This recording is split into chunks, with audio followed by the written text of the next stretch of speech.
together for the third session of this program, the third day of these programs.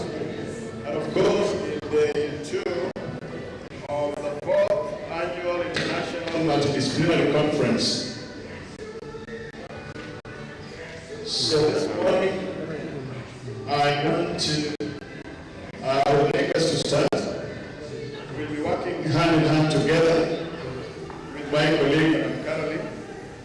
She's here and she will take up other responsibilities in due course. For starting us off, Madam, just come up front.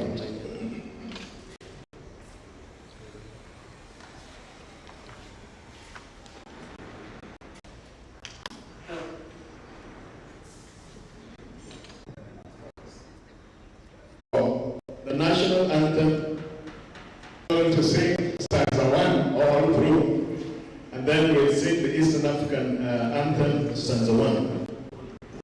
Let's all go our call and bear on, fill every heart with thanksgiving. The first stanza of the Eastern African anthem.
Is the Dean School of Informatics and Innovative educative systems at the university. Today, we need to harvest the knowledge from that university. Allow me to invite Professor Solomon Ogara to give his keynote speech. Karibu, Professor. Can we clap for him as he comes? Once more.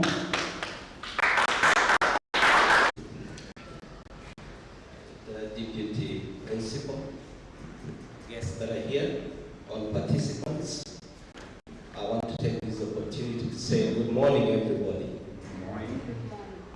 It's an opportunity to be part and parcel of this particular conference. I'll just share with the Chief of the Deputy Principal that it's not an easy thing to actually organize such an event. We've done it before, and the resources required, the time and the energy is quite tremendous.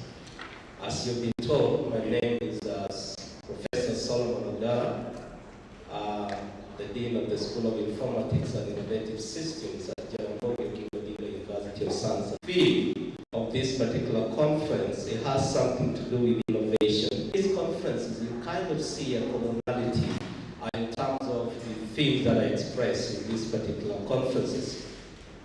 I want to share very briefly on something that really touches my heart, but some of them are quite generic. But I think in my key speech here, I will point out certain things that I thought we could know. National Polytechnic as a distinguished premier training institution established through the TVET Act 2019, mission and enhancement of knowledge that contribute to the economic, social, cultural, scientific, industrial, and technological developments in Kenya. Allow me to join other guest participants, researchers, in congratulating this institution for hosting the 4th Annual International Multidisciplinary Conference on Research, Innovation, and Skills towards a transformative and a resilient economy. For me, this is indeed a major milestone in the history of this particular institution. Technical and vocational educational training, TVETs as we often refer to them, has gained prominence over the last few years and is considered as the driving force for sustainable development. According to Korea 2017, TVET is highly placed in the strategic and operational priorities, 1 of the G20, 2 of the Organization for Economic Cooperation and Development, 3 International Labour Organization. There is no doubt that TVETs are leading in the field of innovation, in the service, agriculture, mining, manufacturing, energy, tourism, financial service industry, as evidenced even in the research, some of which we'll be listening to this particular morning. We acknowledge the following, that TVETs are drivers of innovation in our educational institutions of learning. It's pretty good. The Kenya government, with the assistance of external donors, has planned in resources to expand from poor backgrounds who never dreamt of, college education, use the opportunity to further education, and enter into careers of their choices. I have seen students decline university education from climate change and natural resource depletion to high poverty rates and rising unemployment. The country is addressing this concern through the commitment to low carbon and resource efficiency development pathway. Therefore, that brings in the aspect of the transition to what we are calling the green economy and the blue economy. The implementation of digital technologies in the world of work and the emergence of new forms of entrepreneurship are not only changing the profile of jobs, but also creating new possibilities for generating solutions of social and economic problems in the form of innovations. Therefore, TVETs are being called upon to be part of the blue economy.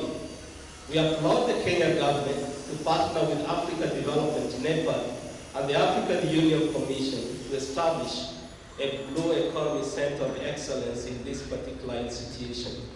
I therefore challenge this institution and other TVETs to improve their capacity to identify the future demand of relevant skills, specifically digital, the grading skills, the bluing skills, entrepreneurial skills, soft and other technical skills, and to expand access to these particular skills. TVET must also lead the way to innovation development through ideation of local solutions to our problems, with aims to enhance local innovation capacity and to create greater social and economic impacts. I'm happy to note that this institution has demonstrated its potential to lead the way by hosting the second national skills competition designed to provide an opportunity for trainees to compete against each other in tasks formulated by industry experts. We take note of the COVID-19 disruption in the social, health, environmental, and economic dimensions. This has opened up a paradigm shift in the way of our thinking, in the way that we innovate, in our creativity, in our ideation, in order to deal with the disruptions that we are experiencing today. It's led us to rethink about the need to innovate and ideate local solutions for a resilient Kenyan economy. The system disruptions call for a transformative change in the way TVETs operate. It's no longer business as usual. I want to narrow down specifically on the role of ICT and TVET as drivers of innovation, because that is my area of expertise, computer science and IT. According to the fourth industrial revolution, according to ISAC, the fourth industrial revolution is actually shaping the development in the emerging economy, such as ours here. ISAC talks about five 4 IRs, the industrial revolutions, and these are big data, artificial intelligence, public cloud, IoT, and blockchain. There's a growing need for data scientists and machine learning experts. The country needs graduates with skills, with the ability to use machine learning tools and approaches, with robotics, computer vision, natural language processing, and exploratory data analysis, or what we call data science, to create models that basically will help us solve our local problems as well as inform policy decision. Accordingly, TVET and this institution has a role to create an innovative ecosystem for its graduates with the potential to transform our society amidst the disruptive systems. The disruptive systems call for a transformative change in the way that TVETs, along with these institutions, really operate. This calls for a rethinking and a paradigm shift in the training strategy, including curriculum design.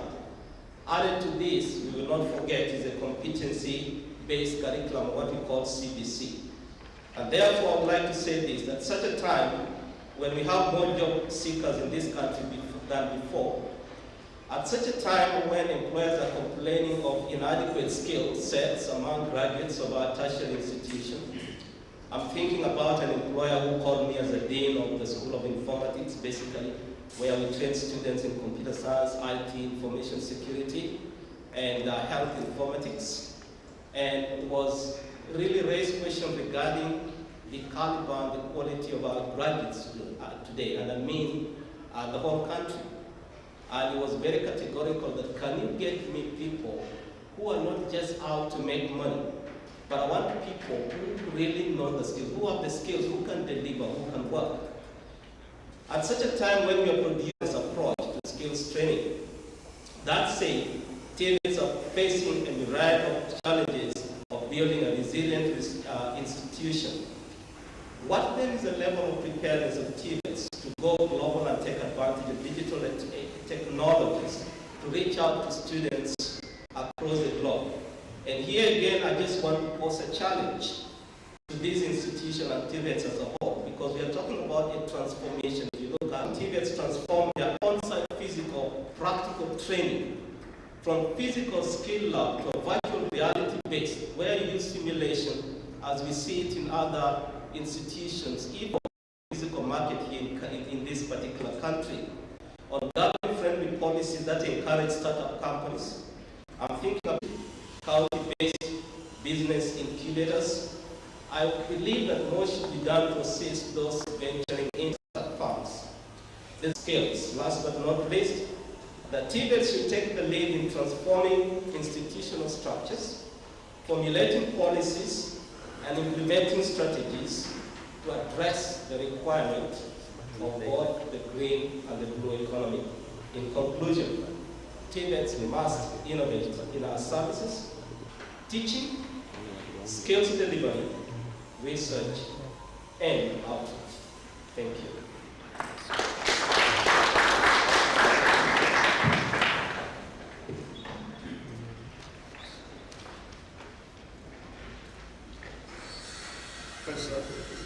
I remember about 2 decades ago, Professor George Shiwani, while addressing students of Kenyatta University, told them that we need to shift from the mentality of being job seekers to be job creators. We appreciate that. However, there are pertinent issues bedeviling the TVET sector delivery of their core mandate of imparting the requisite employable skills.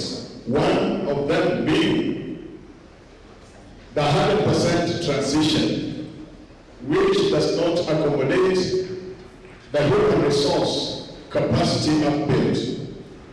Then, whereas we may have sufficient staff, but without funding appropriately, we would be having much talk and little work. Thank you, Professor, for that great presentation. We want to take this time to have a number of papers presented to us.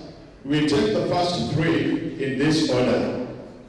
Ojuang George, Anne Joma, and Freda Kawera.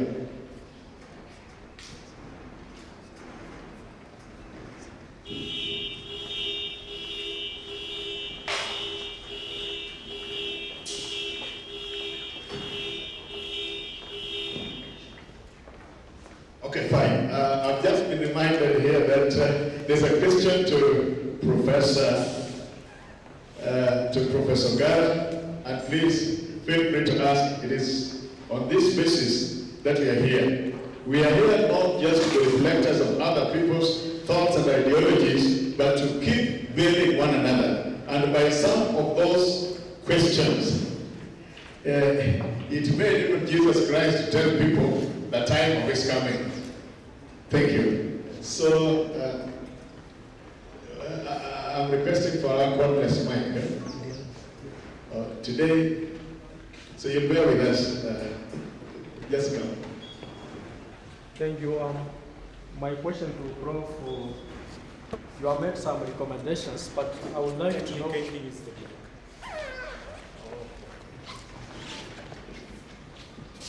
Prof, I would like to know 2 things. How will you help us to do away with unfair trends of inadequate categorization of graduates on the job, particularly graduates who come from TVET colleges? They are never compared, even if they have the same diploma with those with the universities. They are never put on the same level. Number 2, there is also the problem of stigmatization and disgrace, which is associated with the staff, that is trainers and trainees in TVET colleges. Thank you very much, Professor, for the incisive talk we have received from you.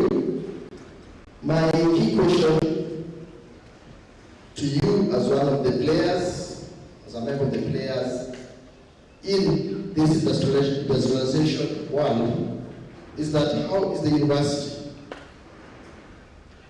linking itself to the industry and also to TVET? We seem to be working in solo or in silos, and all of us seem seems not to be working together. You're working in parallel. How is the university trying to bring about this link? Thank you.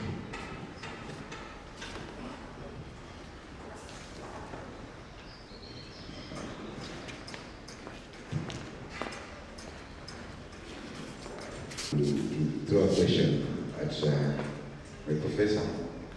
By the way, he's been boss for a very long time. I was doing my master's as one of my teachers.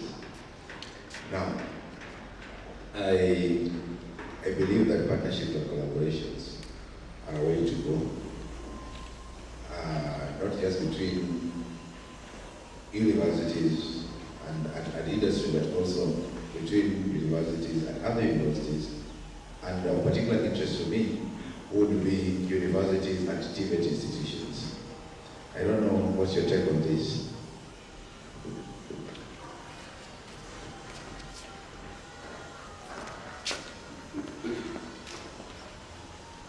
As here comes Professor, must the university remain at the peak of isolation, only mining and miming information without domesticating them to the consumer?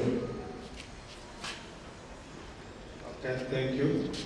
I'm Polo Umu, and I am a trainer at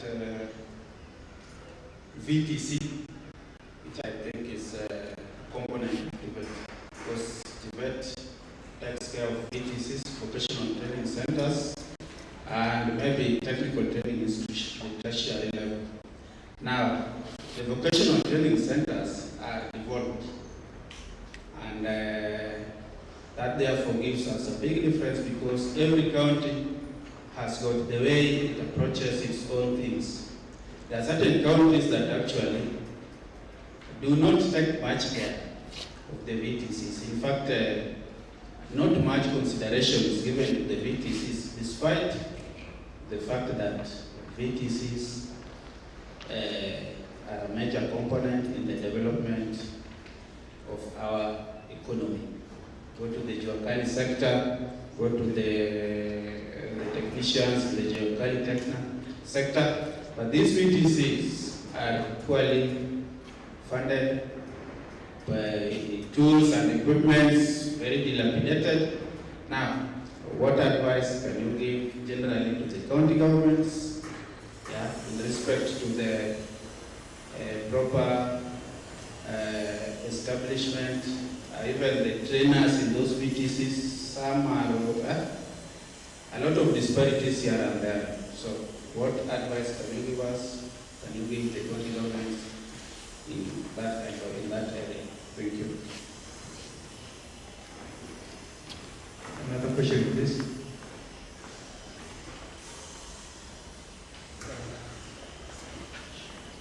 Professor, please come and address the concerns.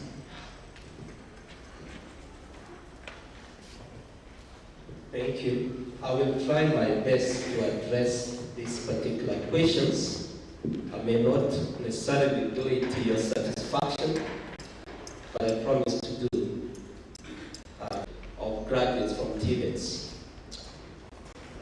I want to say this. A recent study done in one of the Asian countries the findings were quite interesting. This was about the perception of the graduates from the TVETs. Okay? And what I found quite interesting is that there was a low perception of graduates from TVETs compared to graduates of other higher institutions of learning. And remember, this study was about the perception of the graduates themselves. So this is something, a feedback they were given. Now, that is contrary to what I've always known, because I've also seen it here and hearing it here, and we know it's actually true in our country, that unfair categorization. But allow me to say this, that I think this is something that can be contextualized. My experience and where I did my second undergraduate, master's, and PhD, okay? And that is in the US. What I saw, the TVETs, the equivalent of TVETs in that country are called community colleges. And if you go to US and Canada, and I can attest to this because I looked at another research that was done in Canada, are you aware that the graduates of community colleges, which is equivalent to TVETs, are the most employable categories in the US and in Canada?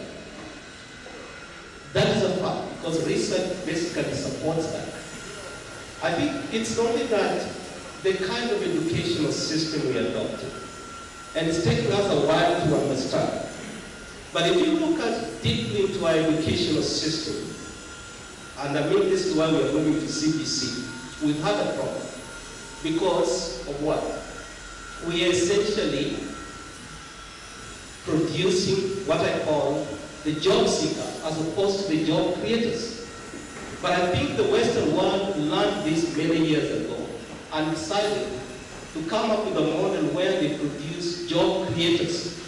And no wonder countries such as those, if you do your startup, for every employee you bring into your organization, you get a tax waiver to the extent that at the end of the year, instead of paying tax, the government adds you more money because of what you did. But I think we are yet to get there. But I want to believe that with the recent impetus from the government, and we now see a lot of work being put on TVETs, this is going to change.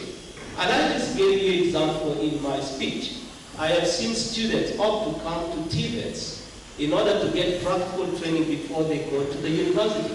It's actually happening, and I witnessed that. Okay? I have seen students, some of whom we admit, decline to join the university and opt to join TVET institution. So I think this unfair categorization is something that I am convinced is going to be something of the past, as long as, and then this is actually based, it's a condition, as long as we maintain the kind of skill sets that we've been imparting on these particular graduates.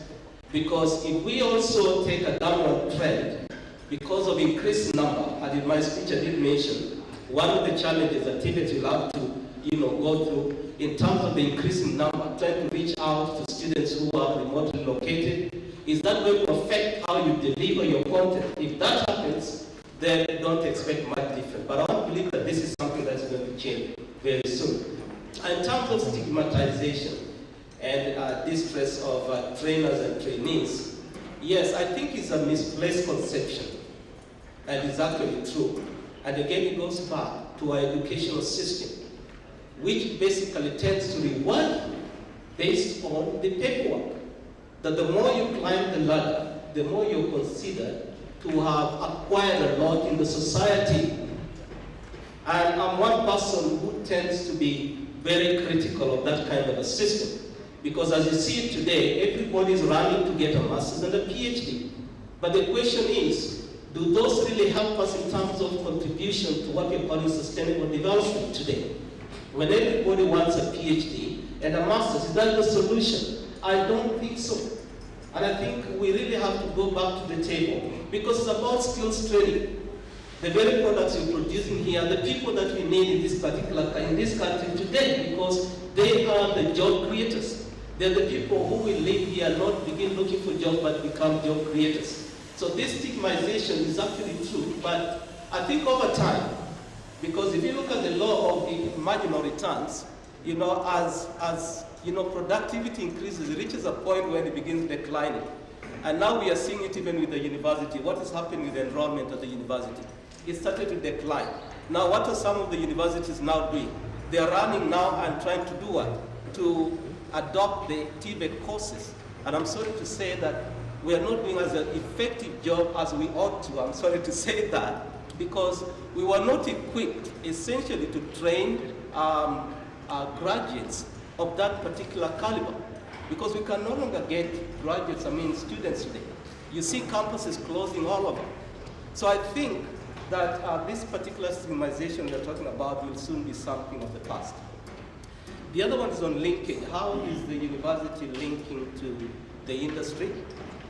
In my opening speech, I said that there is need for partnership and collaboration, and I think that also goes to the fourth question in terms of partnership and collaboration.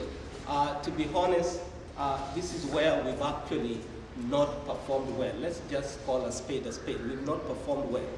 I'm looking at this particular conference here, and the question I'm wondering, how many of my colleagues from where I work, from other sister institutions, are here today participating? Well, I may not tell from the list of participants, but there's a likelihood there are not as many. Where is the problem? What is the problem? I think there is a need for us to do much more than that. And sometimes all it takes, we don't wait for somebody to come and tell us. I wasn't aware about this particular conference, to be honest, until my colleague, Mr. Evans, told me about it. Now, let's say I'd gotten a poster.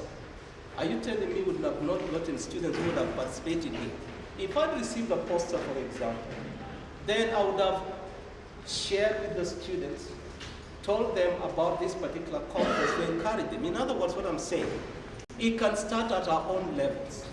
It can start, he is now the one responsible for research. I want to challenge him because he asked a question about collaboration. Next time he needs to reach out to the university.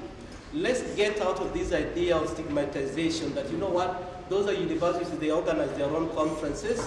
You know what, we also operate at our own level because we belong to our own selves. I think let's get out of that. And if we can do that, I want to believe that we'll be able to break this particular ice. At the end of the day, if you throw out collaboration and partnership, I mean, you can't go far.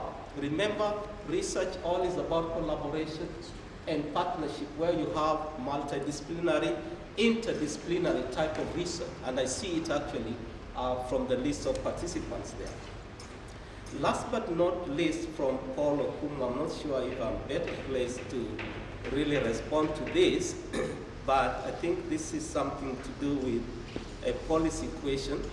How can we advise the county government with respect to vocational training centers?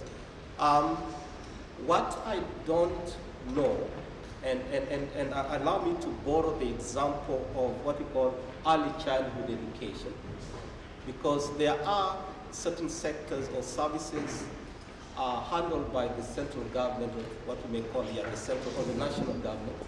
Then there are those that are devolved to the county governments. And we've seen challenges with some of the services devolved at the county level. We are aware, and I did mention in my opening speech, that TVETs, unfortunately, because of the kind of support that you're getting today from the government, as well as our partners who have come in to support it. The question is, are these particular vocational training centers based at the county level getting that kind of support? Maybe there is a need for us as policymakers now, beginning with TVETs themselves, to appreciate the role of what we are calling VTCs in terms of their contribution to the economy, so that we can actually look for funding from outside the country to support such an initiative, just like it's happened with the TVETs. Maybe that is what can actually help us. But as long as they are devolved at that particular level, we don't really expect much because of the constraints in terms of finances that we go through. Thank you.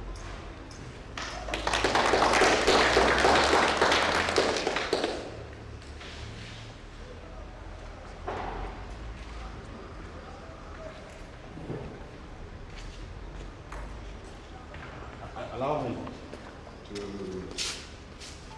as we move on, Prof, partnership and collaboration is a key component that you're trying to pursue as an institution. I'm proud to report that we are mentoring 8 VTCs as we speak, and they've been here now for the second year for this conference. The participation majorly has been on the skills competition, because it's an element of this conference. And just like you're saying, last year's coming, if I speak about last year's results, in some skills are even better than the Polytechnic. The competition was very healthy. They gave us a run for our money and a name. But it's true, we have not been able to reach out to universities. But as we speak, we are almost signing an MOU with Boeing, almost signing an MOU with the Senate.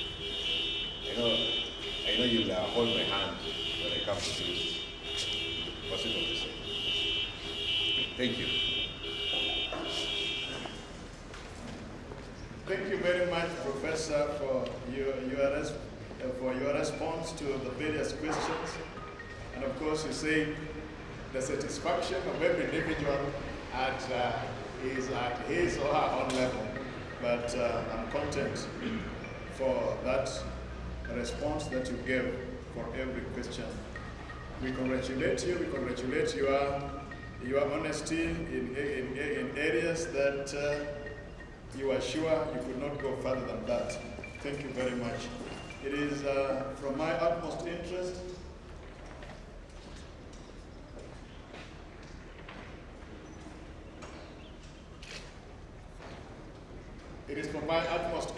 that the stratification of learning institutions should be a thing of the past. Because why must you look at me because I don't have 10 doctoral degrees? Probably it is just a matter of opportunity.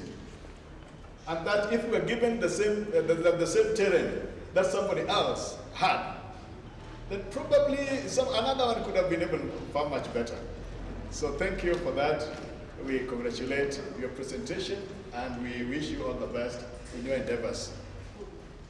I'm sure very few people have inbuilt public address system like myself, who can address a crowd in the absence of power. You know, when Evans was speaking here, you could really strain to have it.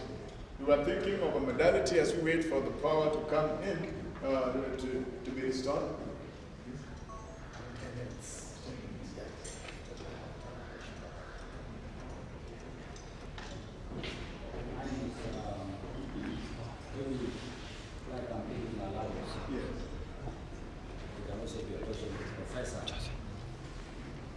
That in Africa, we have very many universities,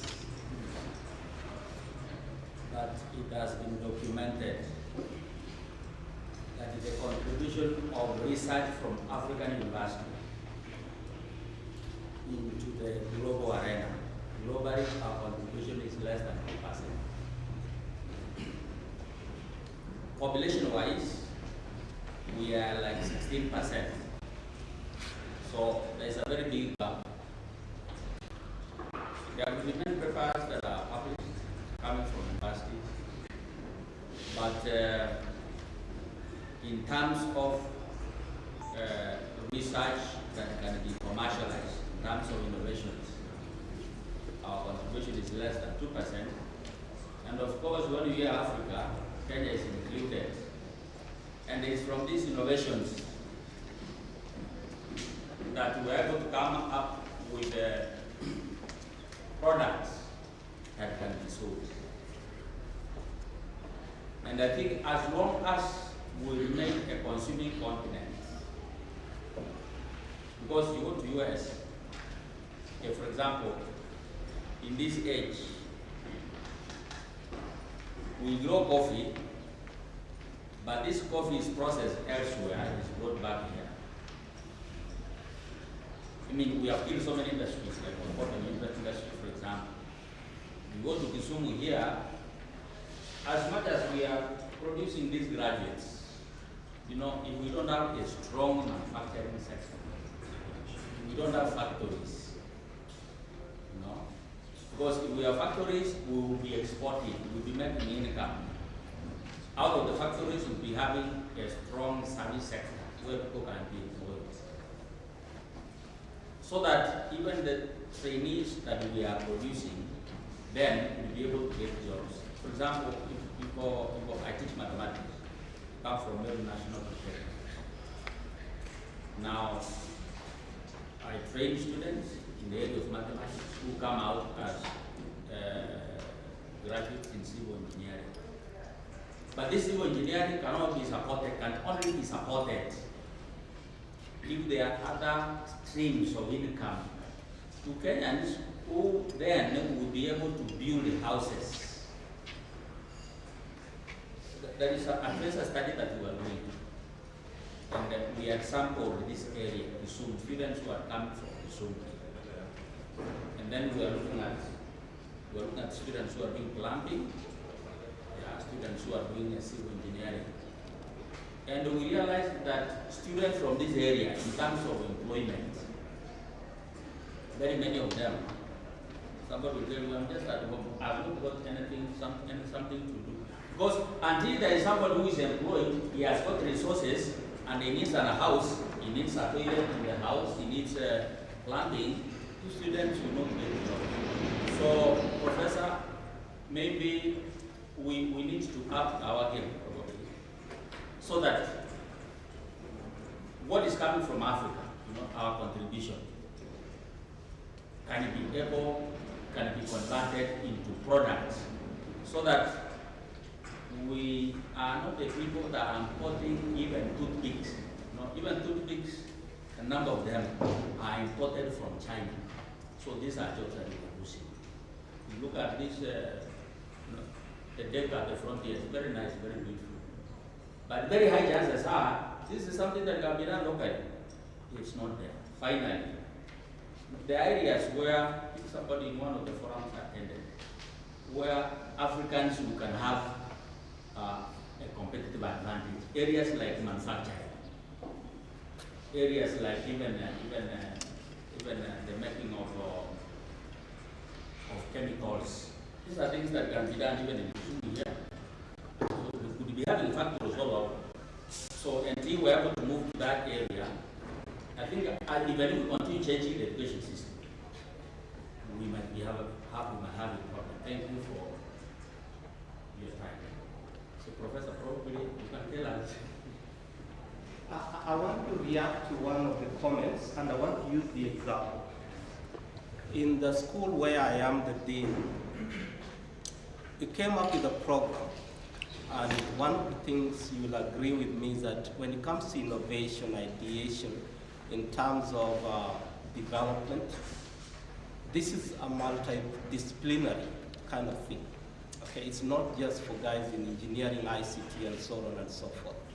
Okay, and so we came up with a program called Innovation and Sustainable Development. We were able to get sponsors from UK, and I want to say here that this is the first kind of such a program in Kenya. We have it and the second one, it's being piloted in Kenya, is also being piloted one of the sisters university in South Africa, and we are working together with the University of Sussex in Britain, or UK. Now, in addressing what you said, it's very, very true. And there are people here who have, written papers, published papers, and as I'm looking at this, there's a lot of research work here. The question we are asking, what next beyond this particular conference? What is the relevance of all this? Because in research, we talk about rigor versus relevance. When we do publication, it's not just about the rigorness of that particular article, but also the relevance. In other words, do consumers buy into what we are sharing here? One of the things we are doing with our sister company, and to address your question, is we've now identified entrepreneurs, and a week ago, we were having a virtual conference where we got these particular entrepreneurs come up with an idea. And allow me to put it this way, because the model we are using is not helping, and that's the difference, as we mentioned the Western world and Europe, and ours here in the Sub-Saharan Africa. Our model has not worked. The reason is very simple, because our ideas to the solution in our context basically come from us and not the industry. But at the same time, we want the industry to adopt the same. How are they going to adopt something that is not coming from them? And that is the difference when you go to the Western world, because in universities in the US and UK, it is actually the industry that collaborates with universities and community colleges, what you may call TVETs here, and then tell them, here is the problem we have. Okay? We are looking for developers. Here is the money for you to do the research. But here is the other way around. So once you come up with a paper, you take it to a practitioner, they're going to look at it and ask the question, what is the relevance of this? We don't need this. So you can't find support. So we are piloting something where we are now bringing entrepreneurs.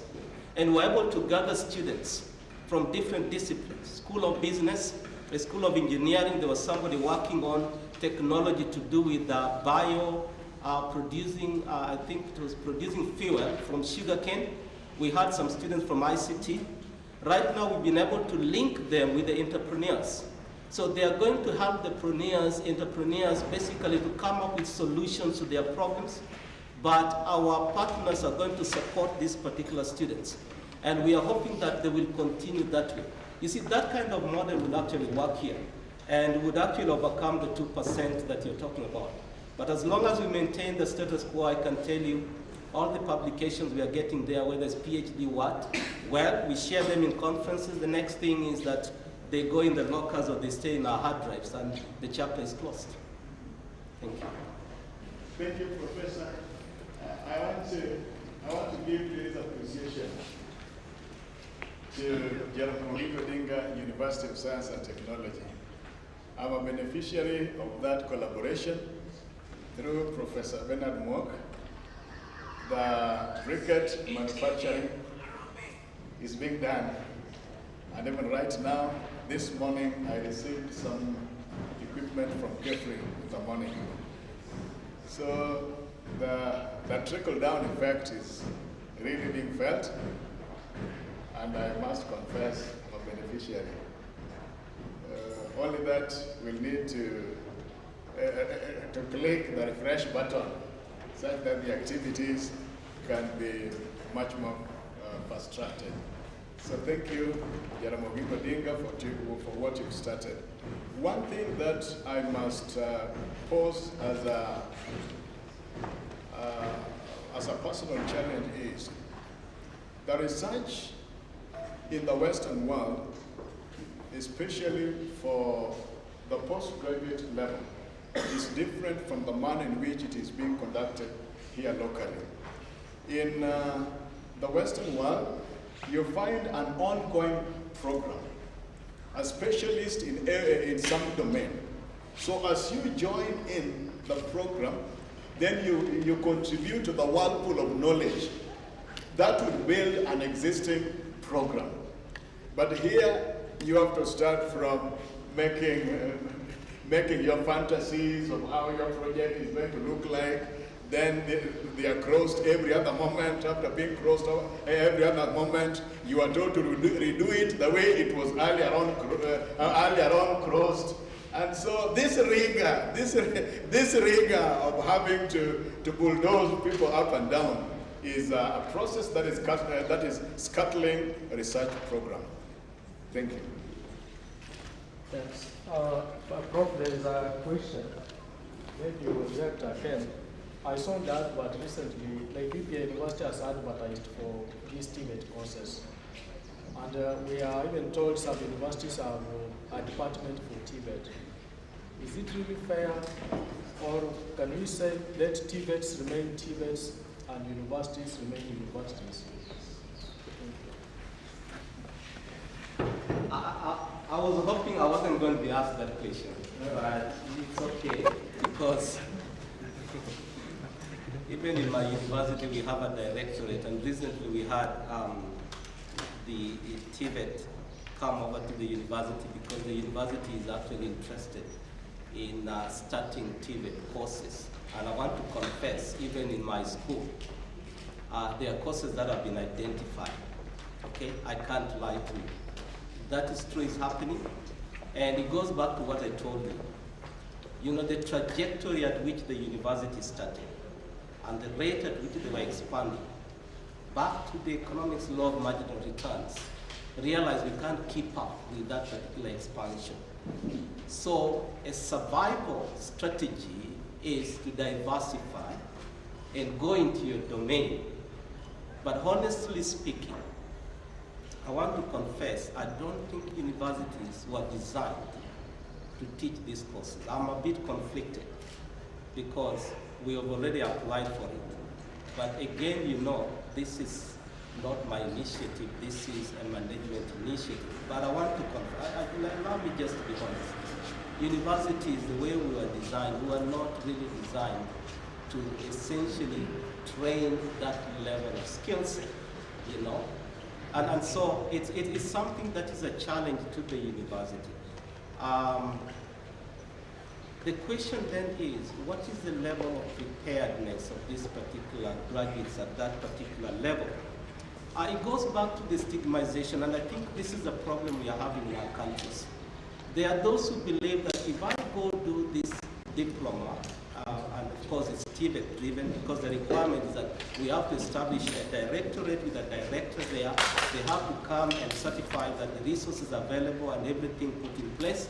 Then we can now begin running those particular programs. I think the question we are asking is, how are we really endured with the right resources to be able to run this particular program?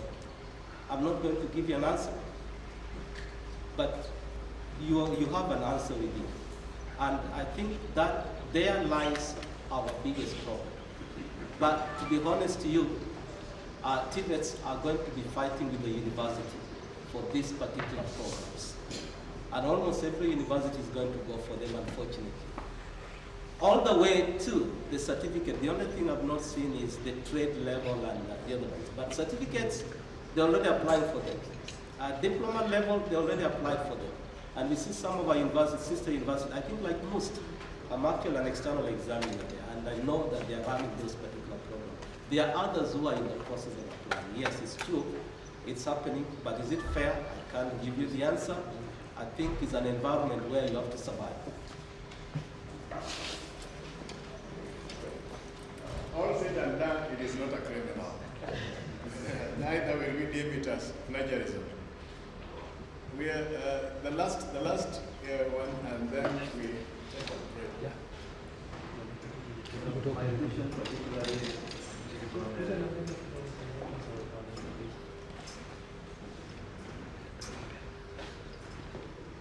Good morning.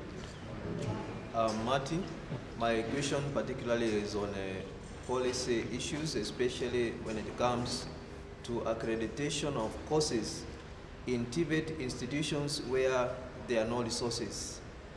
You find it like a marriage setup whereby people are offered certificates on goodwill that all will go well. And so, in my view, I see that when we have courses being accredited by TVETA in TVET institutions where there are no resources, what will happen is that we are diluting what TVET is meant for, to offer practical skills.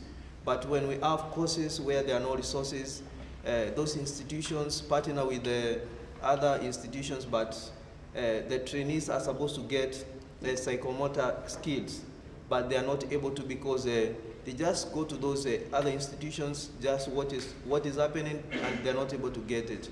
So I feel that this forum is an important forum that we should be able to address such issues when it comes to the quality of education in TVET institutions. Thank you.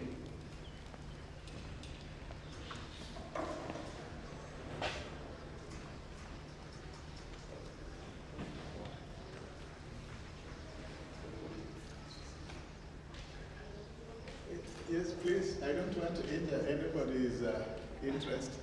Just a contribution on the issues between TVET, that is universities, TTIs and VTCs. My name is Pearson Ngala. I come from a VTC. I'm the manager of KV Vocational Training Center. I thought our main objective in all these institutions is about quality. And the reason why there's a decline in universities is because you diversified in different programs, thus those programs are not quality, then they affected the way your clients, the graduates are looking at the courses you are doing, then they started having a low opinion over those programs. Then the decline came in. Because you didn't go, you just say that as you have gone to these TVET courses, it's about surviving. Because you've expanded so much and you're looking for a way to maintain the expansion that you guys have taken. But you're not looking at quality. And that's why you have confessed that as much as we are doing that, you have said that you're not doing it, you're not prepared, you are not meant for that, that you're not producing quality with those courses, let's say for certificates, and even others are going to trade courses. So the main thing you are doing is just getting money from it, and you're taking advantage of the trainees. Why? A certificate course, so they have that pride. But in real sense, you're not giving them quality.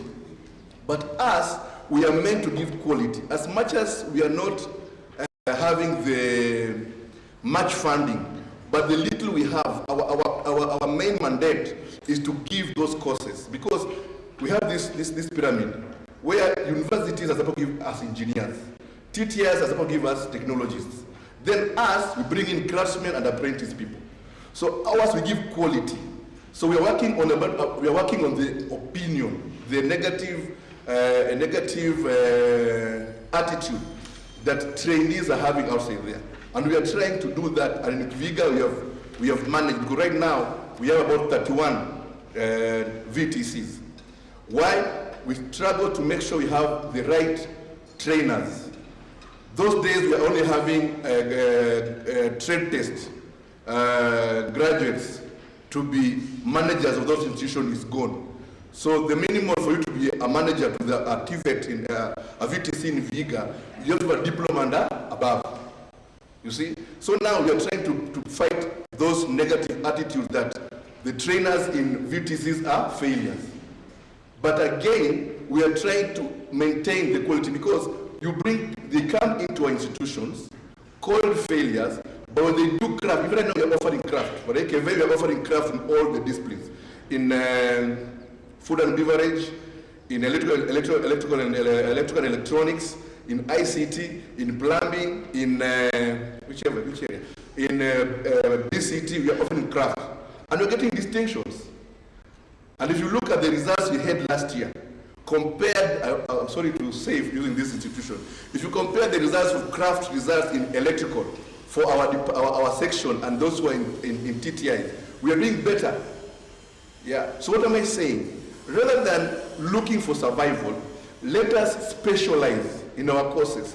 Let universities, like now Egerton was known for agriculture. Let them specialize in that. Don't go into engineering, don't go in these other things, just specialize in that and fund that. Then like JQuat, it's only for ICT. Let them concentrate on ICT. We fund that and capacity building ICT for engineers. Then if these are the TTIs and these VTCs, let them specialize. Like we are having 10 courses in KV. When I came to KVV 2019, we had about 15 courses. We discovered some we don't have capacity. So what we did do, specialize. We reduced them to 7. What we have the capacity, we have the trainers, we have the tools, and we have the funds to run those departments. So it's not about just producing courses to get numbers. It's about what quality, what person are you producing. That's what you're concentrating on. And I think if we do that, I believe our programs and our courses will still be attractive, and we'll still get the numbers and we'll still get the funds to sustain our expansion. Thank you. I would like us to break for tea after that contribution. Madam Pauline, come forward and offer prayer. No wonder a Kenyan would love a toothpick from China, but not a piece of bamboo from the neighborhood. Thank you so much. Those were very good contributions. So mine is just to pray for the team. Let's all rise up for our prayer. Jehovah, Lord Father, we thank you, we honor you, we glorify your name, O dear Lord Father. Since morning you've been with us, O dear Lord Father, and yet set another time you're going out there to share a cup of tea, O dear Lord Father. May you bless us and bless all those who do not have anything to take for now. In Jesus' We want to start table presentation. Those who are outside, if you have taken your tea, please come in so that we start together. We are on to our first presenter,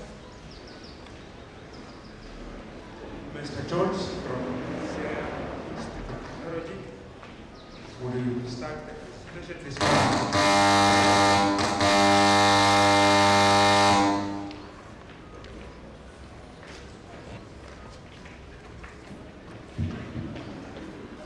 Good morning.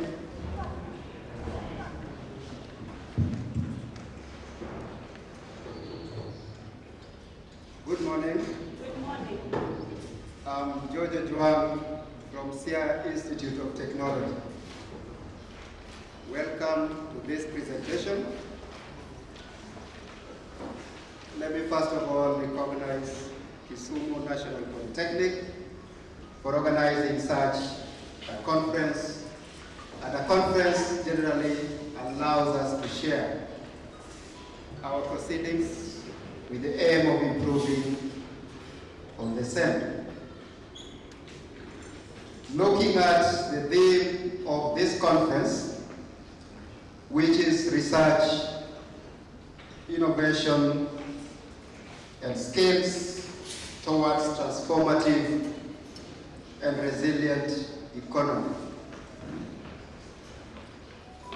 I recognize the presence of Professor,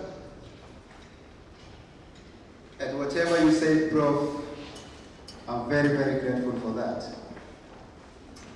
My paper, I'll pick on the last two, transformative and resilient economy.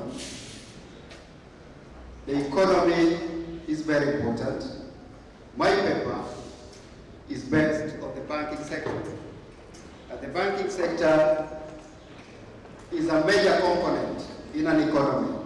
So how can we have that transformative economy with a very vibrant banking sector? The resilience of the banking sector is very important. And this is actually captured when it comes to the macroprudential policies. The major player, which is the central bank, which is actually the regulator, does monetary policy.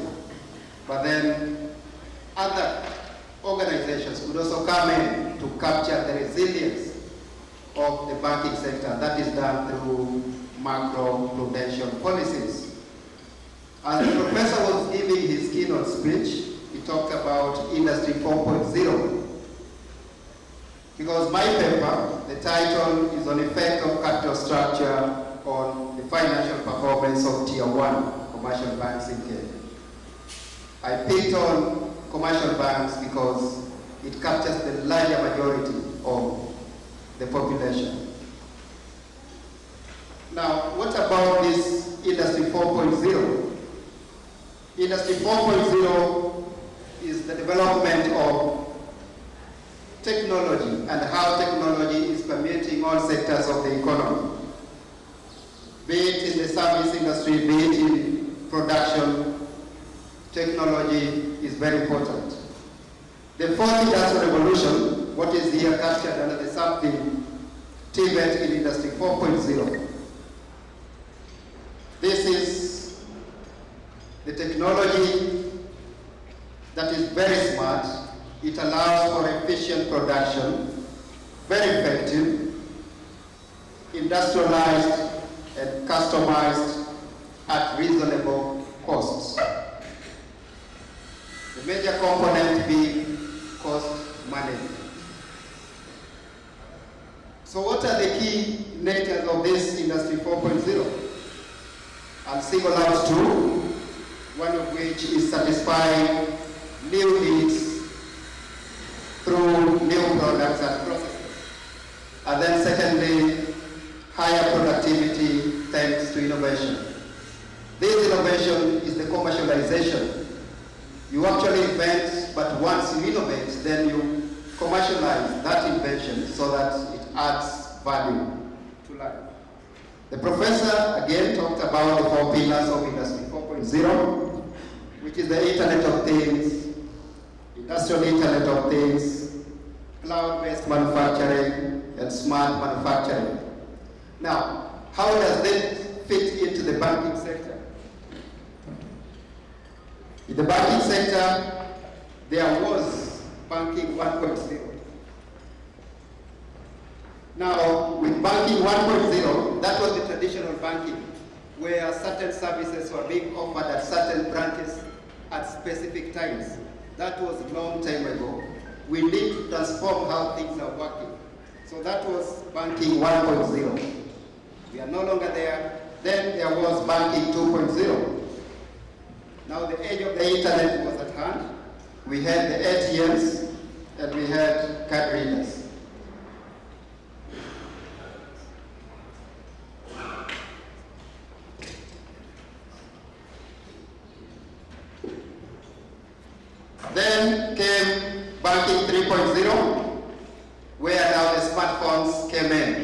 and then banking 4.0. I've given you that background so that you understand the sub-theme of this paper is on TVET in Industry 4.0. With banking 4.0, we had intelligence sharing and evolutionary computing, artificial intelligence, cognitive and voluntary algorithms. Now, back to my topic, the topic of this research, which is effect of capital structure on the financial performance of Tier 1 commercial banks in Kenya. Now, what did the study intend to do? This study sought out to examine the effect of that capital structure on financial performance of Tier 1 commercial banks. And not just all commercial banks, but specifically the listed commercial banks. These are banks that are listed at the Nairobi Securities Exchange. This was a quantitative study that used secondary data, which was collected from the Central Bank of Kenya. Under the Central Bank, there are those bank supervision annual reports. There were also individual bank reports captured from a website, and then specific websites as well as from the Capital Markets Authority. The Capital Markets Authority comes in under the regulatory bit, and that brings on board the macroprudential policies.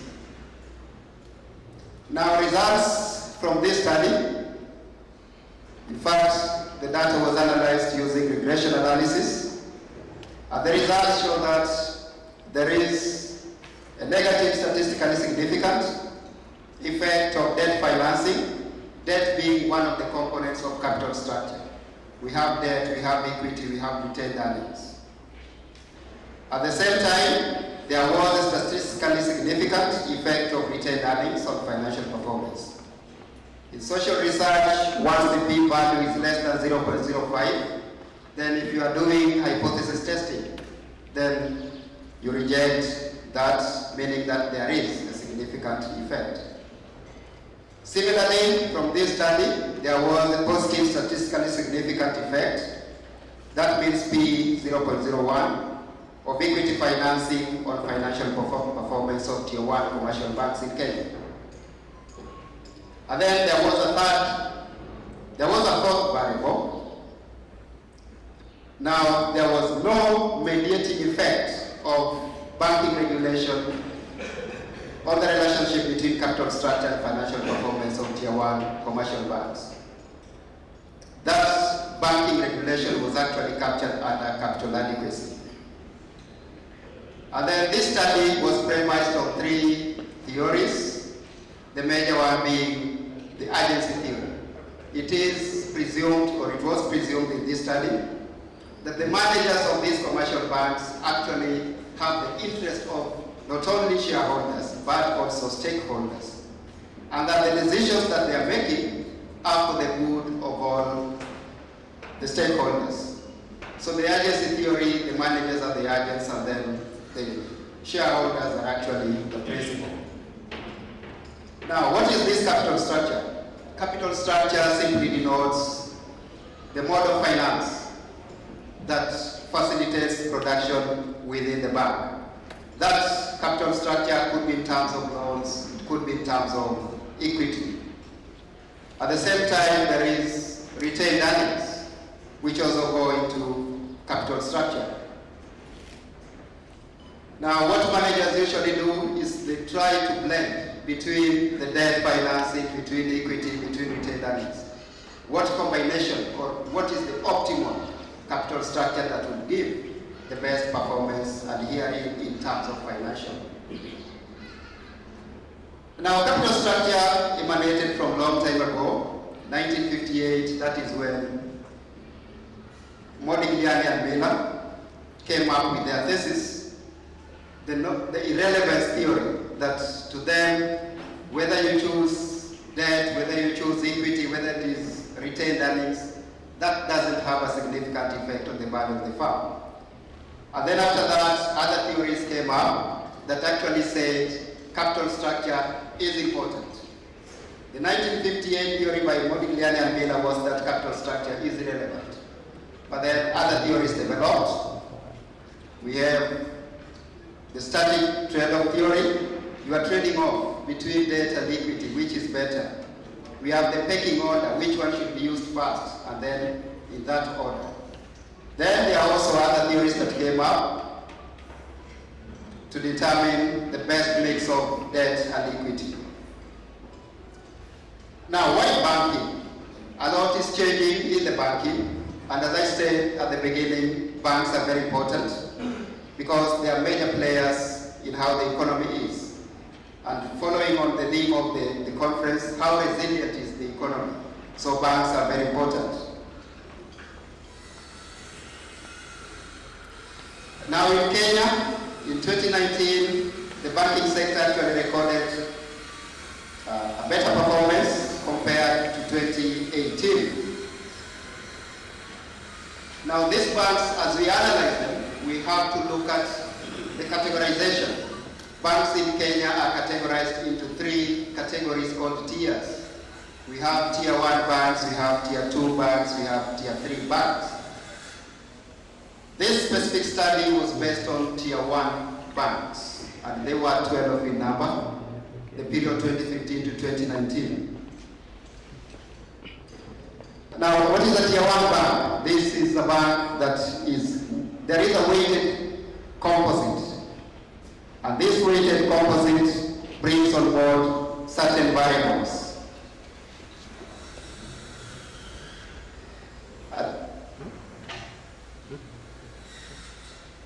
A bank that is tier 1 is a large bank in Kenya. A tier 2 bank is a medium bank, and that has a weighted composite index of between 1% and 5%.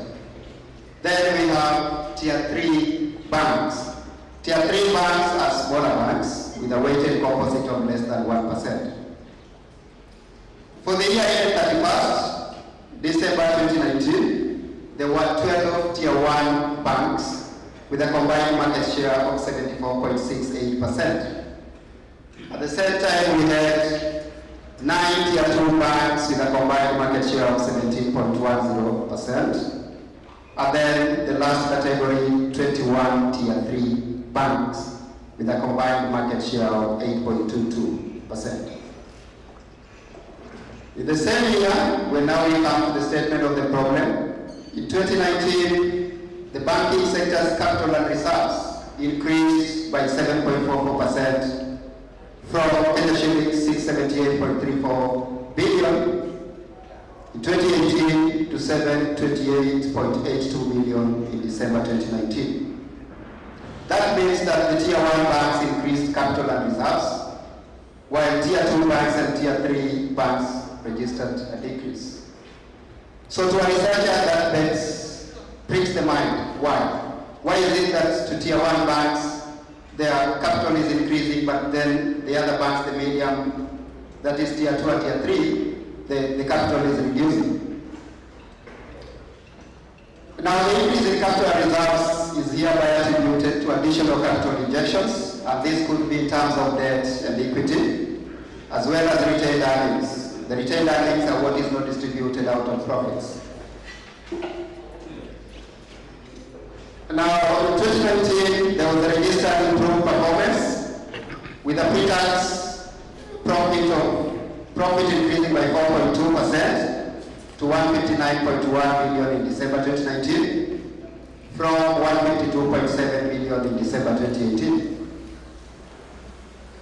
Now, what about this? What is happening? There is therefore a need to examine capital structure theories in imperfect markets with different tax regimes and economic status.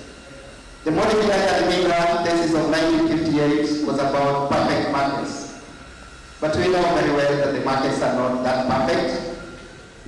Markets are imperfect. So there is need to do a study on this and analyze what is this.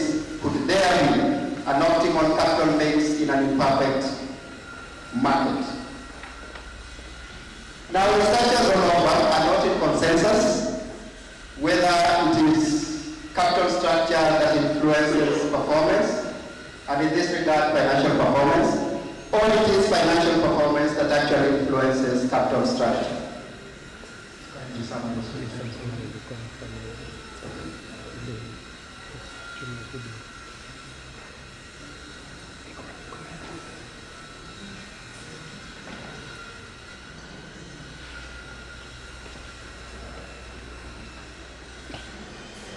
We are moving on to the methodology.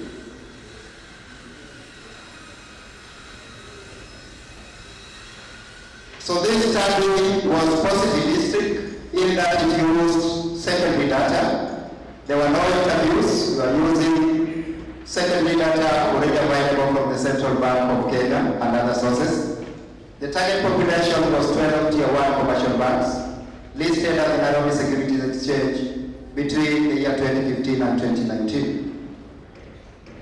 The study used document analysis as collection tool. Content analysis was used to analyze this data. The first three null hypotheses were actually rejected, meaning that there were these three variables of capital structure, debt, equity, retained earnings, had a significant influence on performance of tier 1 commercial banks. And then it was only on hypothesis number 4 that was actually accepted, meaning that there was no significant mediating effect of banking regulation in the relationship between capital structure and financial performance of tier 1 commercial banks. In conclusion,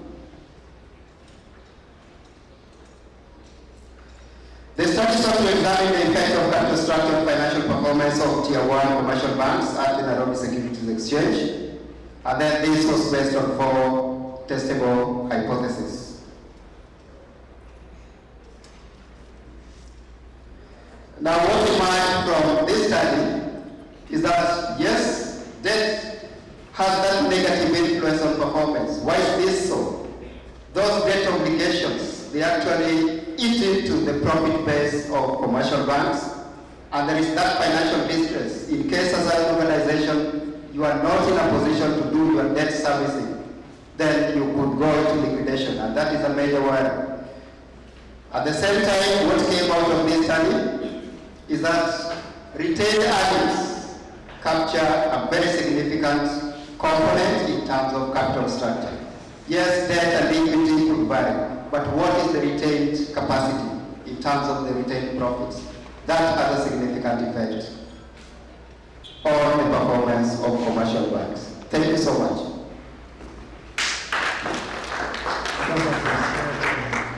George, for good presentation. Questions, please, you preserve them. We want to have the first 3, then we will have a question time for each presenter together between them 3. But the next presenter is Andrew Juma from Kongoni TVC. Andrew.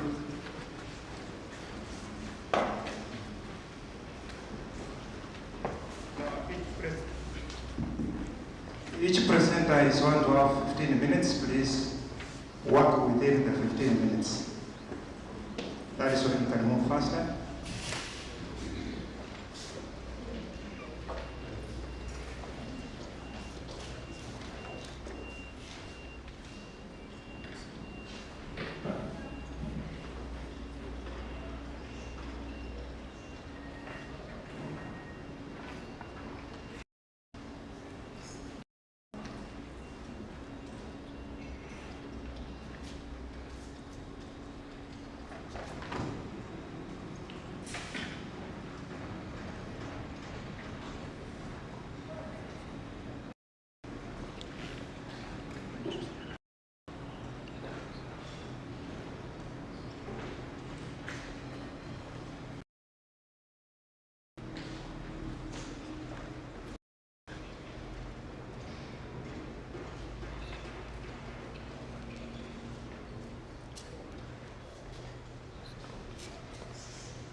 concerns in the development agenda in TVET institutions.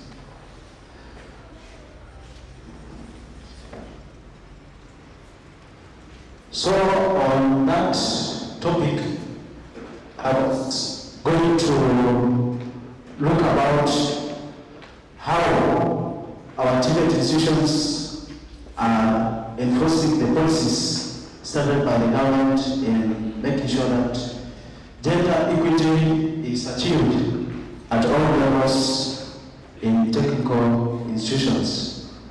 In terms of recruitment of new staff, in terms of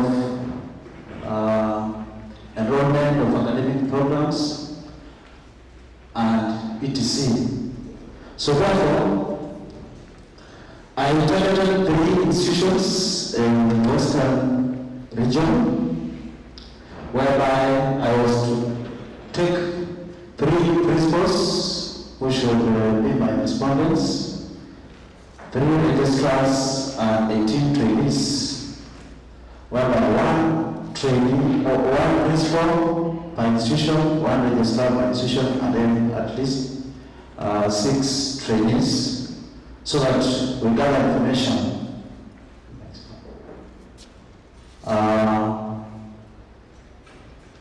Technical and vocational education and training institutions are established under the Ministry of Education with the mandate of training trainees and preparing them to job opportunities.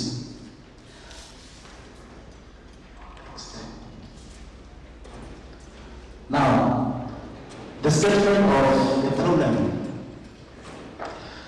You see that in most of our TVET institutions, we are not following the policies given put in place by the government to ensure that at least when we recruit men, we also recruit female, or like that, like the 2 months gender role. Now, it's still a challenge in terms of mainstream gender in the TVET institutions. The main purpose of the study was to establish the challenges, avenues, and also possible solutions to the challenges of mainstream gender in TVET institutions. Now, the first objective was to identify the challenges of mainstream gender and social concerns in TVET institutions. Second was to identify the elements of gender mainstreaming in TVET institutions, and lastly, to identify possible solutions to the challenges of mainstreaming gender and social concerns in the TVET institutions. Now we ask ourselves the 3 questions. That one are the challenges of mainstreaming gender and social concerns in TVET institutions. Also, what are the avenues of mainstreaming gender and social concerns in TVET institutions? And lastly, what are the possible solutions to the challenges of mainstreaming gender and social concerns in TVET institutions?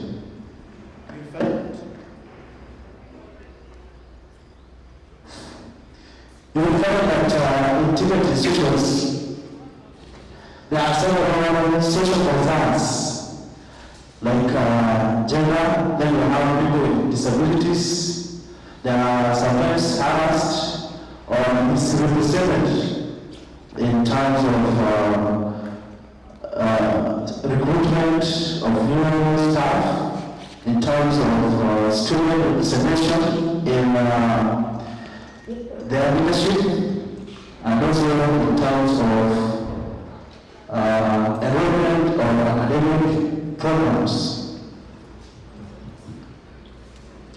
Now, concerning gender in TVET institutions, which include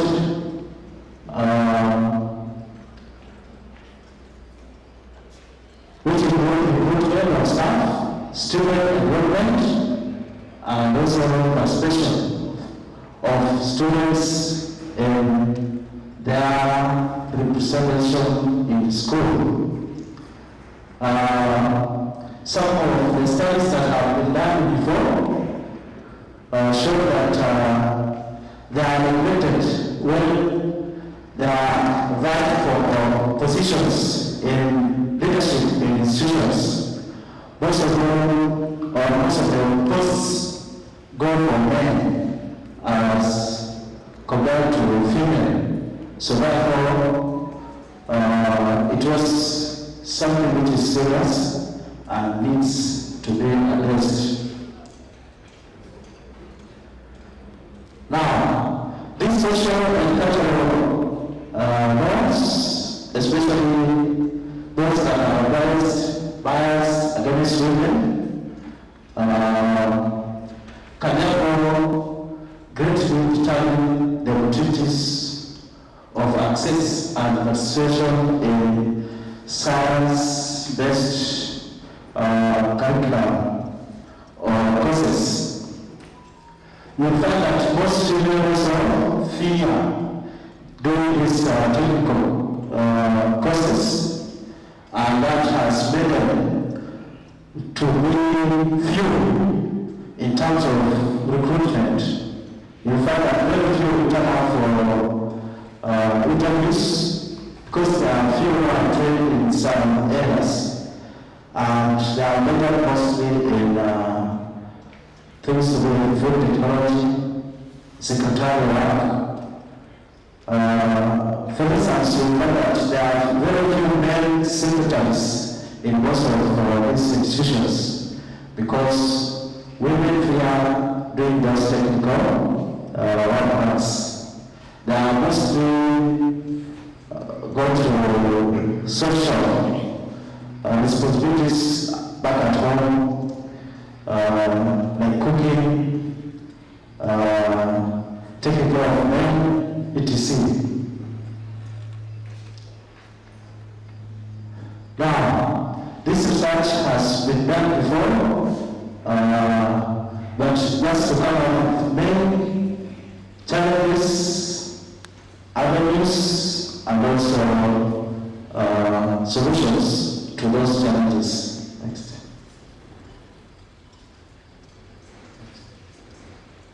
I'll go straight to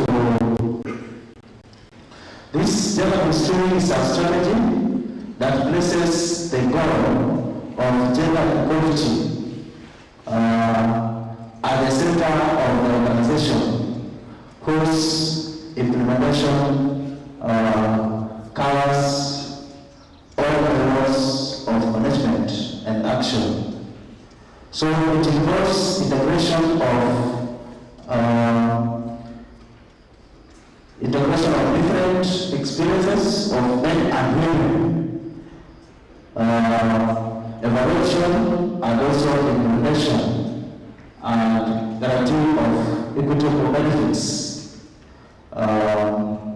That's according to Dasha Prince. Gender mainstreaming policies were held by the government to promote equity by developing gender mainstreaming policies to guide the process of the implementation. My research had a target population of 1,000, whereby it was distributed as you see, community you see. I targeted 300 people. Those age of above 20, so that they understand these things easily. So whenever we had 400, and then last year we had 300. That is 30%, 40%, and 30% of the target group. That is the presentation. Next. Now, please. 5 more minutes. Okay. My research was a quantitative method and a descriptive design, whereby we have all the data being found firsthand. Next. Next. Now, findings and discussion. We find that on the challenges of maintaining gender and social concern in development agenda in different institutions, and 25 female. That also shows that in these institutions we have more men than female. Also, we talk of funds allocation for gender mainstreaming to find out whether more funds are allocated towards mainstreaming gender. We find that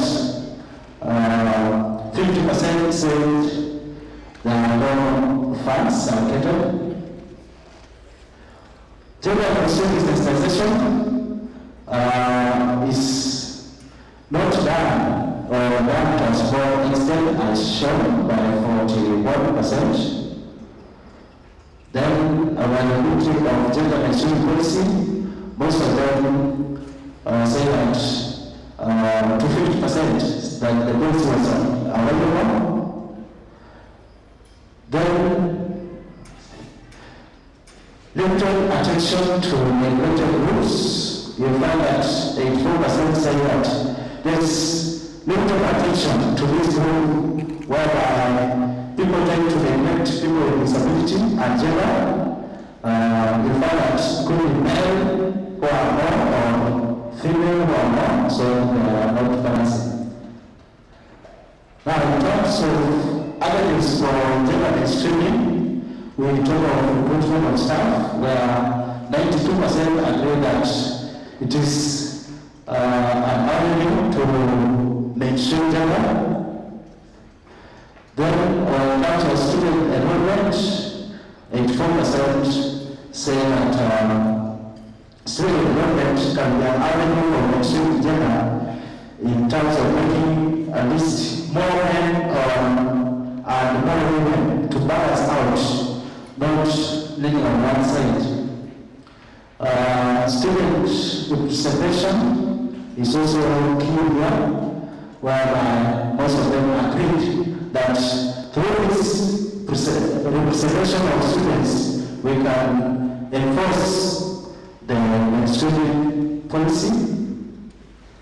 Academic programs was also another one, whereby 15% agreed that we can start processes that can accommodate the two genders, so that we don't have a case where we have few female. Now, possible solutions were that we will allocate more funds to this mainstreaming. By 75% of the respondents agreed. Then, in terms of sensitization or gender mainstreaming, it should be done as 84% agreed that there is need for one. And implementation of monitoring mechanisms and strategies, coming up with feedback and follow-ups on whether mainstreaming is being found where we are recruiting and also a student representation and etc. So my conclusions were that basic for the parents, we see that limited attention to women and neglected groups, and also lack of sensitization workshops, and insufficient funds were the major challenges that are affecting gender mainstreaming in different institutions. Then there were some of the solutions that we need to do or implement to allocate more funds to this to be implemented, and again, creating awareness on gender mainstreaming was another solution, and also implementing full gender mainstreaming programs.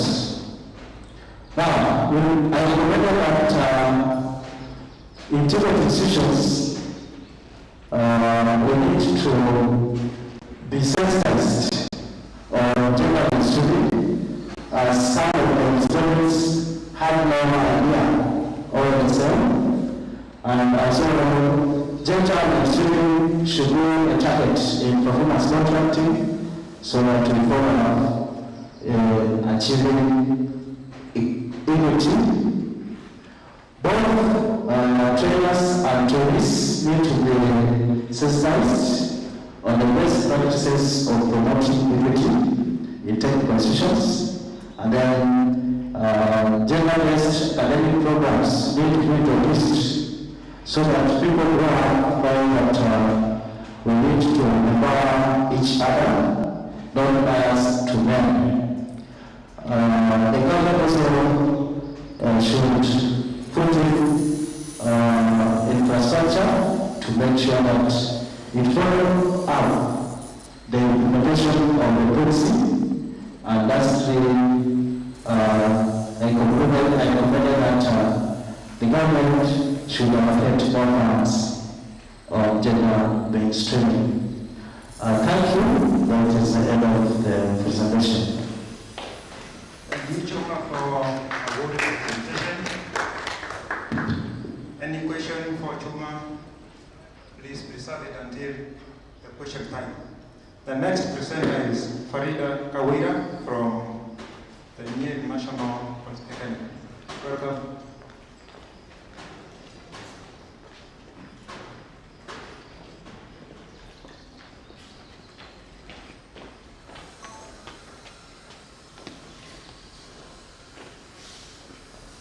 And please, will you have a paper? Register with us so that we will know and place you when you are about to present your paper. Register with Mr. Tom Yamor.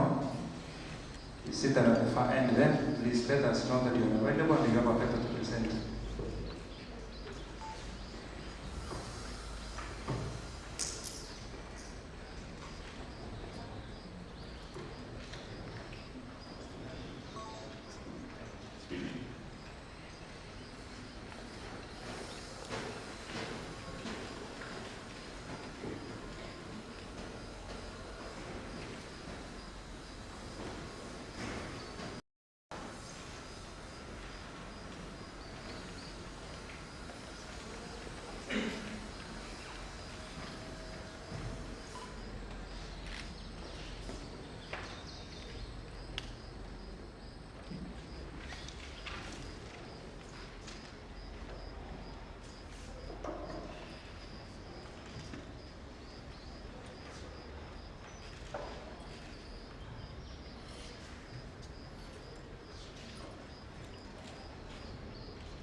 Micronutrients that are important. However, during the peak seasons,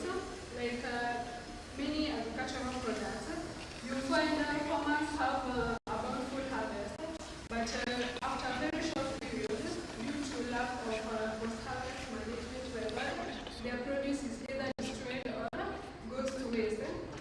Currently, the main method used in preserving chilies is open and dry, where the farmers mainly put their chilies on the ground or sometimes then they allow them to dry. So this process leads to destruction of nutrients. Also, the end product is loaded with the microbial load.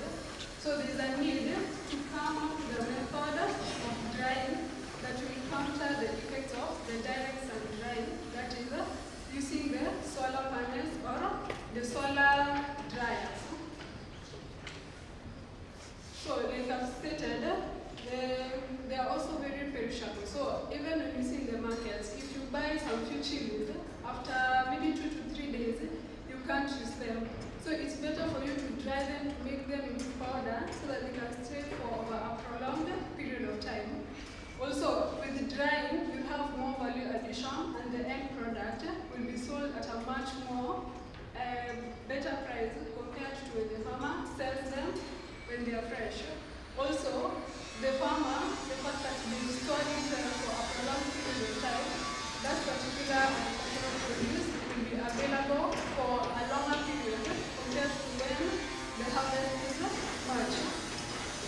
Also, the effect of the open sun drying that is usually carried out, the end product usually is unattractive because the process is very slow. The drying starts with the outer pericarp, the skin of the chili. So before the interior have already dried, the attractiveness of the chili, also the colors started changing. So it's better you use the solar panels or the solar dryers that will result in better quality of the end product. So with appropriate post-harvest technology, innovation that can be simply applied to the levels of the farmers, with the sun dryers, the solar dryers that I'm proposing, you simply load the produce, then after the end of the day, as long as there's sunshine, the products are dry, then ready for milling and selling. So with before drying, or if no post-harvest management process has been applied, the losses of chili range from 20 to 30%, but after drying, the losses can be reduced to about 3 to 5%. Also, drying is one of the main preservation methods used to extend the shelf life of so many commodities, mainly the agricultural produce.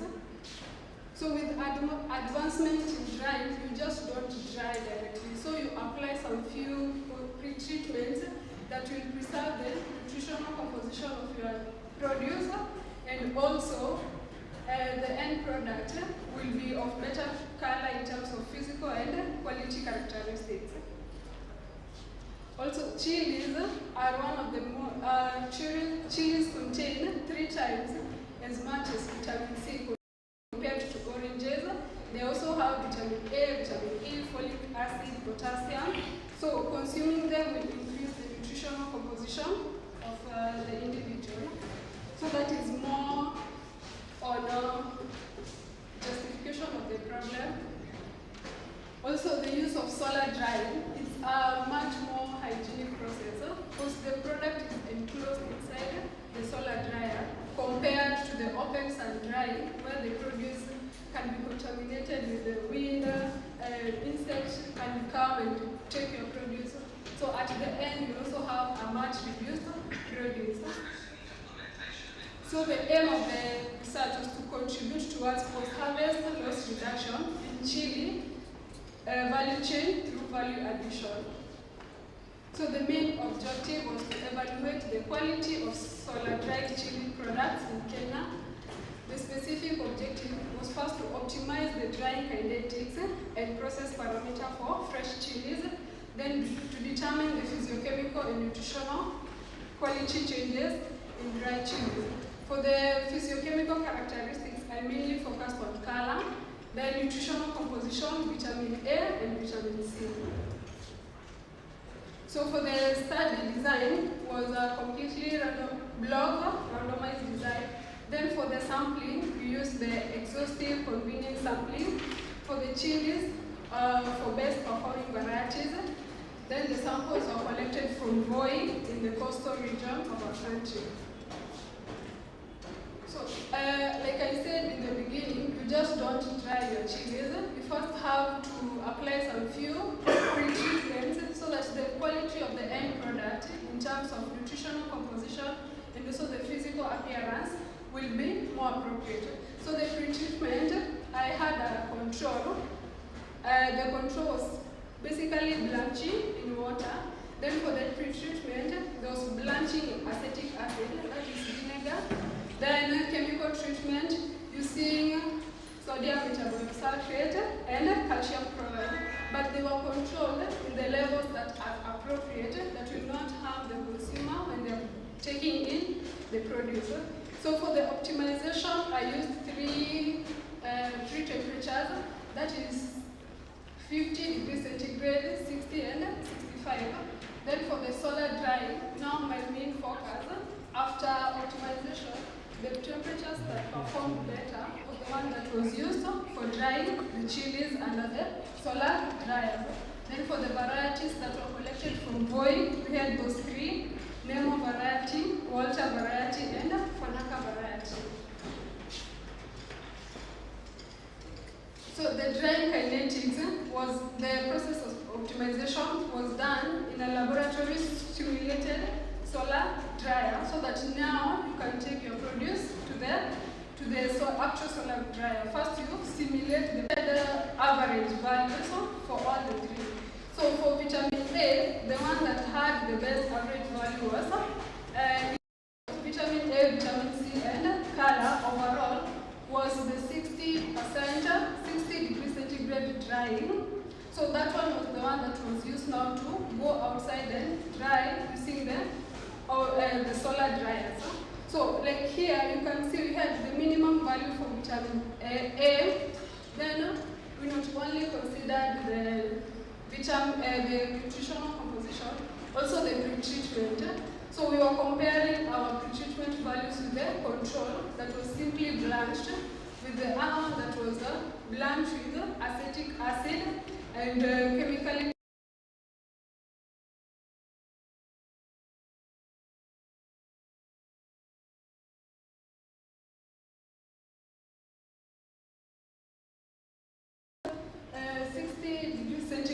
Drying in the solar dryer simulated in the laboratory was found to be the best in terms of the three parameters analyzed.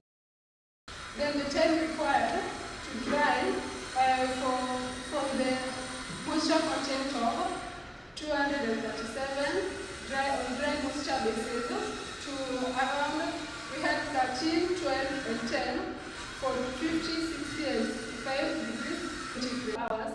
So when we started in the morning around 9, by 3 already dried, and comparing the nutritional composition and the color, they were much better. 5 more minutes, please. So that is how the moisture decreased with time. Then I used a mathematical model, the Newton model, to compare or to study to plot the graph above. So this model is widely used in mainly describing the behavior of food of agricultural produce. It is also suitable for describing the drying behavior of some fruits and vegetables. Very high as the moisture of the chilies approach equilibrium, the drying rate was low. That's why from the graph, the drop was fast, then the drop continues faster, moisture content decreases very fast, then the rate of decrease slows down because much of the moisture has been removed in the beginning. So in conclusion, to dry chilies from the initial content, both for the 50, 60, and 65, we have different times.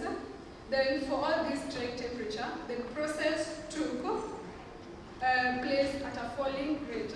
There was no place where the moisture content of chilies was increasing due to chilies are not very hygroscopic. So the moisture was simply decreasing.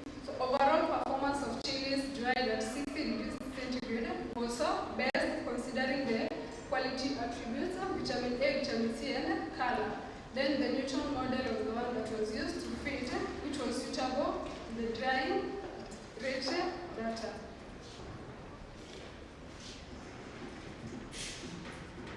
Thank you so much. You have about 15 minutes. Now it is time for question time. And we have about 30 minutes. Do you have a question? The first three presenters, please be ready for questions so that we can move to the next three. The next three include Philip Abiru from CIA Institute, Janet from CIA Institute, and Polytechnic also from CIA Institute. Please prepare the next three.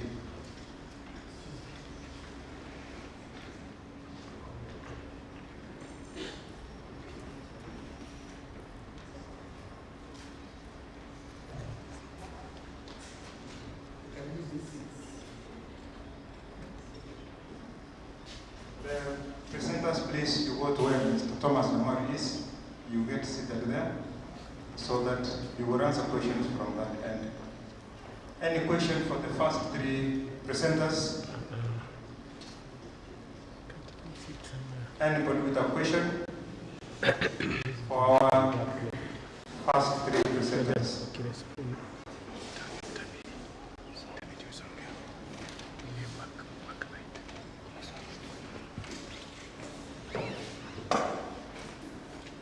So please, if you have a question, you come here. We don't have the other mic.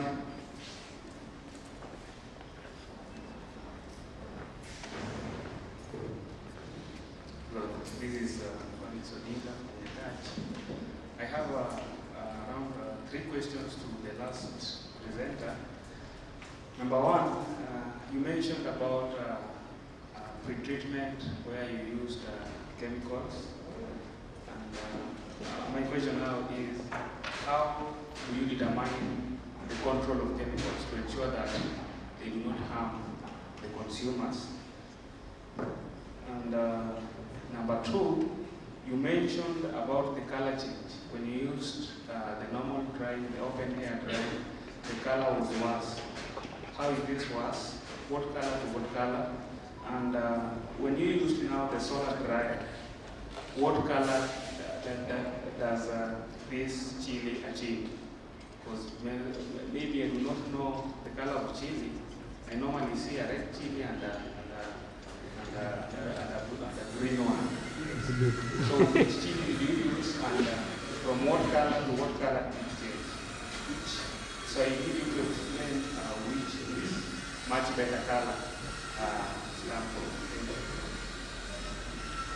Thank you for your questions. Those are three questions to the last presenter, Awila. Thank you so much for the presentation. My questions of concern are directed towards Mr. Juma on gender mainstreaming. I would like to know that gender mainstreaming is actually one of the key components in all institutions, and TVET institutions are not exempted. So a few things that I picked from your presentation. First, I'd like to ask, was it majorly an attitude study? Because as you are presenting your results, you said the respondents agreed. It's like most of the questions were just on do you agree, yes or no? Because most of them were, they agreed, and most of them were attitudes. Something I also picked from it is that as you are presenting, I felt a bit of judgmental presentations, especially like you would say that women or the female students feared some courses and they would just want to do secretarial and all that. Already that's a judgmental. Was it fear? Because if you're looking at all the aspects, I remember you were looking at the challenges, the avenues, and the possible solutions. But when we already go and look at it as a fear, is that the real thing? Is that why they are not doing other courses? And the third concern is, you mentioned about starting courses that can accommodate the two genders. Is that the real case? Don't we have courses that both genders can do? And what, otherwise, we should look at what are the challenges that prevent maybe some gender from doing particular courses. And then the final thing I'd like to say, I think probably as we look at all these, some of the solutions are expected to hear some affirmative actions maybe from the institutions to ensure that both genders are equitably represented in terms of recruitment and even enrollment for the academic programs. Otherwise, that was a good study. Thank you. Those are the questions, please. Another question?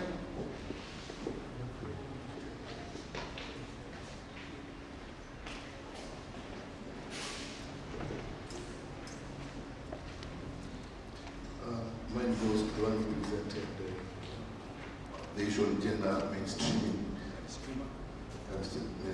Human. I find out that when you're talking about gender, you are lying more on female, and yet I think gender mainstreaming touches on both. So when you say the solution for that problem, I know you didn't have time, maybe it was less time, but you did not mention how you can now touch on the issues of the male who are few in some courses which are imagined to be for ladies. So I wanted to talk about that. Then you just went on the solution of introducing other courses, and yet we are trying to look at quality. So just introducing a course for the sake of bringing in the gender that you're trying to mainstream, or is it even the courses that you have? Is there anything you can do to balance or to increase the gender that you are trying to target? Thank you.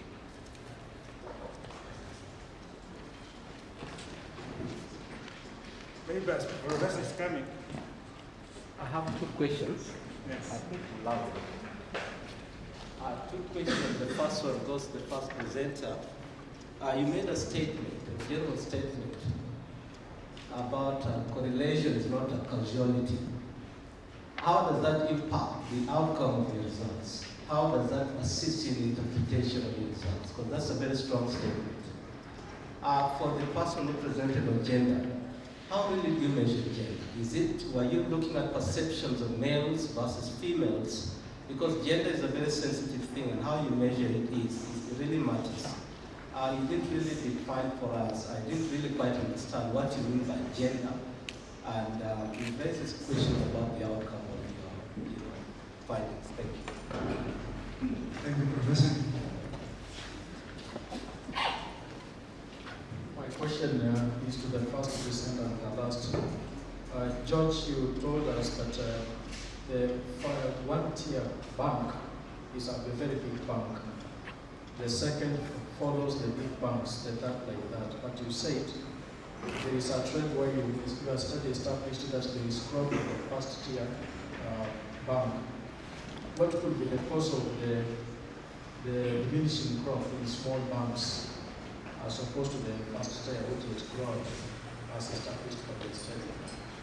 And could it be attributed to death of small banks because of internet banking? The last presenter, in my view, I'm not an expert there. Chile, we are talking about pilipili. So when you try your pilipili, like some of us, when you use pilipili first of all, when you have abdominal pain, sensational mucocali, did you try to establish the effect whether when you have dried using the sun, your pilipili strength yake ya kuchoma ile inapunguka or inaenda tu? Thank you. Another question, please. Now,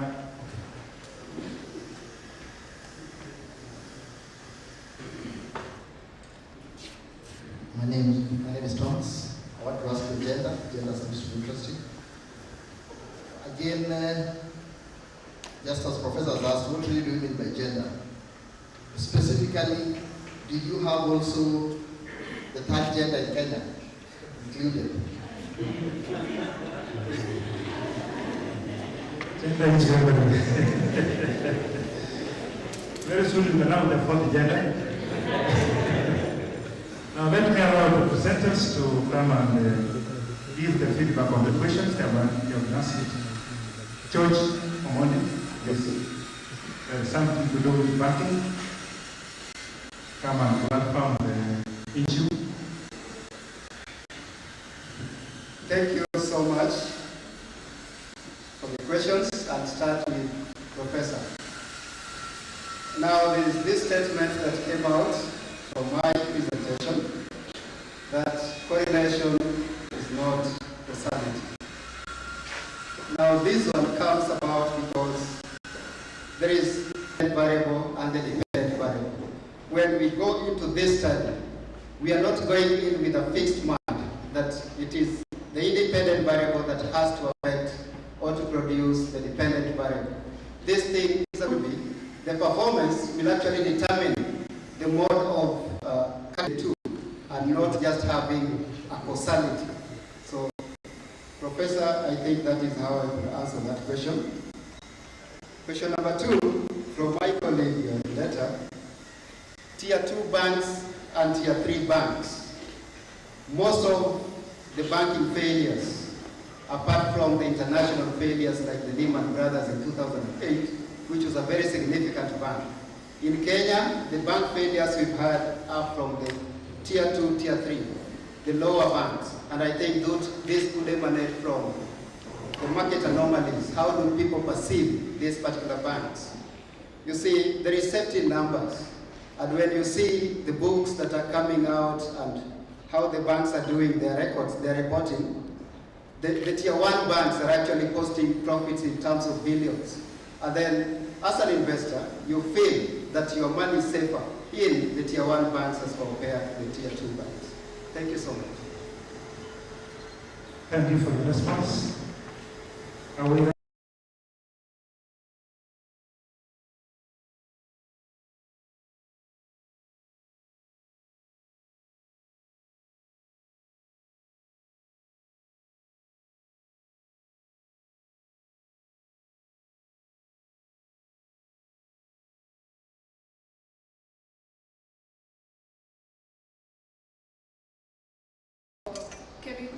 The chemicals from treatments, we were following the guidelines of the FDA.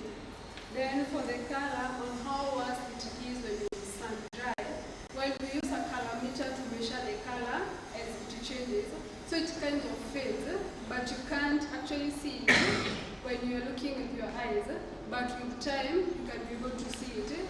And if you dry the chilies on open sun drying, then the solar dryers, then you place them against each other, you'll be able to see. So that is what I say when the color fades with it. It's kind of, it fades when you all use the open sun dry. Then the chilies we used are like I stated, we have 3 main varieties from the coastal regions. That is where we got our samples from. We had the Nemo, Fanaka, and I can't remember the one. So those ones are the red ones that we used. The red chilies. Then the color we really checked the red color of the red chilies. Then for the taste is not affected. So after drying, we did a sensory analysis of chilies where we cooked some small chilies with meat stew, and it was eaten with some ugali and rice. So the taste was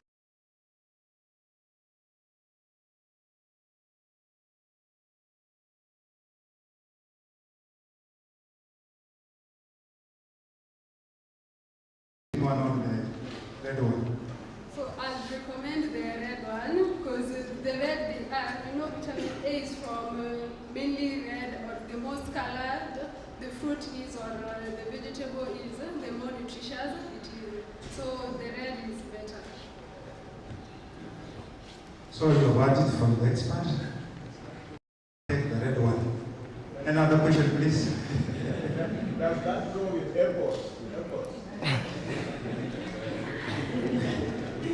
Now we are talking about Gdp, let us not go to the airports. Another question, please. Now maybe my comment is that we are talking about gender. We also have courses where as men we don't like to go there. Why? Can somebody do research on that, like secretarial?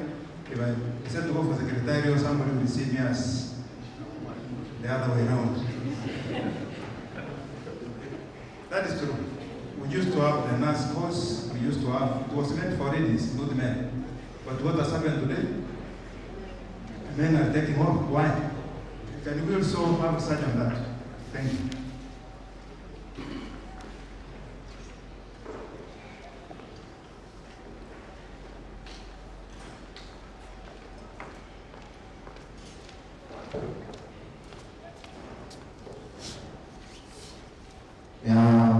There are several questions I want to respond.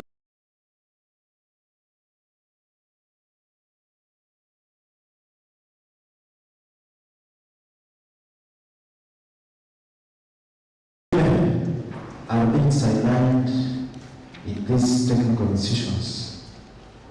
Of course, from previous researchers established that female are lesser or they are not competing in terms of participation because maybe they fear or such. So I was to establish also the representation in institutions in terms of enrollment, and we found that there are more men than female distributed. Therefore, I was to establish it is still a challenge to us, and therefore we need to come up with a strategy to so that then courses, coming up with the courses which encourage both gender, like when we say secretarial, of course you see that it is twice female than male from previous researchers, and it is still there. Therefore, we should find a way of knowing that. Definition of gender.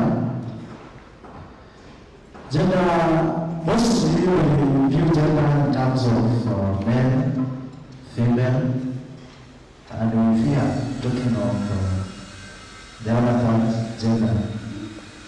I don't know why, but we agree with me that we are mostly based on female and men. So, I was to establish whether the interests of men and female are being taken care of in the research. And you find that if you had several courses for female and others for men, the population will be almost half-half. Therefore, the representation in terms of academic programs will be catered for. And also, there is need for sensitization to make sure that at least more female are encouraged to do technical courses, and also more men are encouraged to do these social courses. Then, lastly, there was a question on, I think, new courses coming up, or something like a training course, being a short course or so, just on gender, to promote gender equity. Thank you. Thank you so much. Now, there are so many issues which have come out here. Like we are talking about, let me say, you see, those are the areas for research. We're talking about research here. So you can get areas of research from here. Like we're talking about why men are not taking other courses. We expect next time when we have a meeting like this one to have an answer on that particular area so that we are able to go together. Now, next group is, can I have Mr. Philip Abiero on the stage, please?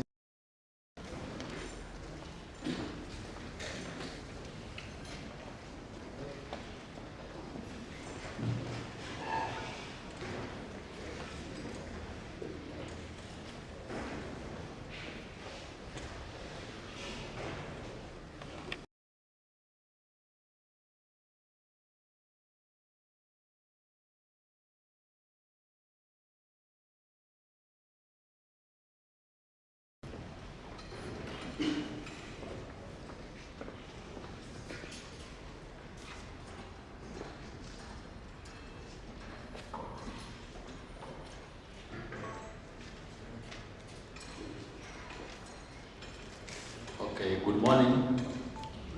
Good morning to all. Yes, my name is Dr. Philip Apiero from CI Institute of Technology, and I would like to present on a topic in blue economy.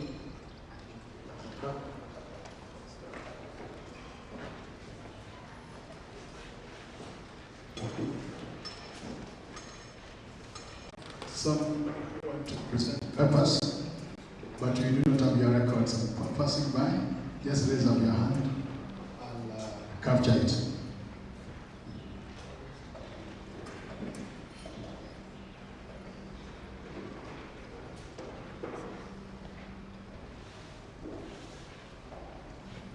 Yes, thank you very much. I would like to go through this particular paper, talking about strategic repositioning of TVET for blue economy resource.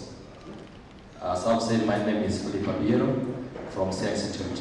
Now I want to say that the topic on blue economy is a new field, and I think the first time it was talked about was in the US in the year 2009 at a conference at the Senate committee, when they were discussing how the US government would be able to develop business opportunities in blue economy, how they would gain economically by this particular process. That was in 2009. Later, in 2012, the topic again featured in the UN conference on sustainable development in Africa.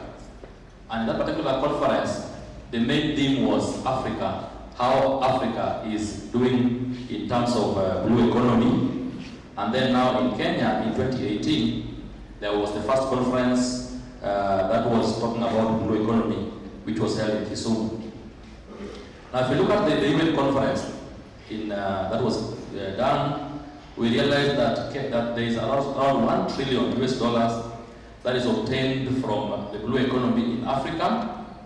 And when we look at Kenya, we realize that Kenya, the ocean economy contributes around 90%. And then in Kenya again, we realize that there is around 2 million people that gain their livelihood from fishing, boat building, equipment repair, fish processing, and ancillary services. So, but now let's look at this concept. Now, various scholars have talked about the meaning of blue economy. Kaczynski 2011 talked about blue economy in terms of commercially sustainable development of the ocean. The World Bank talked about sustainable use of ocean resources for economic growth, improvement of livelihood and jobs. Costa talked about blue economy in terms of reduction of contamination in the ocean, and Feller also talked about generating wealth, but now their key area were from the ocean. In both definitions, the salient features is about economic activities of the ocean and the marine ecosystem, that is globally and also in Africa. Yet the element of the lake which is not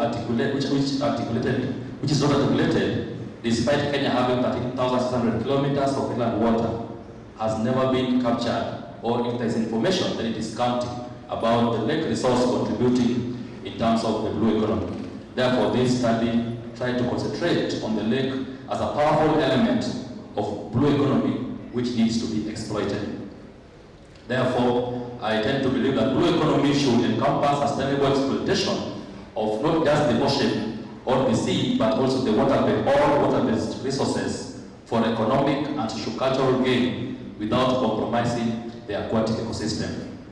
Where water-based resources include lakes, rivers, underground water, ocean, swamps, and sea. Now, we are talking about strategic positioning of TVET institution. Repositioning is an conscious adaptation to a changing environment. In essence, repositioning is to change the way that we look at our resource, in this case, the blue economy. The strategic positioning now is now consciously undertaking by various organizations in the changing environment to exploit the core resource of the blue economy. So my objective was to look at the influence of TVET in terms of training, in terms of tourism, and also collaboration and partnership on exploitation of the blue economy resource by TVET, and particularly the lake. In terms of training, according to Siringi, he talked about sustainable exploitation of the Kenyan's blue economy. One needs manpower skills. That TVET should strategically reposition themselves to look at, to review the curriculum so that they will be able to offer training that are able to respond to the resource that is untapped in our lakes. Ngumi, who is the Vice Chancellor of the Kenyatta, talked about government being able to establish and equip, should be able to equip our training facilities to impart skills for areas like shipbuilding, like navigation, tourism, marine renewable energy, offshore gas exploration and mining, and also waste management. Currently, Kenya, under the Kenya Marine Fisheries Research Institute, is conducting research on marine science. But key areas where now we have the occupational areas where we have those who are in the lake is not maximally exploited. So training, if it is done, we expect that there will be more exploitation because now we realize that around 75% of vacations that are spent mostly even in Kenya are normally around the coastal cities. We need to think from the coastal area to the lake region and other water-based resources. In Kenya, the ocean economy, 90% of it is on tourism. And that is also another area that TVET institution may need to look at. On partnership and collaboration, it is also a key area. The sustainable development of Kenya's blue economy requires partnership and collaboration among the relevant stakeholders. According to Rasao et al., collaboration is likely to reduce the number of both the user and user environment conflicts that are always there in the lake. Methodology, I used descriptive survey, research design, and I did purpose sampling. My target area was in the Wichilum Beach and Dunga Beach. I targeted 15 respondents purposely. I used questionnaires, and in some areas I used interviews for the BMUs, that is Beach Management Unit, and the tourism officers within the lake. The findings, you can see that one of the key areas in tourism were the water sports. Water sports were recommended as key areas that can be tapped even further in terms of leisure fishing, in terms of snorkeling and swimming, in terms of fish cage farming, bird watching and hippo watching, kayaking, sunbathing, souvenir shops, and even restaurants along the lake region.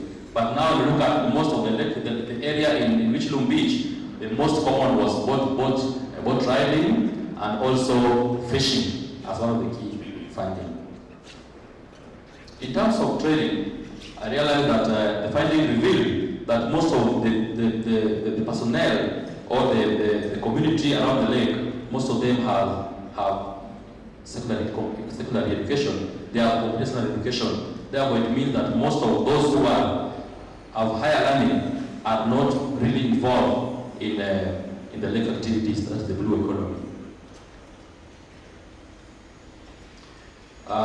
Findings also reveal that TVET institution could strategically reposition, that is now the qualitative report, that could reposition to offer skill-based approach, especially in the areas of boat building, tour guiding, rescue diving, and this was very key that we don't have professional divers that are key in rescue. So TVET could design curriculum that could train those who are involved in disaster management, which is called also defensive diving, to rescue those who drown in the lake.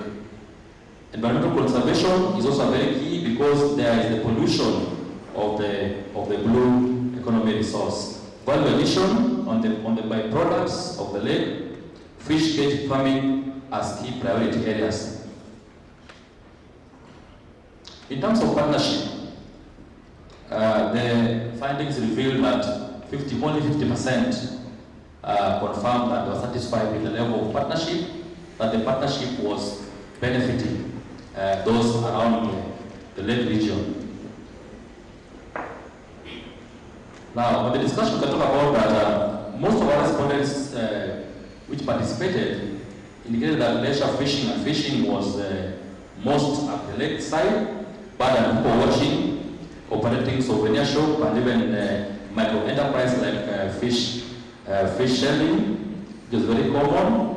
And then qualitative data revealed that water-based tourism, that is the water sports, like snorkeling, scuba diving, are very common in part of this particular economy.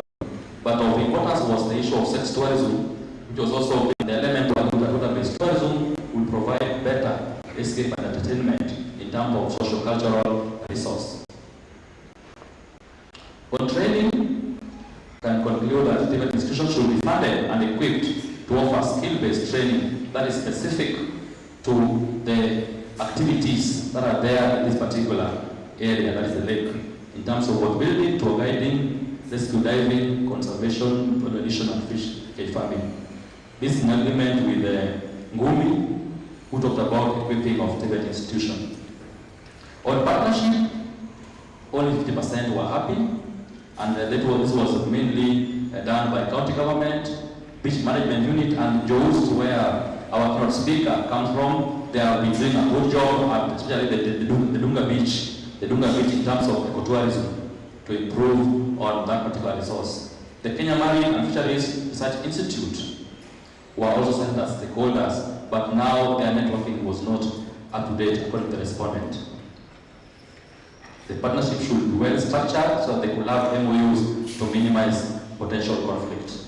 Conclusion, strategic positioning of TVET in exploitation of the blue economy resource, especially the lake, could be achieved through skill-based competition, through skill-based, competency-based training, water-based tourism, and structured partnership and collaboration. The recommendation from the study indicates that TVET should be funded and equipped to develop skill-based curricula for training. The stakeholders should focus on structured partnership to maximize exploitation of the blue economy resource. The infrastructure around the lake should be improved, and therefore further research also should be conducted on the water-based economy, like rivers, springs, and underground water, not just the ocean, the sea, and the sea. Thank you.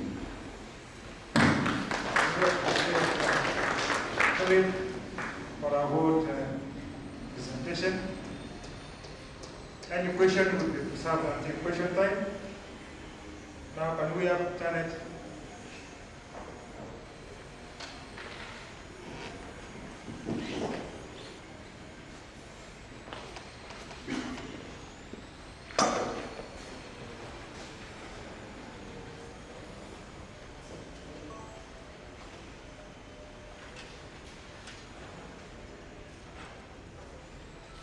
Please, if you have a paper to present and you have not given us a name, please send us an award so that we know that you are around. We put you on our schedule. If you have a paper and we are not aware that you are around, please let us know that we are there. After the next three, we will have Paul study and Armstrong also from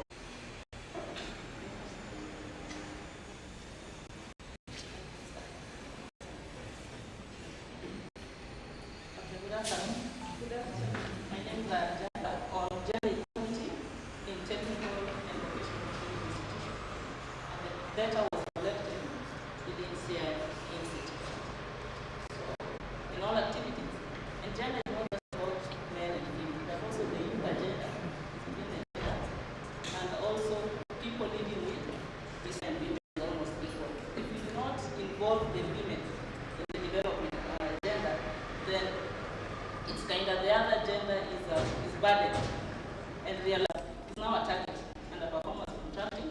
We are supposed to come up with a policy and implement, and for that policy to make sense, you need to identify the gray areas, and that's what we are trying to do with the CAP study.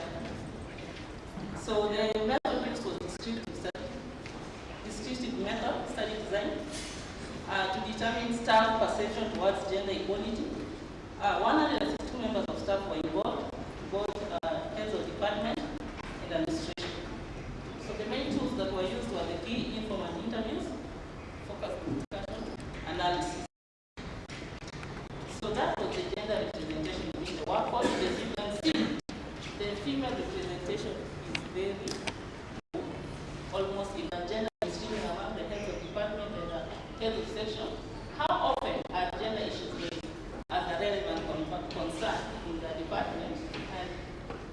response was that it was occasionally raised, it wasn't demanded. And then information about gender is occasionally asked or discussed.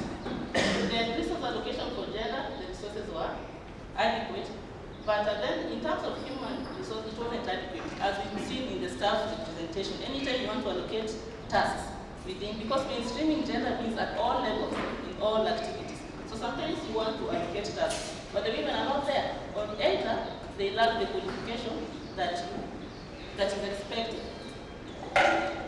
So,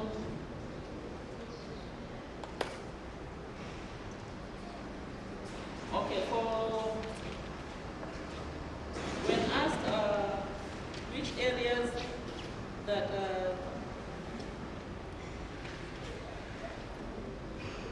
okay, capacity building, but not adequate. The training in gender is not adequate, and most people actually lack information about gender.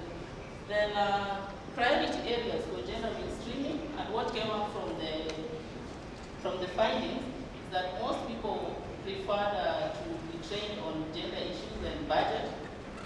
Specific topics such as gender issues and HIV. We know that women are more affected by HIV compared to men, maybe due to their physiological nature and the vulnerability.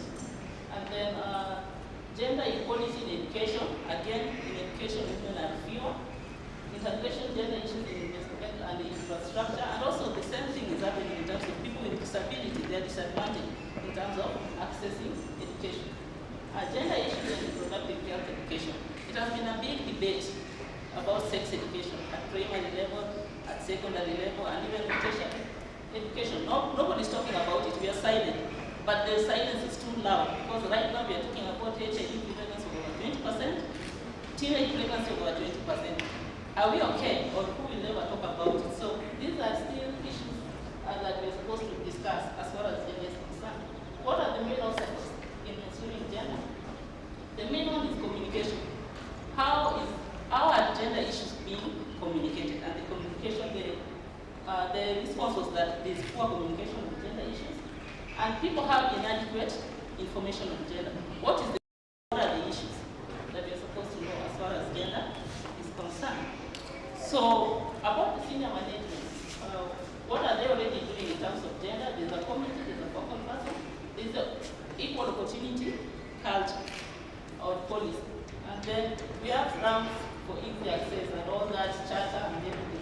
But are we doing inclusive education? Are we bringing on board people with disability to be trained, other than just having the infrastructure?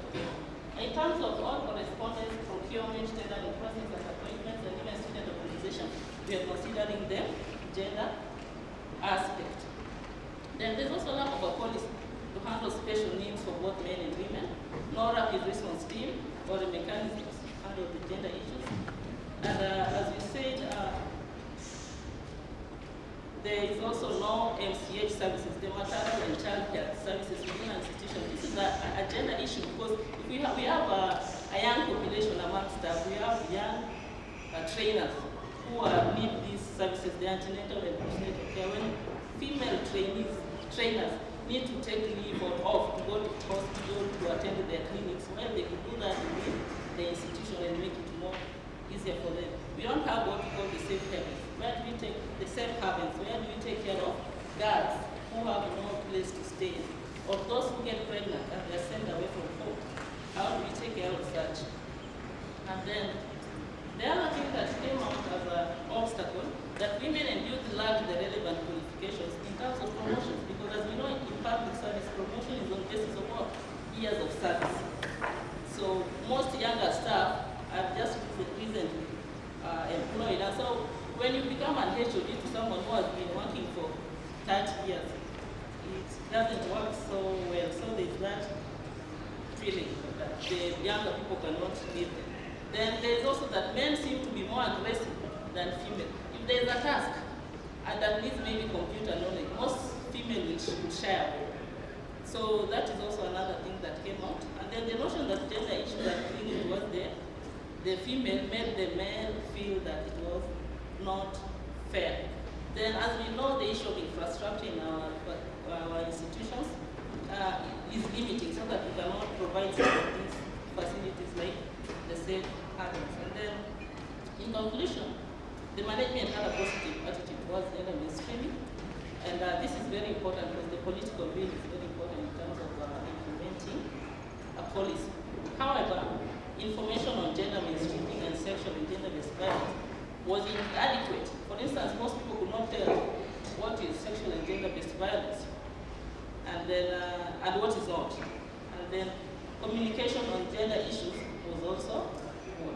So we made a few recommendations. One is to improve communication on gender issues, capacity building on SDVB and gender issues, to promote policy implementation, improve provision of health services for women, and reproductive health education among the trainees to curb the issue of HIV and teenage pregnancy. And then the management should come up with a re-entry policy for female trainees who drop out or defer due to pregnancy or early marriages. And now even the men are affected by early marriages.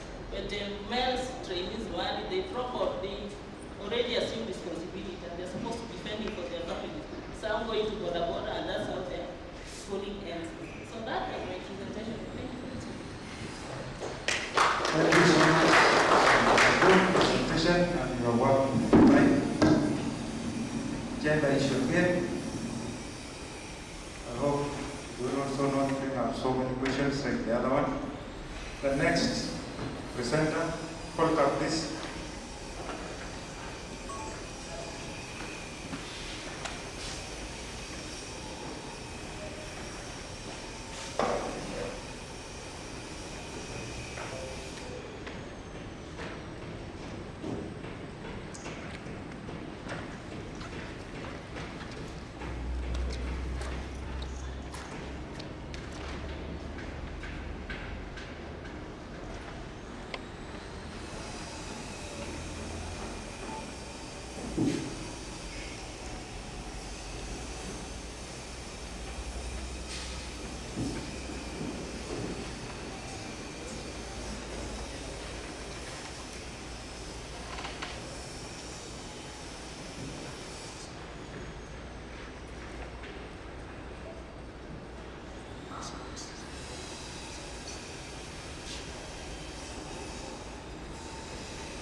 Welcome. We did a research on social cultural values and their influence on economic development. Case study of Aleppo sub-county in Sierra County. I'm the one, Jetta Monica Lucas, but from the Department of Legal Studies. Randa Daniel Otieno from the Department of Agriculture. Onyango Steve from the Department of Applied Science. In our abstract, we have said each society as a set of values, norms, beliefs, customs, and habits known as their social cultural values. They are the ones that usually shape their behavior or the members of that society's behavior, and how they even view the occupations and perceptions of ideas of an ideal lifestyle, economic activities, and even risks. We are saying that values are those standards according to which a society judges the significance of people, goals, and other social cultural status. This research is conducted in Sierra County with the aim to investigate the social cultural values and their influence on economic development. We used Aleppo sub-county as a case study, and our main focus, which we came up, was on practices, beliefs, age, religion, family, income, sexual practices, funeral ceremonies, medicine. This is traditional medicine. And we also examined data roles. For the purpose of that study, data was collected from 200 respondents. We used multi-stage systematic random sampling method.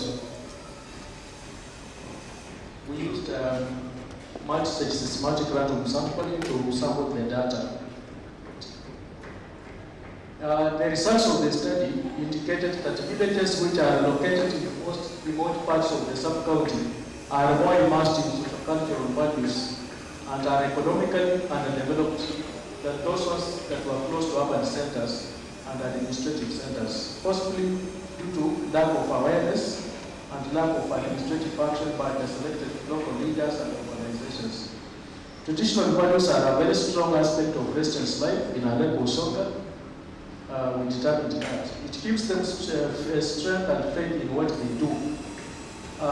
We, in our opinion, based on what we established, we say that a system should write where the importance of modern values are brought in on priority basis to meet the needs of transmission of innovative cultural choice to reduce the desired change and effect, and the need for development, something there. What we are saying here, in simple put it like this, there is need to revamp the cultural values when we want to introduce development. That's what, based on our findings, we are going to examine. We were concerned with the effect of those social cultural values, and we were relating them to development, and particularly sustainable development. It's very important. I'd like us to look at this introduction, very important. We are saying that development aims at enhancing the quality of life of people. That is the key goal, which involves advancement in both economic and non-economic spheres, such as digital liberty and culture. We reviewed the intent of support called Akrawal in 1992. People's basic values and aims are ever-changing, from according extreme priority to economic progress and consumption to increasing emphasis on quality of life. It is Engelhardt, 1983, said those words. Continue. There are several literature that we use. I'd like us to look maybe at this one of Roberts and Cooper and Paul Beckett, 1984. In their reviewed literature or belief system theory, there is a theory which they looked at the belief system. They put values at the core of an individual's personality. So they say values serve as the crucial apparatus that surround the self to sustain one's self-esteem whenever necessary and to boost one's esteem whenever possible. In other words, we are controlled or influenced by our human values, which either we were socialized or we create for our own selves. Now, literature speak about these values. Michael Porter, those of you fellows who are specialized in things like procurement, he says that rather than arguing that particular culture traits are a prerequisite for economic development, it is the international economic culture that is pushing every society towards productivity and values that are conducive to a global homogeneous culture. Kulingana na yeye anasema, it is international community that determines the values that we imbibe to drive our economy. That is what dictates our values. Now, objectives of the study was, number one, to determine the relationship among social cultural values and their effect on economic development. On our abstract you have seen, we have tried to list a number of them. So we would like to relate. For example, when it comes to marital practices, how are they related with others like, polygamy, and how do they have influence on economic development? Two was to determine the prominent social cultural values among the residents of Aleppo sub-county in Isaiah County. Then the last one was to determine the gender role towards economic development. We came up with three hypotheses that the younger the age of the residents, the more modern will be in their values. Satisfying perceives other things in age constant. What it meant there that more younger generation are likely to transform their values as opposed to older generation. Number two, the stronger the modern values, the higher the family income of residents. That we are saying that families that have higher income or economic income, we like that they have adopted modern values as opposed to traditional values. Then the last one, that the higher the education of the residents, the stronger will be their modern values. So you will see what the study revealed based on that. This current strategy, the way I would let's say it was carried in Aleko sub-county, it is within Siaya County. We used both primary and secondary data. Primary data we collected directly by interviewing the respondents in that area, and we used interview schedule to collect the data. We also made observations. The residents and individuals holding different positions at different levels of society, Aleko sub-county, were interviewed in this study here. We interviewed 200 respondents whom we selected, and we used words as our basis for selecting those respondents. That's what the administrative units that we used. We basically went for those measured in the western and southern parts of Aleko. The details of my colleagues here were in Aleko. The eastern side is actually Siaya town. So we were basically concerned with the interior. Rantako area, there is a place called Nyandorera, Ndani Kabisa, where people are likely to be multi-cultural values. Now, discussion and conclusions. When we were conducting this field survey for the study, we looked at the age of the respondents, and the ones we dealt with, we categorized into age groups 15 to 25 years. We took persons 16.7%, 26 to 35 years, 13.3%, 36 to 45 years, 38.3%, 46 to 55 years, 23.3%, and finally 55 and above. We applied logic here in selection of these respondents here. You are aware the most productive age group, which looks to be stable, is this of 6 to 45. Put it, some politicians even this country say life begins at 40. So they are likely to have settled down. You can count on them as productive. So we minimized their unproductive because we were interested in economic development. Continue. Now this table shows the maximum percentage of respondents. That is 38, the way I've already explained. But again, we have given you a description of respondents according to educational level. The number of illiterates that we used here were 5%, which was 2.5%. And then those who have reached class 8 was 16%, for 4 leavers 18%. Tertiary education like this college and above, that is 30%. University or graduation, 23.5%. Post-graduation, 10%. So that gave us 100%. There's something you can learn here again from this data here. Look at tertiary, most of the community members there, we discovered that have tertiary education. If you are to look at,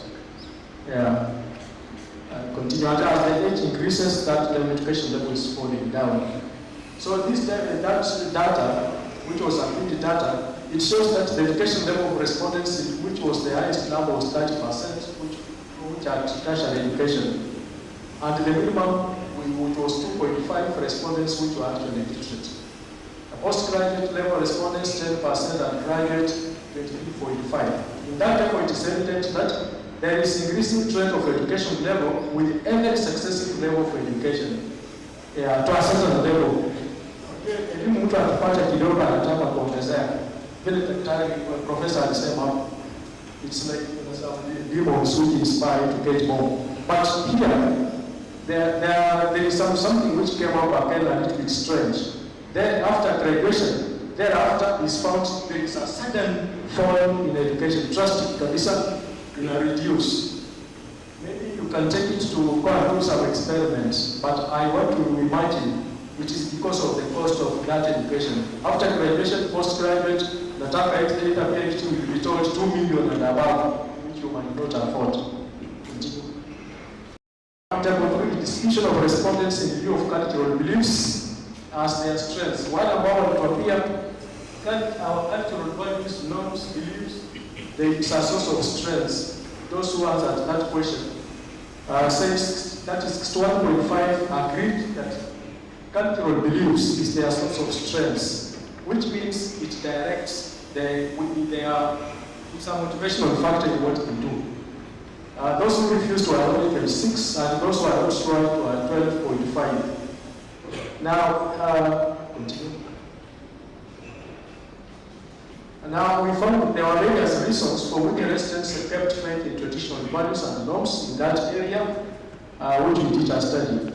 When they said that they are protective factors when it comes to social cultural values. For example, they said religion, they view it as a protective factor. Kuna Mungu ambaye anamlinda if you go to, say, the church. Those who believe in the religion, they say, my protection comes from God. There are those ones who say, no. This culture protects us against, say, foreign encroachment on what we do. Yeah, they use it to do's and don'ts to protect certain aspects of their lives. So, for example, here we looked at polygamy. They say that polygamy is a protection for increased love in that community. It binds them together, solidarity, stability, keeps them marital satisfaction, particularly from their point of view. So, we, as the researchers, we get the information from these findings that social cultural values are very strong aspects of people's life. That's what we got from there. People have faith in their social cultural values, and what they do, they are about to observe them when they are carrying their work. Some believe it's a hidden power and the rest. So cultural beliefs provide direction, explain history, and strengthen community bond according to the respondents in that particular study. We put a question with the respondents, gave us the responses. Respondents' preference for their social cultural values, particularly a few which we took for this study. We look at religion. And remember, the respondents were 200. So we looked at it as a variable in comparison with the rest. 46% believe that religion is very important. There is a practice which we are also trying to look, and remember we are relating these values to economic development. There are those who strongly believe in witchcraft, and it has some effect. We'll see whether it was negative or positive. Those who believe in polygamy is 3.5 in that particular sub-county. Funeral ceremonies, 0.5. Other gender may believe sexual practices, it is about planting. There is a group which said any others, it was 2%. Now, the study revealed that social cultural values and beliefs were firmly held by the respondents. The way we have said, 46% of them say that religion is important to them. Those who believe in witchcraft are such. Now, we have another question which we put here, which we have tabulated, distribution of respondents cutting the changing gender roles. But that is 4 minutes more. Okay. The question of whether men are better decision makers than women was put forward. We put a question whether men should do 50% of their time required for household chores, that's in Mali. University education is more necessary for men than women. We asked that question. Women can be good in politics. Both husband and wife should have a job to contribute financially in our family. So, next. Now, just in a brief, the respondents gave us the answers, and you will see, out of 200, 105 of them strongly agreed that men are better decision makers as compared to women in our levels of county. Only a few, 10% respondents are the ones, okay, 10%, you can say 105 plus 10. So 125 agreed that men make better decisions as compared to women in that place. And whether men are better planners than women, you can see 144 agreed out of 200. So they said they feel men make better decisions. To whether university education is more necessary for men than women, 81 out of 200 strongly agreed, 69 agreed. In other words, they also still feel university education is more better for men than women in our Lagos county. Next page. We have briefly looked at income distribution. Those who get income, we estimated at 1,500 to 5,000, 27%, 6,000 to 10,000, 22%, up to a maximum of 25,000 and above. Now, what is revealed in this table here, it shows that income distribution of respondents in the study, it reveals that 27% of respondents fall under the income group of 1,500 to 5,000. And it was evident that the percentage of groups of respondents fall continuously with increasing income groups. We related this to cultural values. The more a person gets more income, mtu anaanza kuwa na pesa nyingi. Huyo mtu anaanza kudrop traditional social cultural values in favor of modern cultural values.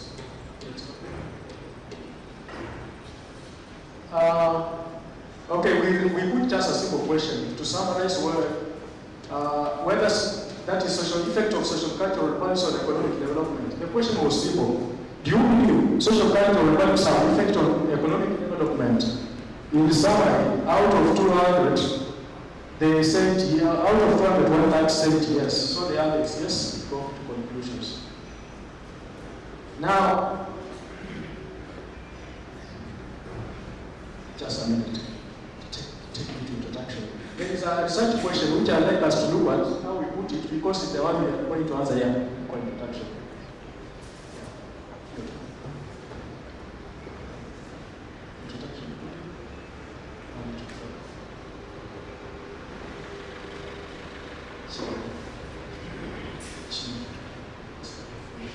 We had a research question here, which we asked, do the beliefs held by people improve or both are hindrance to its growth and development? Then we had another question. Do the people's social cultural values in any way determine the process and progress of development in our nation? Those were the two questions we wanted to answer in this study. Go to the end.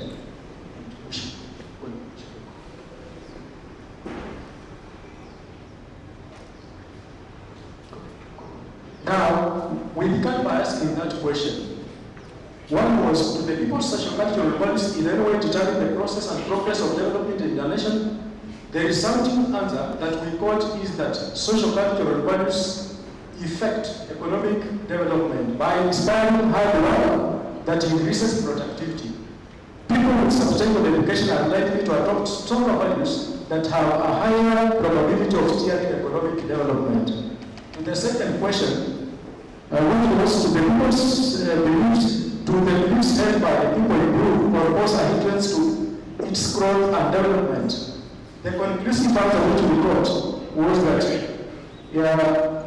that beliefs held by people may either improve or cause a threat to its growth and development. If it improves development, its growth or development, and we have said it improves development if the beliefs are progressive, reinforce character traits such as hard work, education, and confidence, gender, equity, or raise productivity. Fine.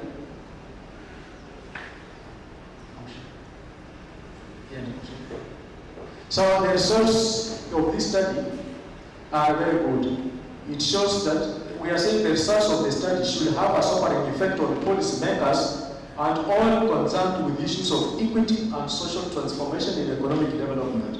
If the government has not been able to achieve its avowed objective of participation by all sections of society to transform Kenya into a newly industrializing middle-income country, providing a high quality of life to all citizens by 2030, as we have pledged in our Vision 2030 through an inclusive process or participatory process, we are saying here clearly that the ultimate objective of economic development will not be met. It is because, in this case, social cultural values need to be totally revamped. Thank you. Thank you very much. Thank you for a good presentation.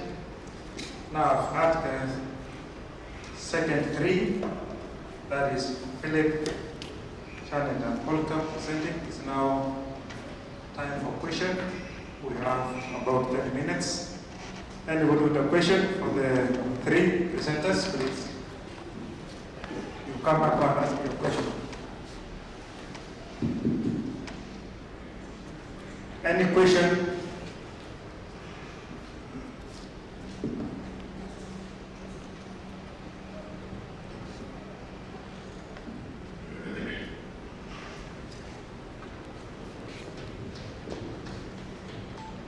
And please, you make your question brief. Yes, thank you, the presenters, for the wonderful work that you've done. Preparation is not easy, and even gathering the courage and the stamina to stand before people, especially when you are sure you are standing before intellectuals, is a great feat. Let me start from Polytechnic. You ended with this phrase: cultural values need to be totally revamped. And so, whoever does not have any culture is a slave. That is transliteration of a Kiswahili saying. I don't want somebody to start assessing my Kiswahili. Then now, with this in mind, where do you want to enslave us to? That is one issue. Number two, there are retrogressive cultures which are being valued by certain communities. In the light of your study, did you highlight them? To the second presenter, Janet, I have this information. You've said that there's a general misinformation about gender, but I'm sure we are not creating gender. It is the natural phenomenon. It is the natural phenomenon that is existing within us. Why must there be lack of information about it? That is to Janet. Then to Abiro Philip. You talked of repositioning. The word that caught my attention remains repositioning. Which is the position of Tibet now, such that now you reposition it? Two, to you. You talked of the blue economy, and of course, especially the Lake Victoria Reserve. In your study, if you were to make a proposal to the Kisumu National Polytechnic, which training areas would you have recommended to bring utmost competency and resource? Thank you. Thank you. Next question.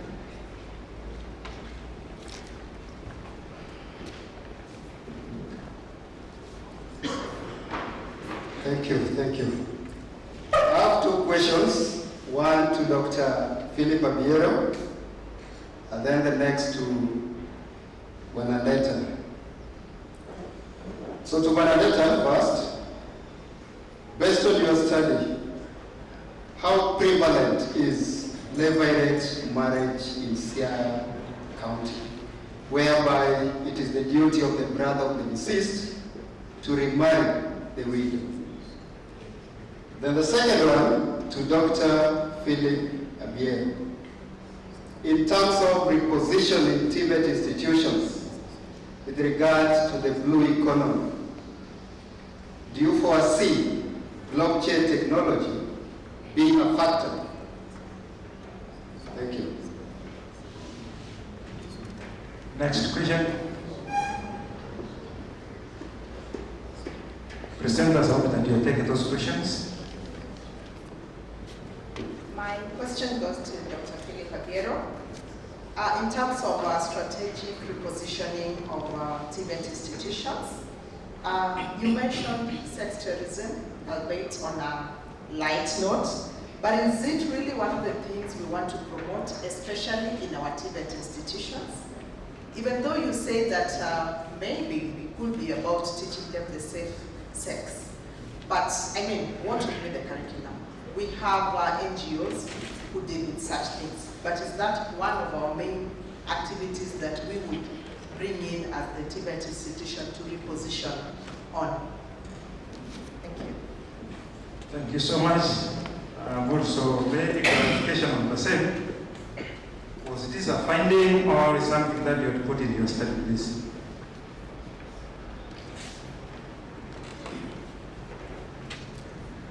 My question goes to Mr. Polycarp. And according to Roger Hickam on diffusion of innovation and adopter categories, we see that whatever you have told us is all about the last category, which is laggards. What new idea are you bringing in? Another question? If I bring in the presenters to give us what they have.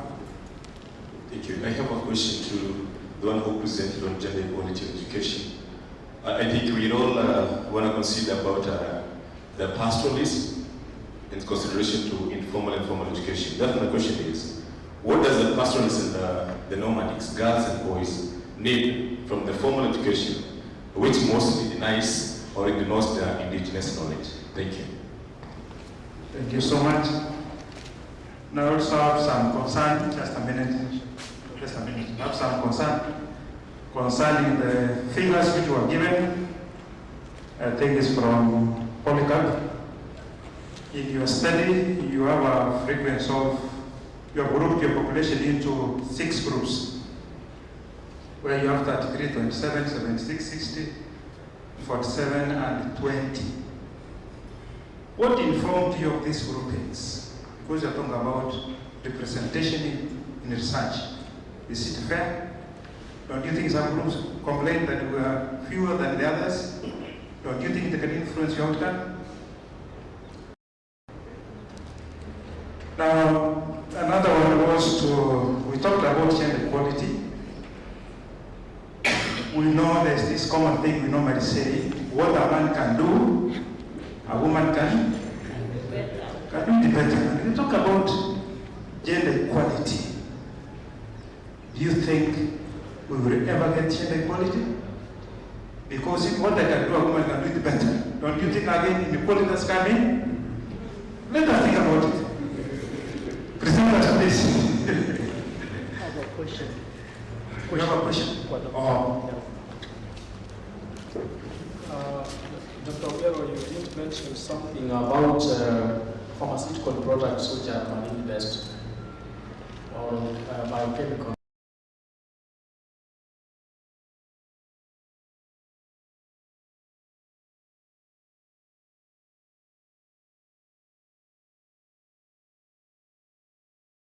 Thank you so much. Another question before I bring in the presenters to answer the questions.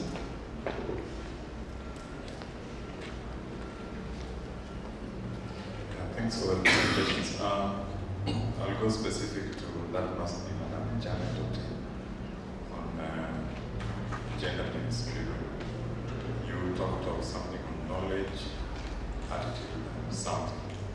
Now my question is, how will you quantify knowledge that person A is knowledgeable about gender mainstreaming, person B is not knowledgeable about the gender mainstreaming?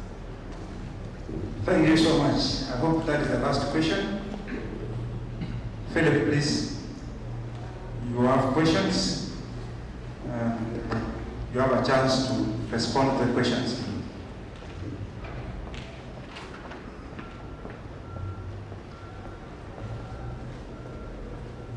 Thank you very much. I think I was the most brief presenter, and I was talking about the positioning of Tibet, and I say that this is whereby we have a conscious adaptation to reveal our strategies that we use in training, so that we will think about the skill-based approach in imparting knowledge, especially in the element of training. Two, I say that this was in terms of tourism as a resource, in terms of collaboration and also training. For the question I was asked about if I'm supposed to advise Kisumu National Polytechnic, which I'm also advising all the technical institutions, I said earlier that those who are operating at the left side, their level of education is not very high. A number of them not complete high school, a number of them just completed secondary school. Very few reach postgraduate level. There are key areas. These are findings that they raised. One, the area of fabrication of fish cages is an area that we will pick up as a institution. Another one was the challenge of deep diving in rescue or also training is a key area. Another one was the area of artificial intelligence, whereby it can be used even to locate the drowning vehicles even in the bedside. Another question was about sex tourism. Sex tourism, this was a response from the respondents when I was looking at what are the key areas. Now, what we are talking about here is that the programs we designed, we do not take into consideration what the industry is talking about. We don't look at the occupational standards of the industry. So the respondents indicated that sex tourism is one of the areas that supports some of the families in this particular area of economy. And what they raised is if there will be proper training and program activities which can enhance behavior change or can make them to do such better way in terms of protecting the lives of their clients and also their lives. So this is an observation, it's a response from the community. But I don't say that in the develop a curriculum where we are training sex workers. I didn't say that.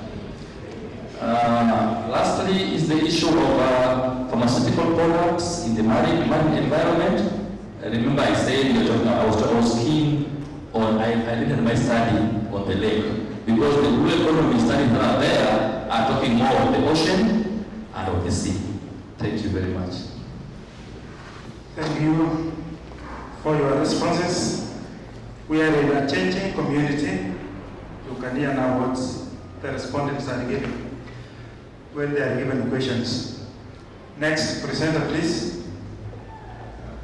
Janet. Okay, thank you. The first question was that gender has been there, and then the information is there, and that is the misconception. Gender is social, the social construction, and it depends on the society. Each society will handle gender issues differently. So we do not have a standard. And that is why we are told that when you're mainstreaming gender, you must put into consideration the cultural issues of that society and their interests. And gender, as you said, is the social construction of the society. It's not sex. Sex is what is there. You can't change that you're a man or a woman. You remain a man, you remain a woman. But gender is about the roles in the society. And therefore, what I meant by information on gender, what is the scope? Because it's a target, and you're being told mainstream gender. What do we consider? How do we mainstream it? And what are the aspects that we need to consider? The other one is that among the pastoralists, that how can we, the question was without ignoring the indigenous knowledge. So if we look at the purpose of education, is supposed to solve problems of that society. So these girls and boys can just be, they can still go through education while putting into consideration what issues they have in their backyard. Like for instance, right now, if you look at, yesterday the CEO Coops was saying that people should be encouraged to take courses in agriculture. Why? Because that's now an issue, food security and all that. So even these pastoralists, it will depend on what are their issues and that can be incorporated in their education. But that is not easy because we know that we have a standard curriculum. So incorporating all these issues within the curriculum will take a lot of, the blueprints for us to get there. Then someone was asking how we quantify knowledge. This is a CAP study is a qualitative study. It's not quantitative, so we can't quantify knowledge, and that's why I was talking of a summary of findings. We can just summarize that this is the information people have, but we cannot count. We cannot count it. So that's why I say it's a descriptive study and it's a qualitative study. Thank you. Thank you for your answers. Next, we have Polytechnic. Thank you for your questions. I want to start from the question asked by Mr. Boyd that some of the subjects might have been underrepresented in the study. I'd like to say no. This study, we adopted multi-stage sampling multi-stage systematic random sampling. In this kind of study, what you usually do, you cluster, you multi-stage or cluster your samples in a larger area of geographical study. So from the clusters which you have, you will randomly sample from the cell. And when you randomly sample, it means you accord equal opportunity to every member of that population a chance to be selected. That is what we did. There is a question about what you said about laggards. Is that we are emphasizing on laggards only. I've done some studies in community development as a specialization. Laggards are individuals who resist change, who like status quo to remain. I want to say that sub-county of Alego that we did a study, we didn't encounter laggards. If I were portrayed to mean that we had laggards, no. And he wanted to find whether we had new ideas we brought about. In our conclusion, we have used the word revamp. The first question which was asked to me, that I have used the word that we need to totally revamp the social cultural values of people or the residents of Aleko Songa. I want to say that my tone must have sounded hostile to portray as if they are bad social cultural values. Mariam, International Dictionary, defines the word to revamp to mean to improve on. So if I said we need to totally revamp, I was emphasizing that there is need for us to improve on our social cultural values in good faith. And improvement is kaizen. It is continuous improvement is what can better our society. So in our conclusion for this study, we have said that there is need to build on the values of people they have, to begin from there, particularly in development programming. Let us involve public participation to determine their social cultural values so that we begin from the level where they are, to build on them. That is what we emphasized in our conclusion, which I didn't read in the study. Dr. George has asked me about the retrogressive values. I want to say that, no, the second question was the retrogressive values that we have in Aleko Songa. I want to emphasize, people have their own cultures, social cultural values.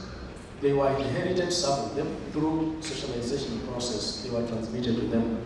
However, we determined the following values as we used some sets of questions which I did portray there. We tried to find out the interconnection between those values.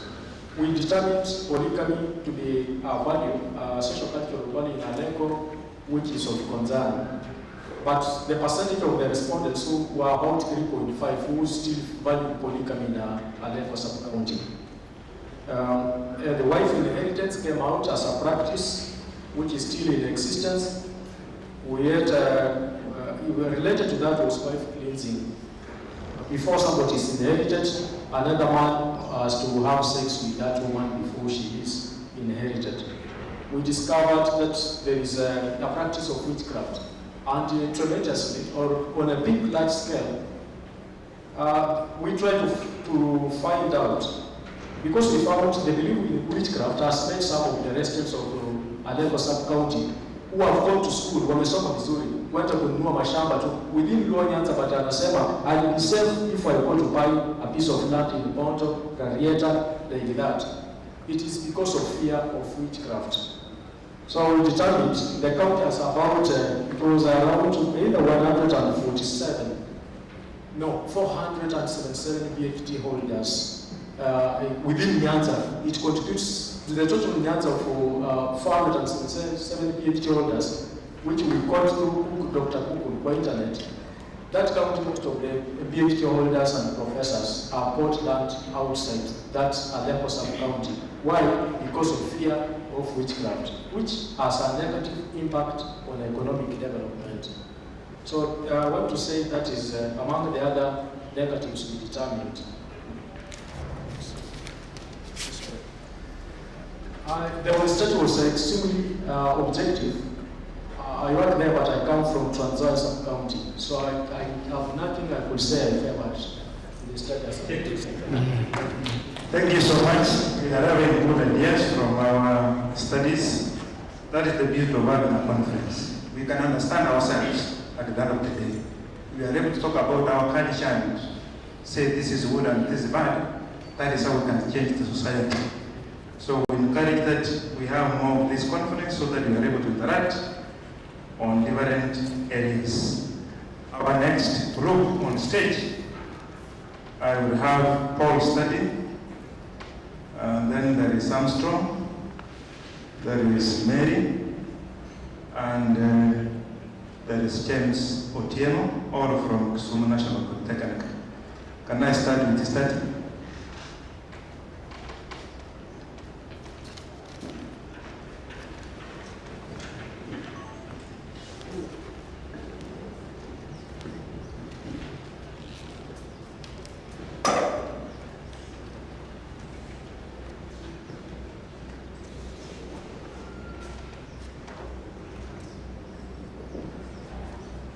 Good afternoon.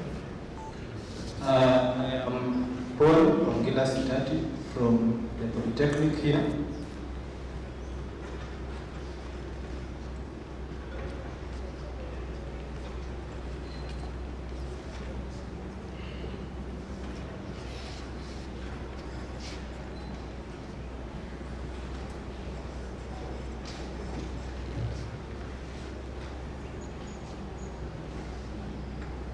So I'll be presenting a short paper here on regional integration and economic resilience in Africa.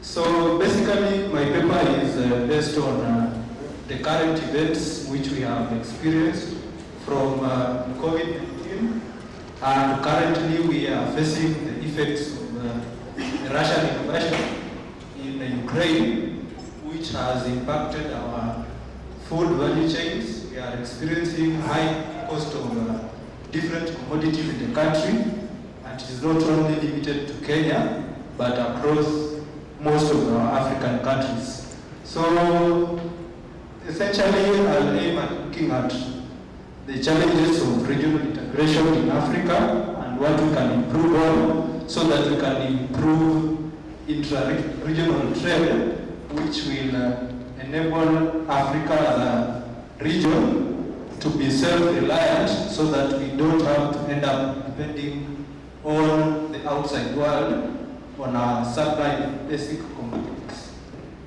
So that is basically the introduction. That is with the entry of COVID in 2019, the GDP of Africa dropped from about 3.2% in 2019 going down to negative 3.4 in 2020, but as COVID eased, the situation improved up to about 3.5 in 2021, and it led to about 5 million people losing their jobs as a result of the pandemic. So that shows the disruptions that happened in the community. So with the regional integration, it involves economic interconnectivity of countries through joint collaborative policies and practices, and these collaborative policies involve areas such as free movement of people, trade integration, productive integration, infrastructural integration, and macroeconomic integration. Other than that, we also have issues of governance, peace, and security.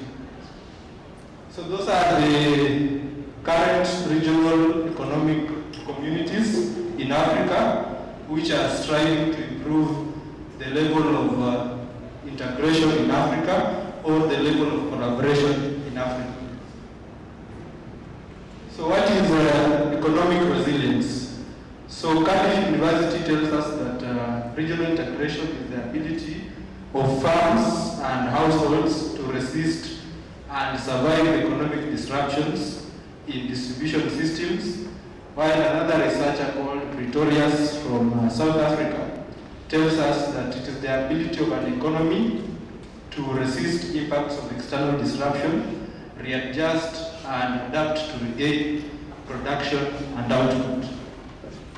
So aspects of economic vulnerability include open economies, the type of exports, that is export concentration and import dependency, and external vulnerabilities arise from structural economic factors which are mostly beyond the control of each individual country.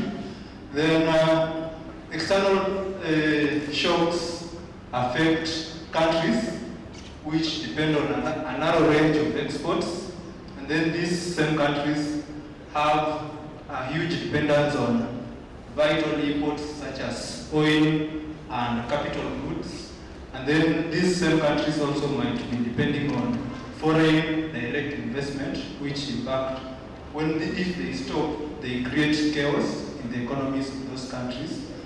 So such chaos will include price fluctuation, debt crises, financial crises, and global economic volatility, which can trigger downfall, economic stagnation, and reduction in GDP growth, as we have seen from the effects of COVID-19 and the current Russian invasion of Ukraine. So our methodology, I did a systematic literature review of scholarly articles, reports, and policy reviews on regional integration and economic resilience.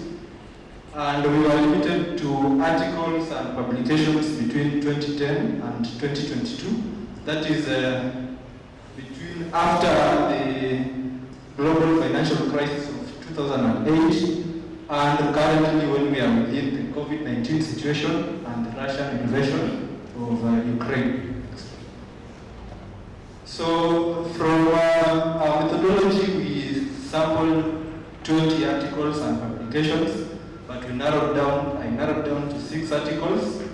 Of the 6 articles, they contain conceptual and policy issues, comparative and empirical analysis on regional integration and economic resilience. 3 studies address the role of regional integration in promoting economic resilience in SADC and EAC, which are regional economic communities. Then 1 study assessed the recovery, analyzed the role of economic policies in strengthening economic resilience. And then 2 other studies analyzed the challenges that regional economic communities in Africa face in their quest to increase resilience. Next. So from those findings, we discovered that the 2008 financial crisis, which affected countries across the world, but in East Africa, the members of East African community were able to quickly recover from the effects of that crisis, and the reason was there was an increased regional trade, that is trade among Kenya, Uganda, Tanzania, and all the Eastern African countries. However, SADC and their members were unable to fully recover, and the reasons were because most of those countries are low-income countries, and they relied on South Africa as the economic powerhouse. Then mostly they exported their goods to South Africa and other developed countries. So when those developed countries were impacted by the crisis, they were unable to receive their exports from these countries. Then they also relied on foreign direct investment, which stopped due to the financial crisis that led to collapse of major banks in the US and Europe.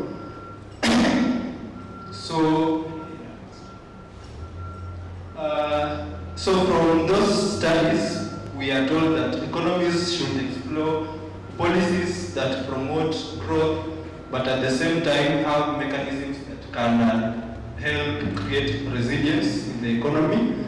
And these mechanisms and policies include development of regional value chains, production activities, infrastructural interconnectivity, that is roads, railways, and other infrastructure, industrialization, labor mobility within the countries in the region.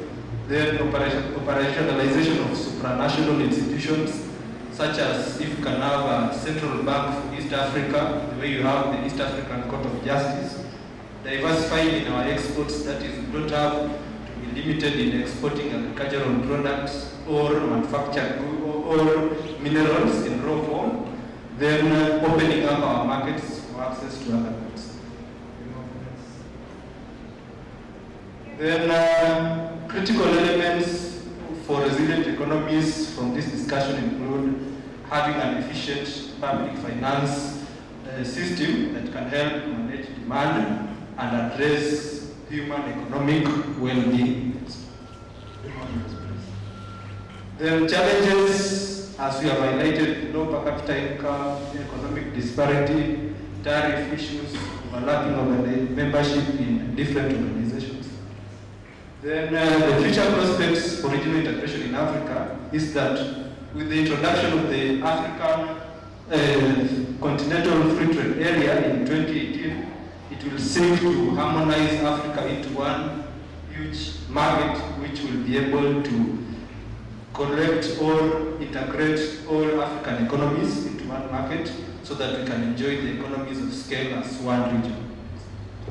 In conclusion, we say that regional integration has big potential, but we need to address all these issues so that issues such as vaccine hoarding, petroleum importation bans, wheat and palm oil export bans that we are currently experiencing can be removed, since we can source all these products within Africa. Thank you, and your questions are welcome. Thank you for your presentation. Let us have the next presenter. Questions at the end, please. Armstrong.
Yes. Hello.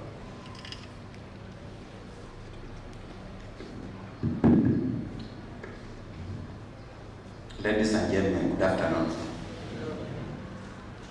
My name is Damson Armstrong from the Kisumu National Polytechnic, and I'll be presenting something small on the challenges, opportunities, and the priorities.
Sorry for that.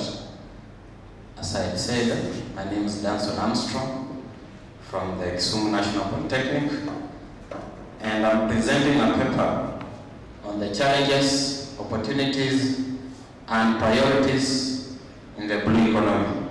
I just want to say that this one is not a thesis, it's not a project that maybe I'm waiting for an award of maybe a master's or a degree. It's basically a paper, a very short one, okay? So if I take less than minutes, bear with me, Mr. Mboy. So to start with, blue economy is an interesting subject of discussion. As my previous presenter already told you, that every day people are talking about blue economy. So when we talk about blue economy, it's basically the sustainable use of water resources. And when we talk of water resources, we mean things like lakes, oceans, rivers, seas, underground water, and all that. So it's the sustainable use of water resources to ensure that there is improved livelihoods, creation of employment. There is also improved living standards from the employment. So that's basically the definition of summarized the definitions of different orders into that definition. So when we talk about blue economy and introduction, is that all activities derived or developed from marine and aquatic ecosystems, including oceans, coasts, seas, rivers, lakes, groundwater, and associated resources. And through that, it supports the creation of value chains and can substantially contribute to the structural transformation of economies, job creation, fight against poverty, improvement of social conditions, among others. So it's majorly anchored into three main pillars. That one is environmental sustainability, economic sustainability, and social sustainability. So, blue economy in Kenya, you are going to realize that Kenya, as a country, it enjoys a vast oceanic territory. If you go to the coast, you are going to realize that we have we enjoy a vast ocean. And here we talk about, we mean the Indian Ocean. When you come to Nyanza regions, you are going to talk about the Victoria. And so many other lakes, like Naivasha, like Nakuru, and so many others.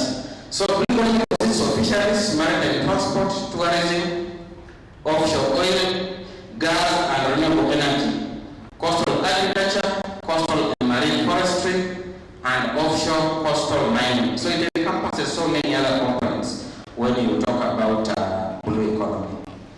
So fisheries only, from the study, says that it employs 27,000 Kenyan, the GDP of this country. So marine transport is a critical initiative towards the enablement of the socio-economic growth. And also, when we talk about it, we can talk about the Mombasa port and the Lapsset project, which is very critical in utilization of maritime transport. Of course, when we talk about Lapsset transport, I believe you understand what we're talking about. The Lamu port, Southern Sudan, Ethiopia, transport. So in this study, or in this writing, the methodology that I used was a purposive sampling. And when we talk about the purposive sampling, I mean it's basically judgmental sampling or selective sampling to derive data. So also inclusion and exclusion criteria are also used to sample previous literature on the topic, whereby secondary data was derived from journals, articles, periodicals, websites, documents from previous presentations, and all that. So in our findings, we found out that there are various challenges that were faced or that is facing a blue economy. But apart from those challenges also, there were greater opportunities that are still not utilized, that if we utilize such like opportunities, then the blue economy is in a good position to help the country and the economy to another height. So apart from those two, there are also priorities that are supposed to be put into place to ensure sustainable exploitation. And in the future, I was thinking of just narrowing down to do maybe opportunities or priorities in the blue economy, rather than doing all the challenges and opportunities and priorities. See, if you narrow down, at least you get closer to the point. So those were the findings, and we are going to have a discussion on them. So let's start with the challenges that is currently facing the blue economy in Kenya. And remember, blue economy is when we talk about blue economy, is the use of sustainable use of water resources. So that's what to stick in your mind, that it's the sustainable use of water resources to create employment, to improve livelihoods, to eradicate poverty, and all that. So what are some of the challenges that is facing this blue economy, that is facing these water resources? And one of the challenges is a lack of diversity in tourism products. Another challenge is illegal and unregulated and unreported fishing. Illegal fishing. When we talk about illegal fishing, you are going to realize that these areas have been restricted to fish. Then you or us as the fishermen will go up to those areas. That is illegal fishing. We are going to realize that maybe you are going to use some nets that are not advised. Then you are going to fish every other living organism or the smaller fish that are in the waters. That is a very serious problem facing blue economy or other fishing, which is a key component in the blue economy. So there is also piracy and coastal terrorism. And when we talk about piracy, this is robbery in the water resources. Okay? And also terrorism. You see, there is a close relationship between terrorism and piracy, but the difference is with the terrorism, you are targeting it's more political, and the piracy is more private. You just want to rob, maybe get something from those people who are traveling. So it's also a very serious problem that is facing blue economy. Another serious challenge that is facing blue economy is pollution and unsustainable human activities around and in oceans. I remember at one point when we were in Mombasa and gone there, so I was asking people who are swimming around the oceans. So I was asking them, where do you go when you feel like you want to relieve yourself? They said that our toilets are here, our knees are here, so they do everything in the ocean. So I was like, hi, and I was swimming in this ocean, and you see, when you swim, you can easily take some water into your body. So I was like, what's not happening here? So because they are telling me that this one is our toilet and we do everything here. So that was also a very serious problem, because you see, it's pollution, and through that you can, people living around those areas can contract different kind of diseases like bilharzia. So it's a very serious problem. Another serious problem, according to that research, was a weak legal policy, regulatory and institutional framework. That if a government position fails to put in place good measures to ensure that there is a restrained fishing and all that, it means that at the end of the day it's going to create a problem to the whole country. Another key challenge is conflict with neighboring countries. You can remember all of us about the Midigo Island. We are always in conflict with Uganda, okay? So it's also a very serious problem that is facing a blue economy. We can talk about the Migingo Island, and also in Indian Ocean. I remember last year or early this year, we had a conflict with Somalia, whereby we were in conflict with them in the sense that they wanted part of the ocean, Indian Ocean, to be theirs. And we all remember the ruling of the court. So it's also a very serious problem that if not addressed, it leads to backdown in the blue economy. Another one is poorly planned and unregulated coastal and land development. So those are some of the serious challenges that is facing a blue economy in Kenya. Summarize, please. You have 3 minutes. Thank you. So, another finding on the opportunities in the blue economy, and when we talk of the opportunities, these are the gaps that the economy can capitalize on to ensure that the blue economy grows in the country. So, according to the World Tourism Organization, Africa is the new frontier for tourism, and Kenya needs to harness its huge tourism potential in inland waters and at the coast, which can create thousands of jobs to Kenyans. Another opportunity is advancement in the shipping industry, and also apart from that is fully exploring its fish resources along Indian Ocean and other inland lakes, for instance, Lake Victoria and all other water resources. Apart from that, we also dealt with priorities that the country needs to put into place to ensure that blue economy grows, and one of the priorities was to improve the investment climate and promote PPP. Another one was to improve regional peace and security, and you realize that if you have peace and security in the country, if there is political stability, then these other key sectors can easily grow. Another priority that the government needs to put into measure is develop the maritime database to ensure the records that the records are in place. Another priority is to develop ship acquisition and port infrastructure, among others. So those are some of the priorities that the country needs to put into place.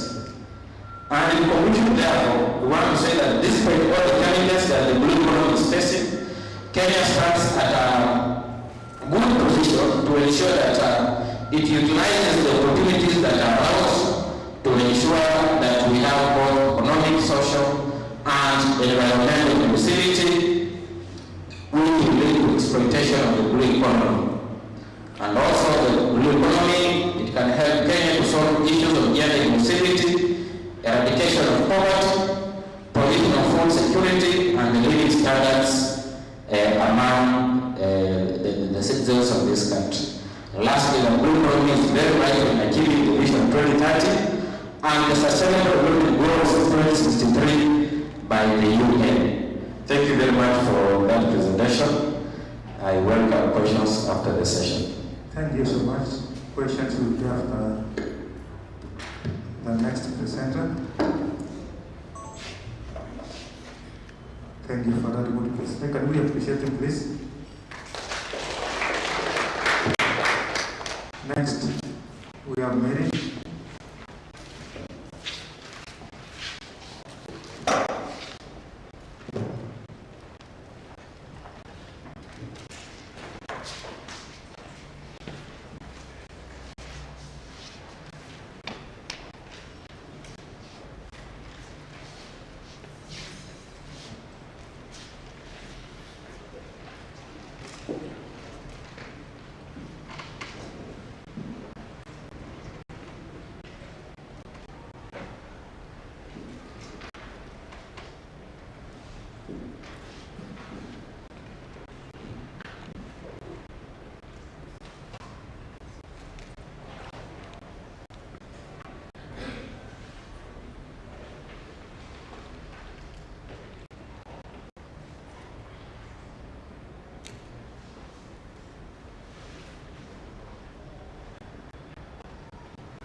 afternoon. Yeah, I'm Mary Mwatite from the Kisumu National Polytechnic. I'm honored to be here. Today I'm going to talk about women and youth inclusivity in the blue economy. So first of all, we have to understand who is a woman. A woman is an adult female. If you are, while you are signing the registration form, they were asking gender, F. So that is a woman. Youth, as defined by the Constitution, is a person aged between 15 and 34 years and above. So basically, my study was going to look at how women and youth are included in the economy, the challenges that they face in the blue economy, and we also look at some of the strategies that can be adopted to improve the situation. So basically, I'm not going to bore you with the definition of the blue economy because the previous presenters have defined what the blue economy is all about. But basically, when you look at the blue economy, there are various agendas that support the blue economy agenda.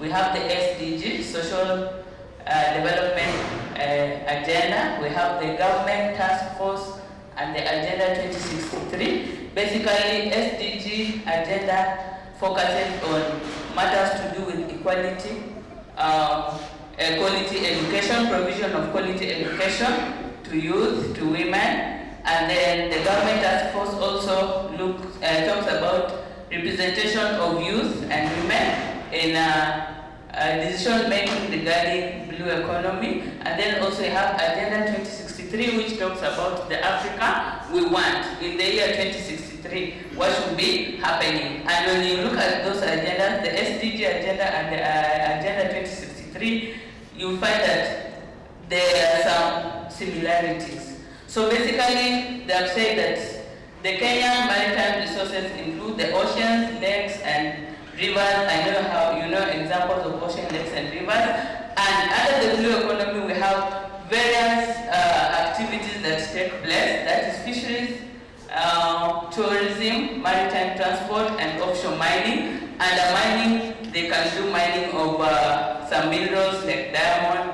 And then maritime transport basically deals with transportation of goods and passengers from one point to another but through sea. Then tourism basically deals with activities that are related with sea. My previous presenter talked of scuba diving, snorkeling. So those are some of the activities that are under tourism. So it is important that the women and youth be included in the blue economy activities because basically it will help in the social economic growth of the country and also increase its GDP. So, as I said earlier, that the Constitution defines the youth as being people that are aged between 18 and 34 and they constitute about 25%, and those that are below 15 years make up to 43%. However, youth face challenges, and such challenges include poverty. We have unemployment, underemployment, whereby you have a job but you're not being given value for your money. Then we have drug abuse and exploitation, crime, and deviant behaviors. This is as a result of lack of maybe proper knowledge that will help the youth in the blue economy or the untapped potentials that the youth can actually explore into and help them improve their livelihoods. And then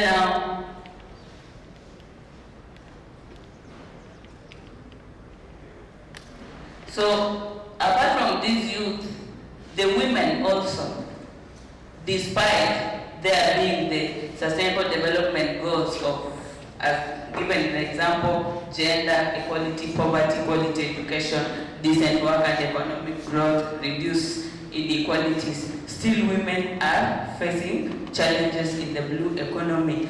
And this may be a result of cultural and traditional values that determine gender roles. You will find that maybe the men, in this case, will mostly participate in the pre-harvest activities of fishing, and women will participate in the post-harvest activities of fisheries. For example, they're given an example of fish farming, processing, drying, and marketing. Those are some of the roles that you find that women are involved in, and maybe this could be as a result of their cultural and traditional values, whereby they believe that men are supposed to perform these duties and responsibilities, while women are supposed to perform given duties and responsibilities. So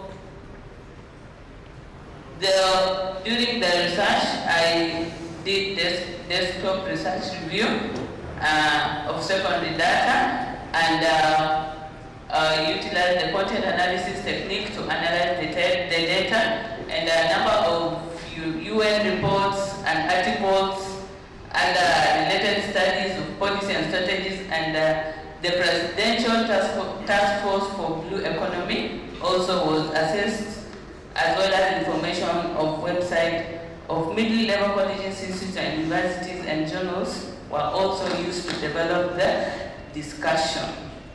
Now, the findings were that there is lack of focus and full understanding of marine resources and associated opportunities for women and youth in their potential contribution to the blue economy. Yes, we have the resources, we have the lakes, the ocean, rivers, we have activities that take place there, the fisheries, marine tourism, but the youth and women do not have full understanding of such. So it becomes a challenge for them. And then also, they encounter a myriad of challenges in seeking opportunities in the blue economy, and there is potential for inclusivity to be achieved, and proper policy planning is essential in increasing equality and inclusivity, and also there was inadequate capacity to conduct marine-based research for development. Now, through these findings, there were some challenges that I found out that women face and youth in the blue economy. The first one is exclusion and marginalization of women and underrepresented groups and youth, whereby women are treated as insignificant, okay? And there are underrepresented groups whereby decisions that are being made may be related to maritime activities, they are not being involved in them. Then you find that women also are paid lowly when undertaking work equivalent to that of their male counterparts in the fisheries, in the maritime activities. They lack equal access to maritime education and training through formal and informal processes. That women are marginalized in sharing or benefiting from the gains that are provided by the blue economy in the maritime activities.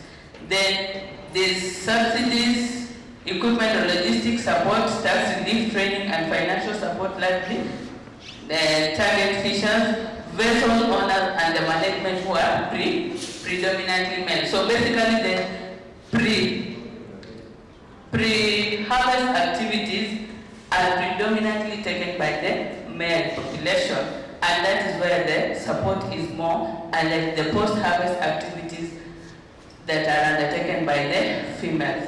Then the youth, on the other hand, lack sufficient capital to open ventures into blue economies. That is evident, like for example, like previously, but I'm not going to give an example related to this, that when you are applying for a job, you need all those certificates, good conduct, you understand all those, and then you don't have adequate finance to get those. So this also applies in the fisheries industry, to the youth. They lack adequate funds or capital to open up ventures in the blue economy activities. And then they also lack specialized and labor-intensive training required to harness the blue economy resources. So there's that lack of knowledge and experience in interacting with natural ecosystem and fishing grounds. Now, there are various strategies and priorities for promoting women and youth involvement in the blue economy. Number one, that they should earmark the middle-level training institutes like colleges and universities for expansion of professional maritime training programs. That education institutions should have such programs that provide education training on maritime. And then there should be collaboration with top-notch international maritime institutes and universities to guide Kenyan institutions on maritime studies and the blue economy.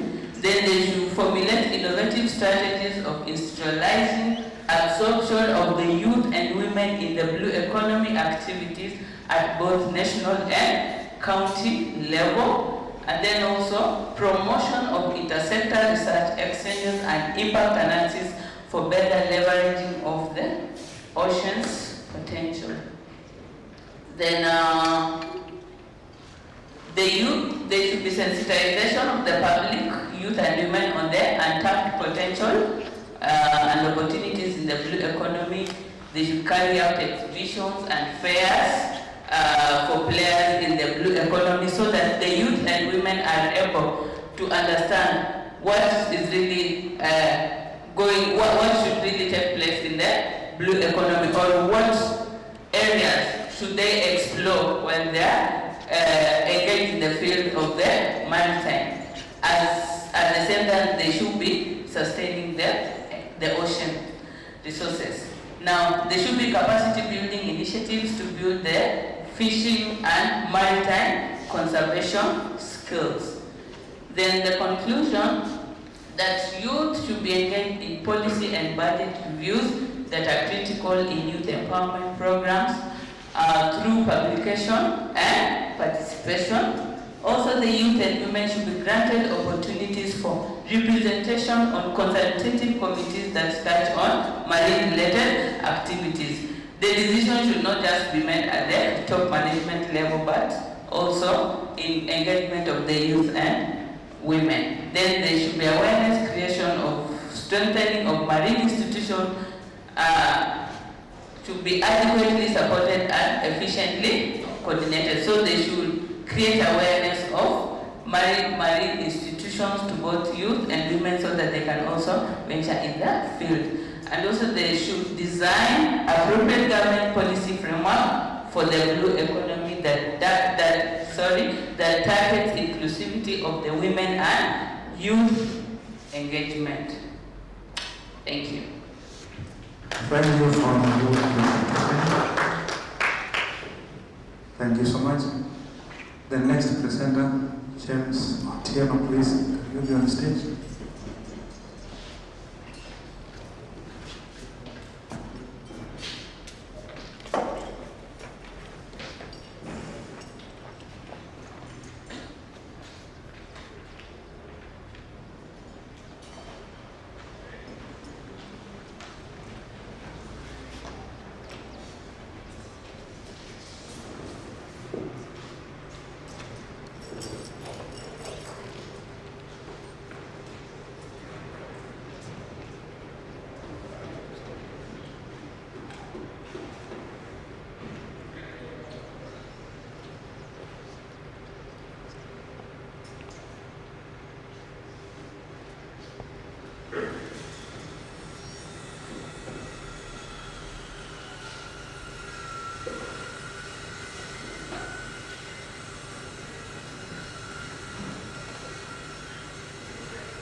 paper titled The Effects of Wax Coating on the Flavor of Mandarins.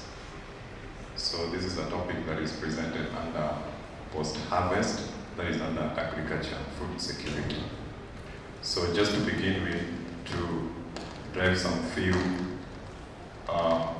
information, that whenever we are talking about fruit flavor, then our mind is driven to the taste, the aroma, and the mouth sensations that we may have.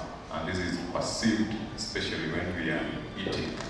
And most importantly, the brain is involved, so that the brain should be able to articulate the taste, the aroma that the food is having. Now, principally, mandarins are, in Kenya we call them tangerines. Depending on where you are in Asia, they are called mandarins, and in America, they are perceived to have very excellent flavors. They are easy to peel, and thus they are convenient for people to eat. But on the flip side, they suffer from what is called off flavor, and this off flavor development happens after harvesting. To take you through, in the process or in citrus fruits processing, the fruit undergoes some different processes. That is, when it arrives in the factory or the packing house, then it is loaded, then it is washed, then we apply hot fungicides to prevent the fruit from going bad or from infections. Then it is waxed, dried, and then packaged. Now, different scholars have demonstrated that waxing helps to increase the shelf life of a fruit, especially this one. But at the same time, this waxing process or the wax coatings that are used tend to interfere with the gas circulation process in the fruit. And when this happens, then there is the introduction of ethanol. And when ethanol is increased, then there is the aspect of the off-flavor development that comes into place. Something else that happens with the ethanol is that in as much as it contributes to the off-flavor sensation, then it also participates as a substrate for the process of esterification, reactions which I'll demonstrate shortly. Now, this is the process that happens for the few biochemists around. After the process of glycolysis, we have the formation of pyruvate, and in aerobic conditions, that is when there is oxygen, then there is the TCA cycle that takes place. But now, for the case that we are having, now we're explaining for ethanol fermentation process that happens, is that when the fruit has been waxed and then aerobic condition has been introduced, then you have an increase or a build-up of what? Of ethanol. Now, some few researchers have demonstrated this. The first one was Davis in 1973 that showed that this waxing, in as much as they control the weight loss in fruit, in as much as they help to extend the shelf life, then they tend to also introduce the aspect of ethanol buildup in the fruit. Then this was also confirmed by a study that was done in the 1990s, and then one was also done in the early 2002. But lately, in the late 2010s, a study that was done by Zipporah demonstrated that in as much as the ethanol build-up, all ethanol is built to the fruit, this ethanol also serves as a substrate for other esterification processes. And if you can see the screen, all these are the substrates that occur, and these are the things that lead to the development of the off flavor that we have in this fruit. So, and these are just, they're called the aroma volatiles. Remember I said that when you're talking about flavor, then there's the aspect of aroma. So the aroma volatiles actually build up in an anaerobic condition, and this happens because ethanol is produced and ethanol participates in the esterification process. So now, this study, then, in as much as we are assessing the effects of wax coating on tangerines, then I will also examine the post-harvest quality of mandarins, which I'll show you how it's done, and also the sensory quality of the fruits. Now, on the research methodologies, we had 4 aspects. One is that we take the fruit, treat it with a different kind of waxing, and this waxing were polyethylene based. The treatment 1 is control, the treatment 2 is tag, and tag is mostly a commercial wax that is used in the world, and it is polyethylene based, but we then dilute it. When it is diluted, then we postulate that this will reduce the effect of the wax in the fruit, and then it will extend the life of this fruit. Then another procedure that will also is concerned is we do what is called a descriptive sensory test.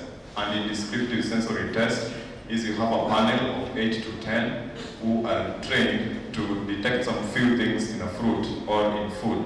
That is the sweetness, the sourness, the bitterness, and so on and so forth. But there's also the other side that those who are not trained will do what is called a consumer acceptance sensory test, where for them, they just take the fruit and test and indicate whether they like it or they don't like it, and this is done on a scale of 1 to 9.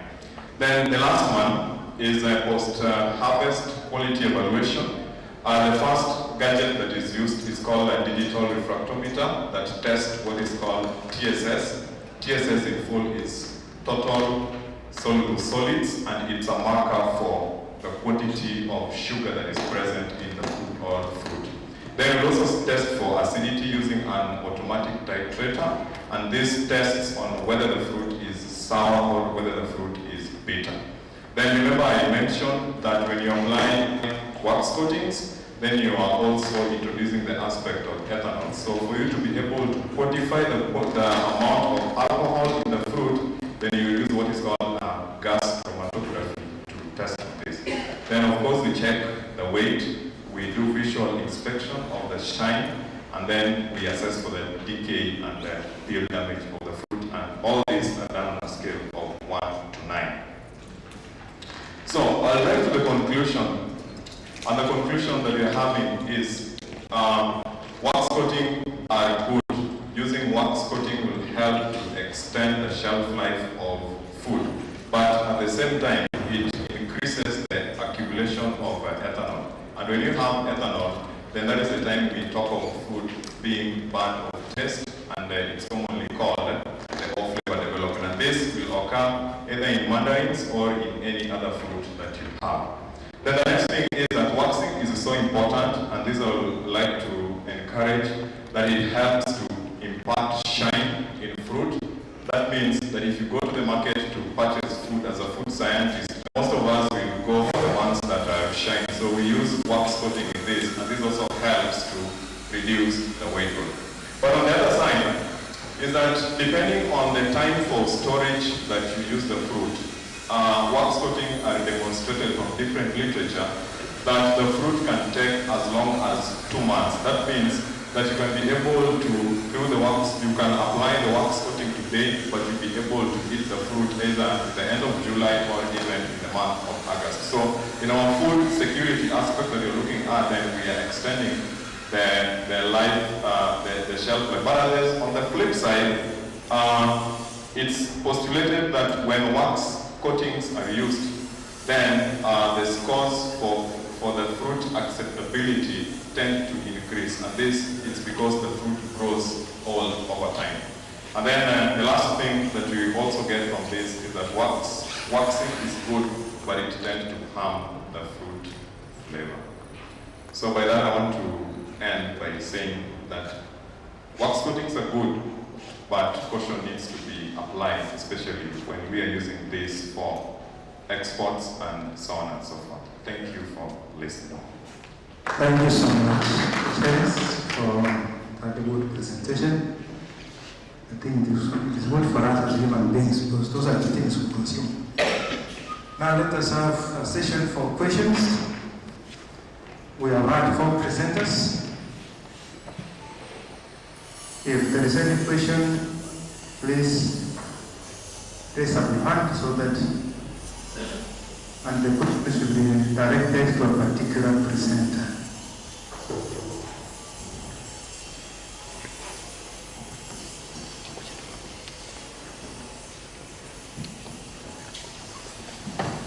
My question is to the gentleman who presented before the lady from Kisumu Polytechnic. Yeah, he has talked about challenges in the rural economy, and you left people fishing to say it is one of the latest challenges.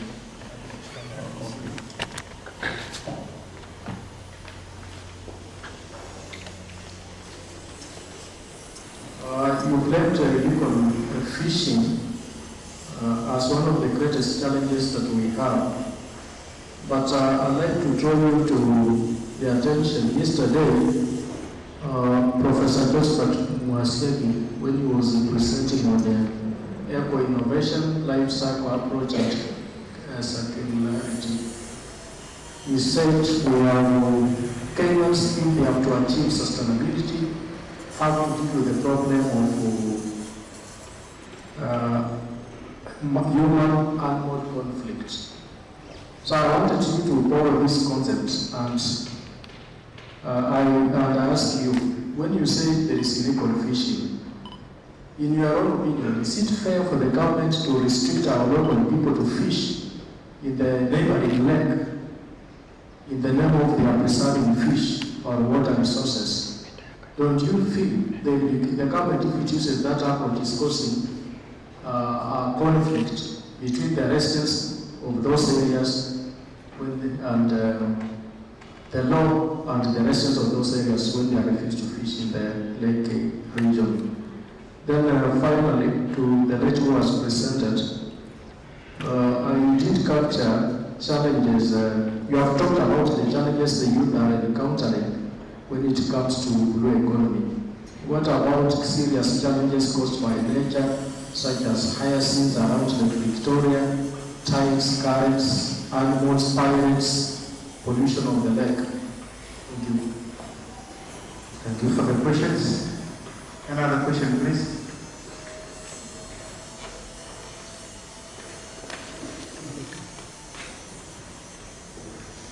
Do you have a question? Please come here so that the camera can see you.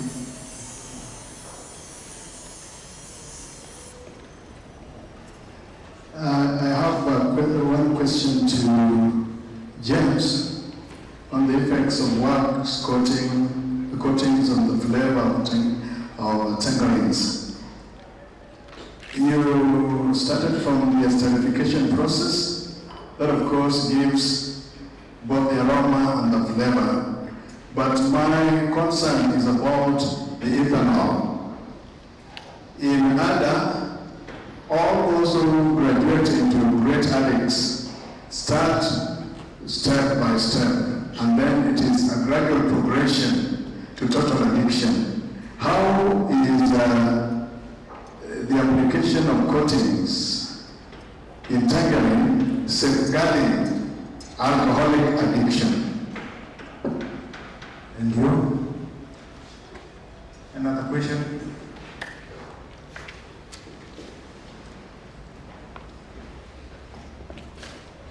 My question goes to Mary. She gave a presentation on women and youth and inclusivity. My first question is that, is inclusivity the same as involvement? Inclusivity, is it the same as involvement? Because in the presentation here, at some point I was hearing about involvement, but I did not quite get the inclusivity. Another aspect is that in your recommendations, you mainly talked about the supporting policies, but inclusivity means much more than supporting policies. It is very complex. And it also, for you to be able to achieve inclusivity, we have to look at also issues of cultural transformation and educational systems. Please clarify on that. Please come.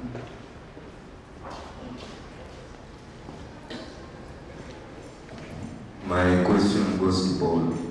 How do we achieve a common currency status in the East African community as a means of economic integration and resilience, and how to ensure its competency and demand in the market. Another question? Now I have a concern with Armstrong. When he was presenting, he talked of a positive sampling. He did not give us the sample size and what was being sampled. You still lack figures to support your study. Then there is also the one of Mary. You are talking about women and youths. You have given us a clarification of who is a youth, 15 to around 34 years. Then there is women. Do we have women in this 15 to 35? Are you also including women above 35? So that it is very clear, so that we know what you're talking about. I believe there is, if it is women, which women are you talking about? It is not clear from your study, because you're talking about youths. We have women who are youth. Then there is women. Which women are you talking about? It must be very clear from this. So now I'm giving a chance. There is Paul study. Can you come and answer your question, please?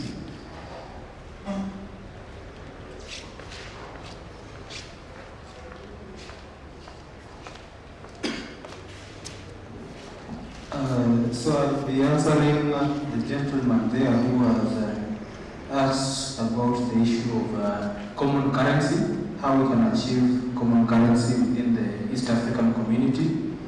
As you realize from recent events, there have been plans to harmonize the East African currency into a common currency for the region, but as it remains, it is a very hot issue.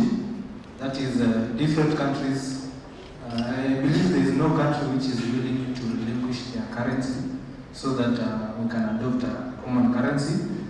But from my thoughts and previous interactions, I believe if we can adopt the EUA, that is, we can have both currencies operating within the regions, that is, we have common country currency like the Kenyan shilling, then we have the regional currency, maybe the East African dollar, which can have a specific value based on the different currencies of all countries.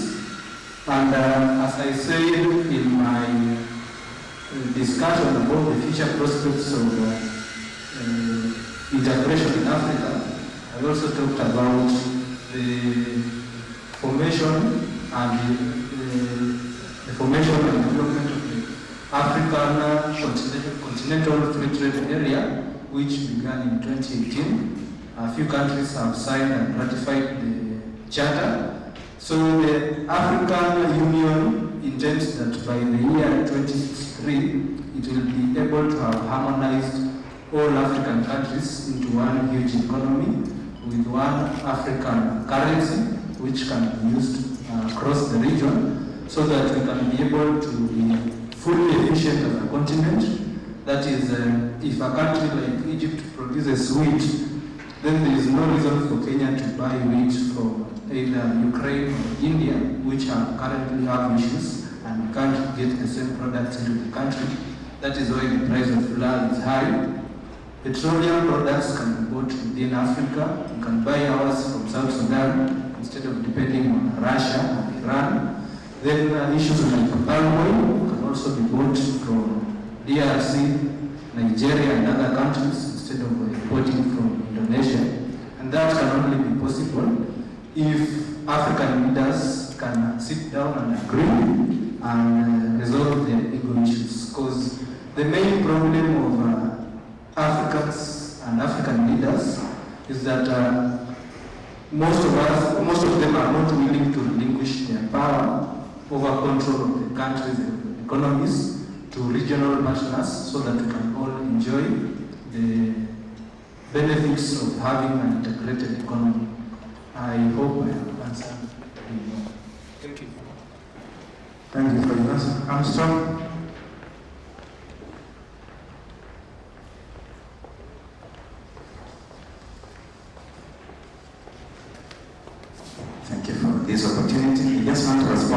by giving an example.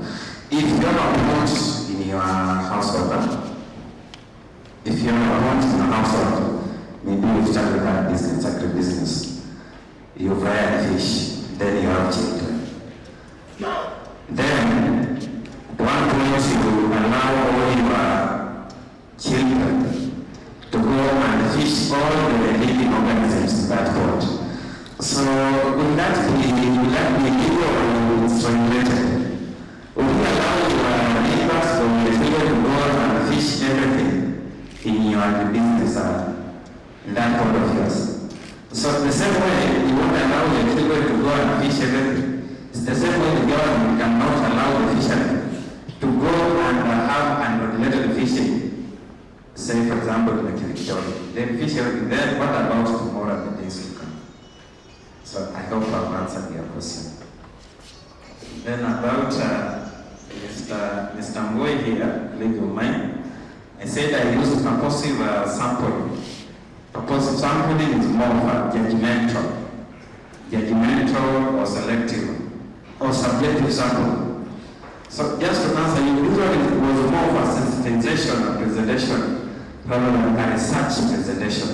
So I didn't want to answer it because it is you see the judgmental sample or purposive sample. It's an probability sample in which researchers rely on their own judgment. So for that, I think I've answered your question. Thank you. Mary.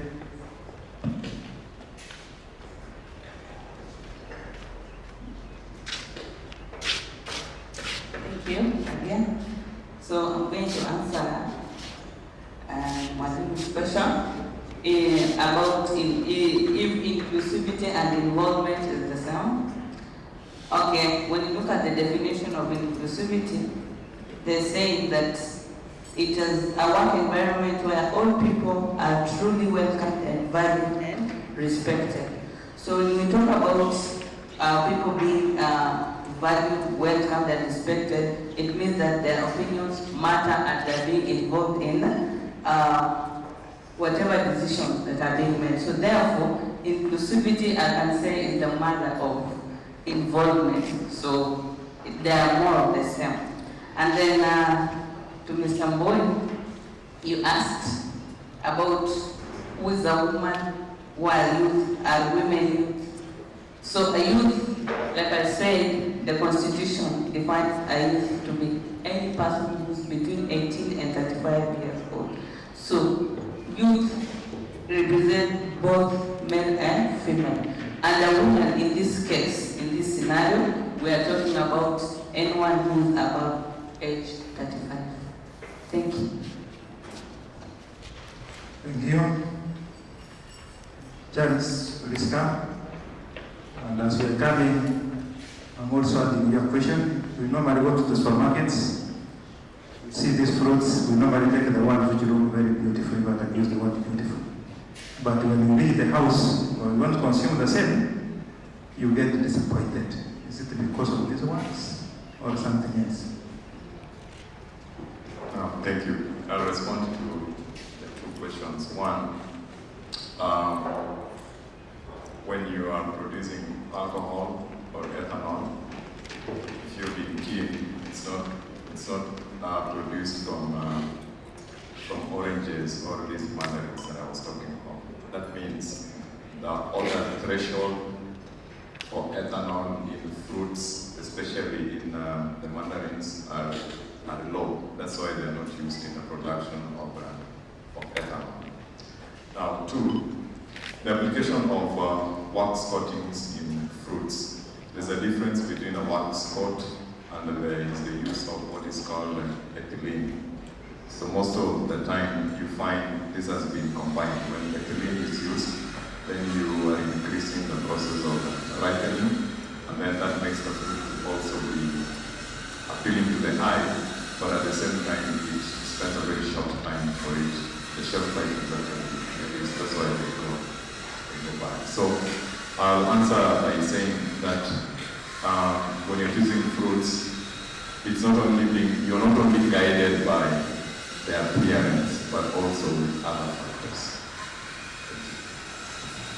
Thank you so much. Now we have come to an end for this particular session. May I take this opportunity to thank you so much for giving this time during the presentation. We have not had an occasion which is not wanted here. So I will say thank you. I want to hand over to our Master of Ceremony, Mr. Charles Nyawur, to proceed from here. Thank you so much. Thank you very much. I'm told the definition of a master of ceremony is the one who gives orders. When he says stand up, you obey. If he says sit down, you obey. So thank you for honoring me and giving me the responsibility of taking charge of this event. Probably from the presentation of James, I can observe that virtually all the meals that we eat in all that we consume in 5-star hotels have some quantity of alcohol in them. And so the more you get addicted to the 5-star treatment, the more alcoholic you become, because we use them as tenderizers. That and those of us in nutrition and dietetics are quite privy to that information.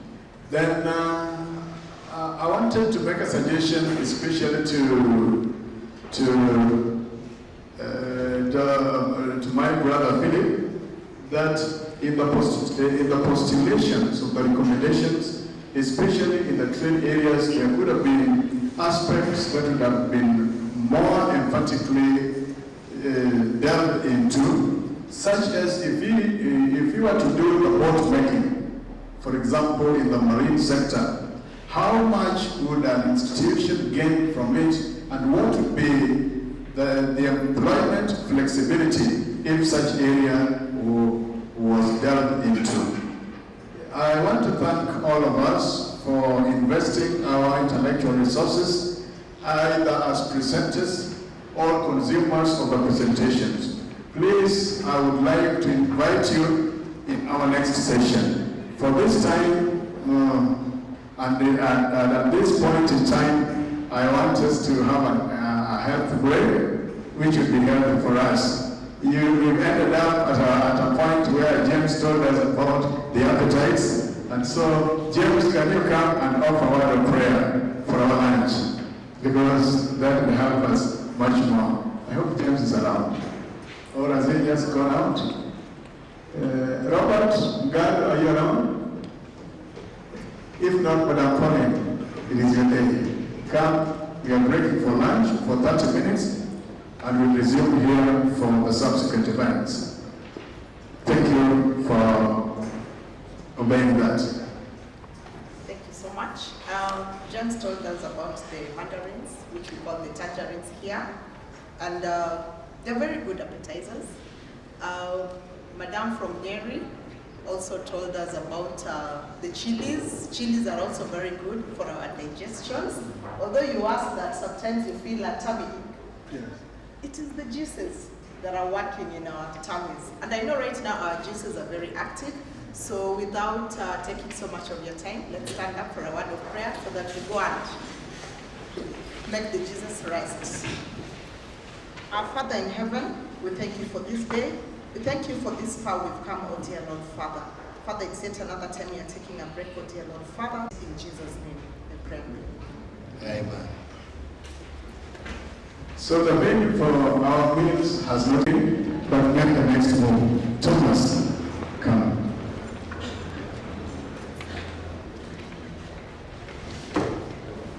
Thomas Nyong'o is the Deputy Head of Research and Innovation. Thank you very much. I don't have much to say, other than to thank all of you who have participated in the 4th Multidisciplinary International Conference and 2nd Skills Competition. I think we have all participated and we have all contributed to the success. I consider the function a success because we started with the training on property rights. And I believe because this is also about innovations, we all should be aware and be sensitized on the need to secure our property rights.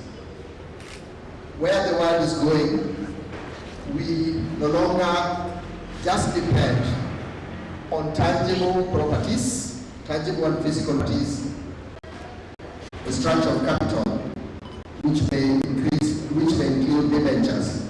Those are the areas where we should invest, not just on properties. There will reach a time, I'm aware, where properties will start going down.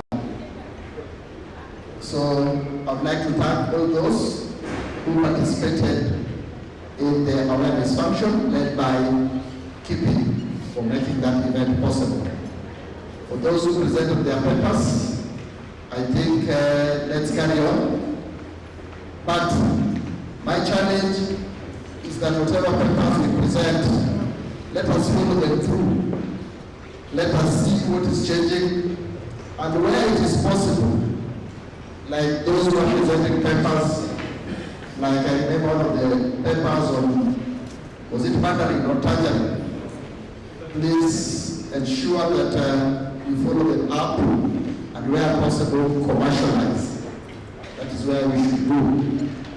Otherwise, I also wish to thank our keynote speakers, Professor here, our chief guests, our administration, led by the principal, for allowing this function to take through.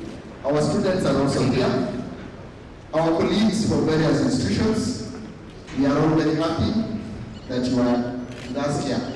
We will revenge in your various institutions when we have this function. Asanteni sana.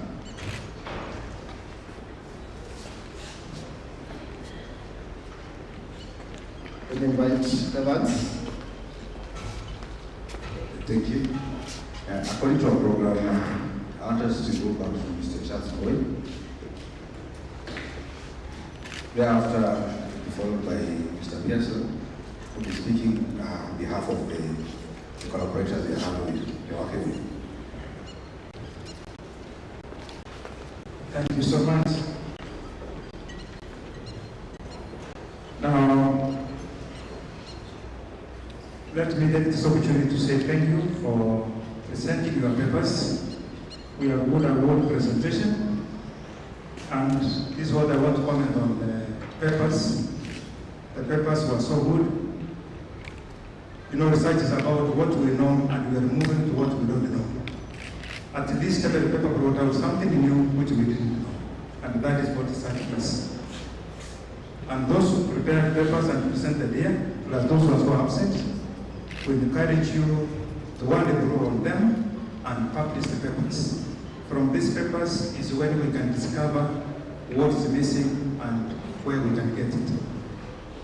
So to all the presenters, feel free and feel happy that what you presented here was so good. All we need is to improve and make it a paper which is working. To our professor, thank you for blessing, especially the presentation of the papers. We feel good that we have a senior who is looking at what we're doing. Thank you so much. We hope that next time we will have more of you as professors seated before us when we are presenting papers. Thank you so much. Thank you.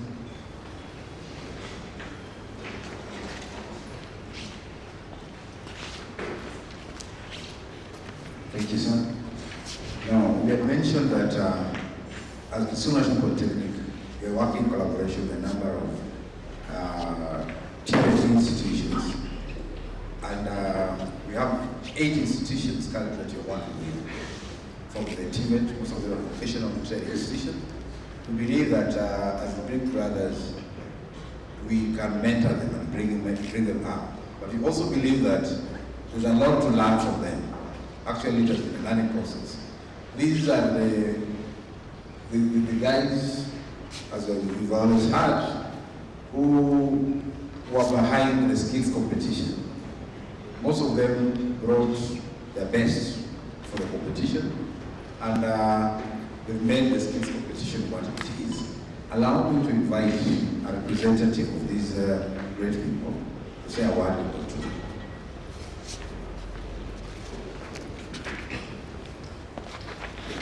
Thank you very much.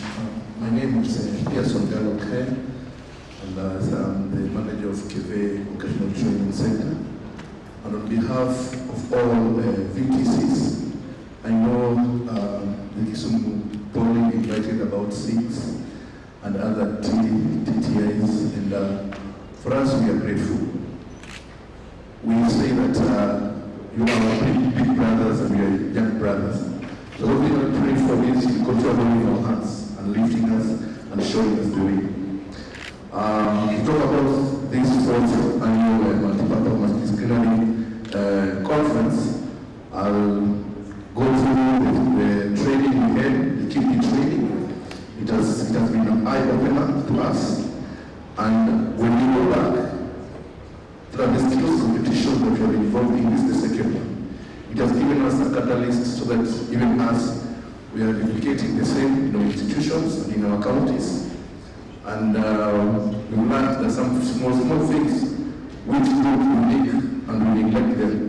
We shall be following the rules of patenting them and training our trainees on being innovators. Because in our institutions, the research element is not that. It's not well there, but now because of the collaboration that we are having, at least we had a training incubator, we are being encouraged, in spite of the small budget that we have, at least to put some money aside for research purposes. And all this we are learning from the TTRs and from Kisumu Poly. So on behalf of the VTCs, we just humbled to be given an opportunity to join in these processes. The papers that have been diverse, we've learned a lot from the papers, and we are challenging ourselves that the 5th one, even we shall have papers from our VTCs, we present some papers. We have to start somewhere. So that's the catalyst and the encouragement you have given us. So you're giving us confidence, at least we can start doing something, and I know with your guidance, we shall grow. Thank you very much.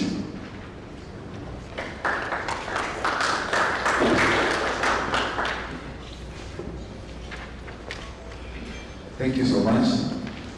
According to the program, the next speaker is supposed to be the HOD Research and Innovation.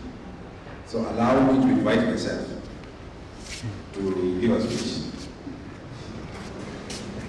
Am I allowed?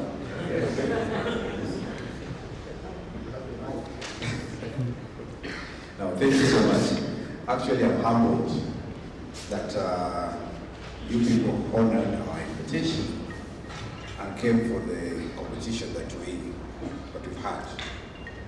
You know, it's a key responsibility of the Kisumu National Polytechnic as a research and training institution to take part in research activities and also disseminate this information so that we can have technology transfer. You know, research is not just research for the sake of research.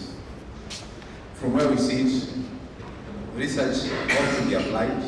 So when you come up with some findings, some innovations, it only serves humanity better if these can be transferred or can be replicated by other institutions or at other levels.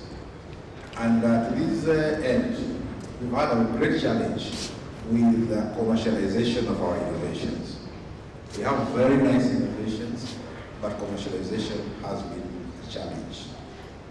So most of them, they end at the prototype point or a prototype level.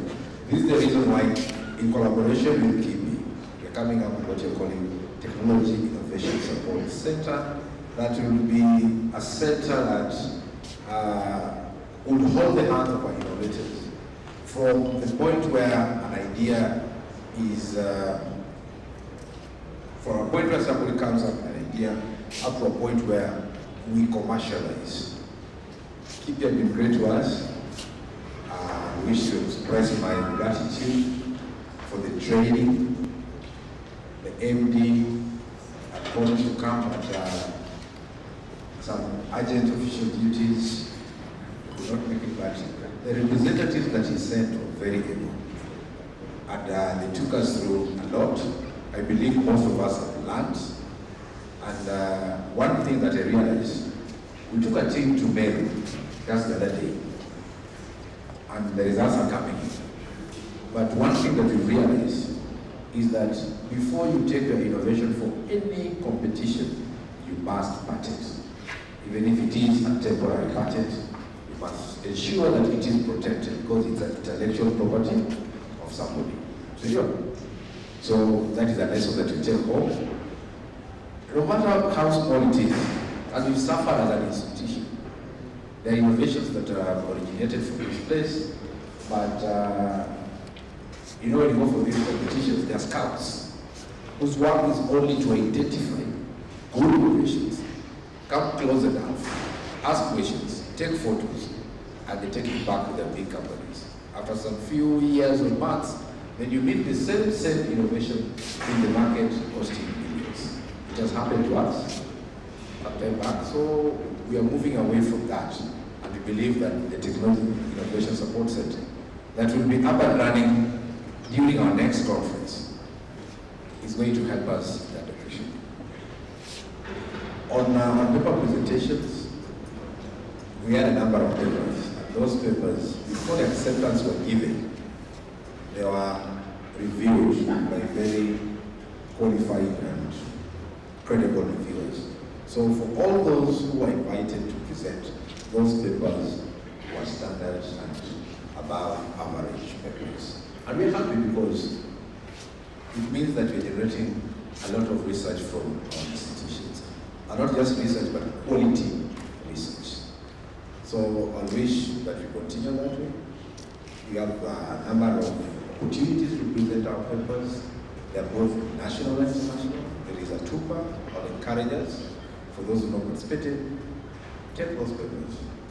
On our part, we are pursuing the possibility of taking those papers to be peer reviewed for publication.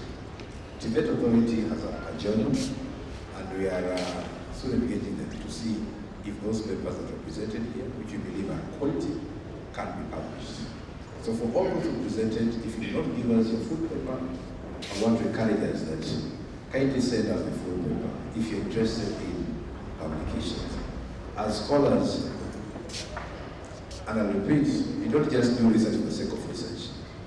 The ability to disseminate this information gives it a more better outlook. So we expect those full papers so that we can take them for peer review. And you see, we believe that over 90% of those papers will go through because our reviewers for the abstracts did a very good job and a thorough job. Finally, I would wish to thank today's keynote speaker. He is, as I was saying before, he's been my dean when I was still a student. I'm still a student, by the way. It's only that I'm dropping out. I drop out and go back. He's my dean of informatics at Jaramogi University of Science and Technology. He's a great person. And you're joking, up there is an IT person. But when I wrote his speech today, at first I had to do this so that I am sure that it's the same professor that I was looking at. So he's a person who's gone through our processes, and you'd agree with me that speech was very, very good. And it touched on what is core to us. I'll also extend gratitude to the keynote speakers that we had yesterday.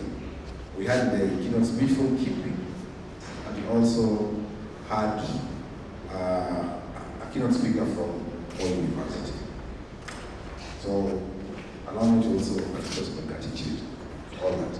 And finally, allow me also to express my gratitude to all of us, those who just attended as delegates, those who represented their institutions, also those who came in to present papers. Also allow me to thank those who came in for the skills competition, and also our students or trainees who came in with the innovations. Next time, we'll ensure that we also judge the innovations so that they can also be awarded. Asante sana.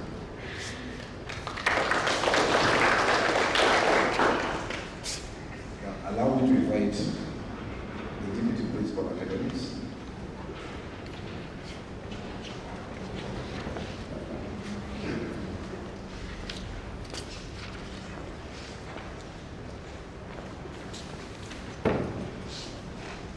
Thank you very much, Mr. Evan Sonyango, Research Coordinator, Kisumu National Polytechnic.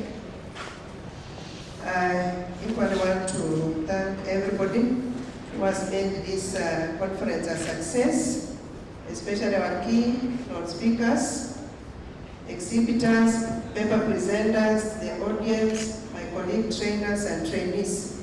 Thank you very much for the work you have done for the last 3 days.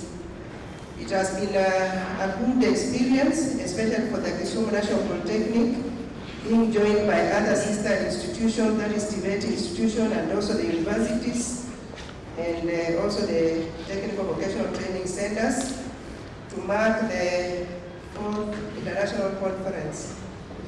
The papers that were presented really were good, and they have made us to think how to improve our training. The Kisumu National Polytechnic, being a TVET institution,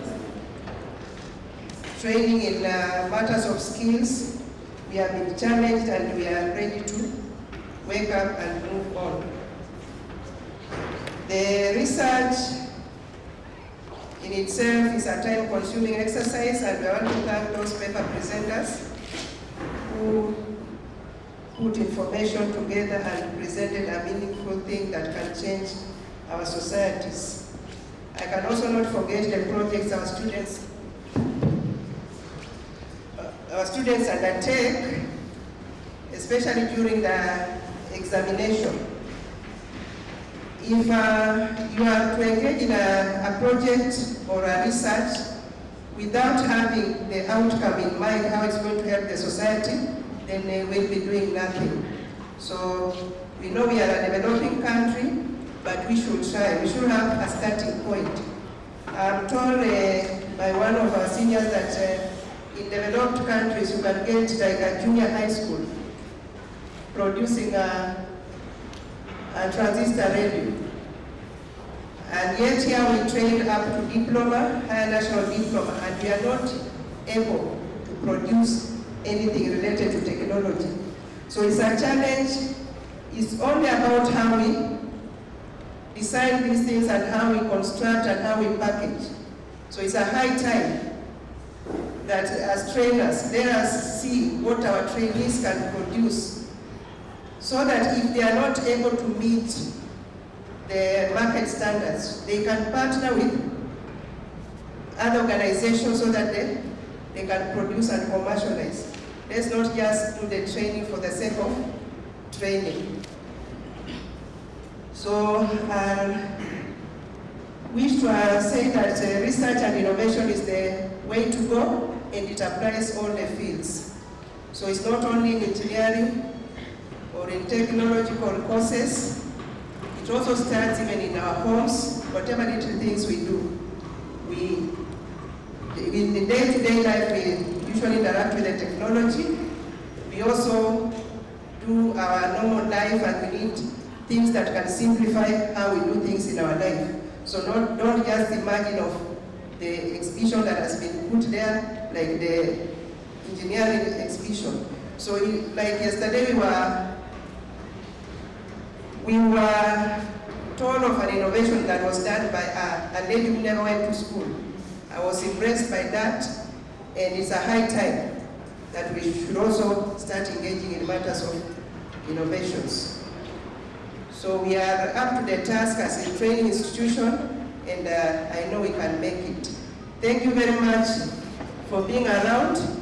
Thank you very much for making this a success. I'll take this chance to welcome our Deputy Principal Administration, Mr. Charles Opio to come and take us to the next step.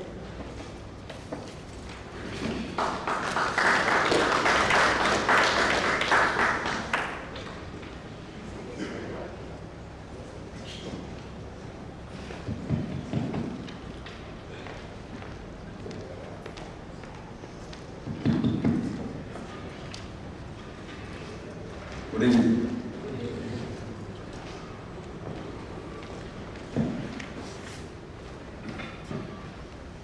Good evening once more. Allow me to congratulate you, members who are staying in the hall, for having considered it wise to stay with us throughout the activity. I know many have fallen off, those who were here yesterday. Some did not come back today because of other commitments they have. But for you people who are with us the whole day, you made this event a success. I also want to appreciate Professor Solomon Ogara for having taken the whole day. I think when I came here in the morning, the first person I met was Professor. He has committed the whole day to be with us. That's a sign of commitment to research and the academia in general. We honor that, we appreciate you, and I hope those of us who have been here, we have learned something from what he has done. Without commitment, there is not much you can do. And that is why when one takes a whole day here, I believe we have learned. And I believe we can still learn. Learning is continuous. It's a process that does not stop. It will stop when you take the last breath. So, for those who have been here, it's a step that you've taken in the right direction. I want to make a few comments on the presentations that were done today. They were good and inspiring. However, I request that in future we can have standardized formats so that we have maybe a given number of slides for those who are organizing, and maybe you go through them also and see what we can edit and leave out. I observed that some presentations were not even visible from the other end, while others were very clear, and it shows the kind of differences that were there. So maybe for those who are organizing, me included, because I'm part of the management, I think we need to upscale our process so that we have a standardized way of presentation. That is also the way to learn. I would also encourage you, members, those who presented, to appear in other conferences so that we see what others do, both local and international. That way, we can improve on our presentations. I also want to challenge the staff of Kisumu National Polytechnic.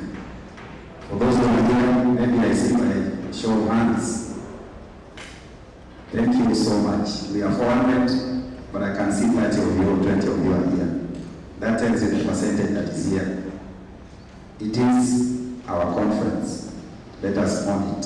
For those who have participated, that is good. You cannot manage this world, the competitive world, without doing research. So let us take it seriously. Kisumu Polytechnic is known for examining research activities, and we must maintain. Once you are up, it is your duty to maintain. Otherwise, you will find yourself being considered as a sleeping giant. We have all these lands, we have all the population, we have all the resources. What are we doing with it? That is what people will be asking. So we don't need to sleep. We have to wake up, go out of our way, and participate. And all the process of the conference and the whole presentations that are here. Otherwise, you will find people coming here to present and we are not there. But I have to appreciate those who are here and those who have participated all day. I know other activities are also going on in their classes. We also have to be in class.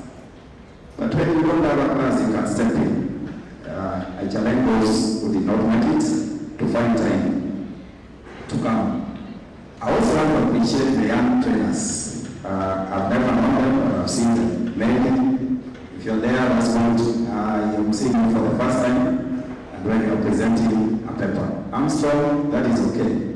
We can continue and challenge the others to do the same. James, among others, I know there were many, but at least I could remember the two. It is good to present, it is a learning process, and that way you will go places.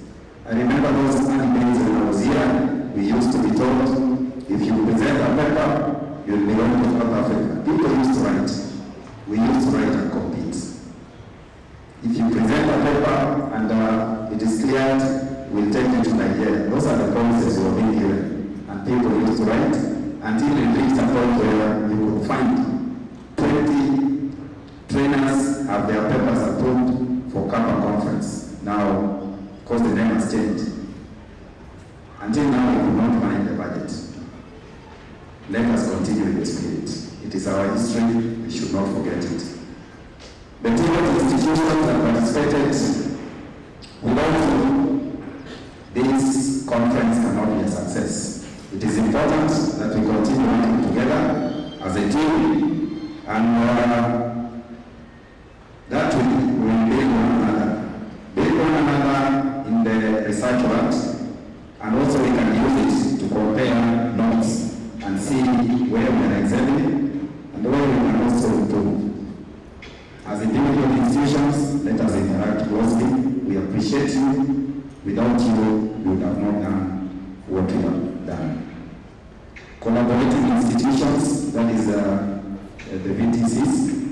I believe the number was given, takes me around 6, Tomboy, Katito, Kevene, Omabey, not Tomboy, it is Paul, then we are Lucio.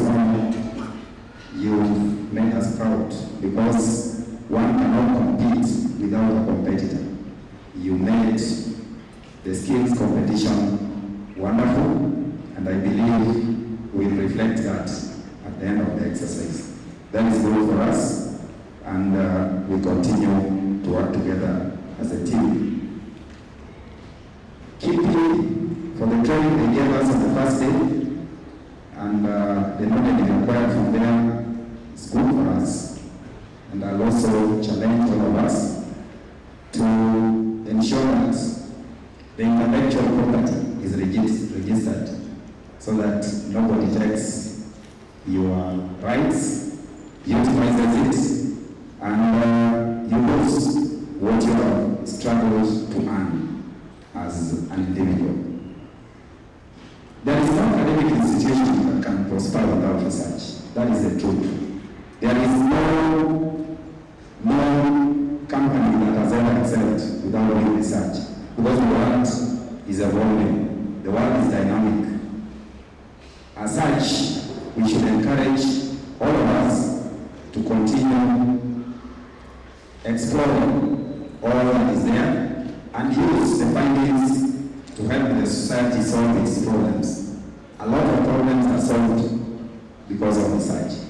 Remember, Toyota as a company has survived over the years because of continued research.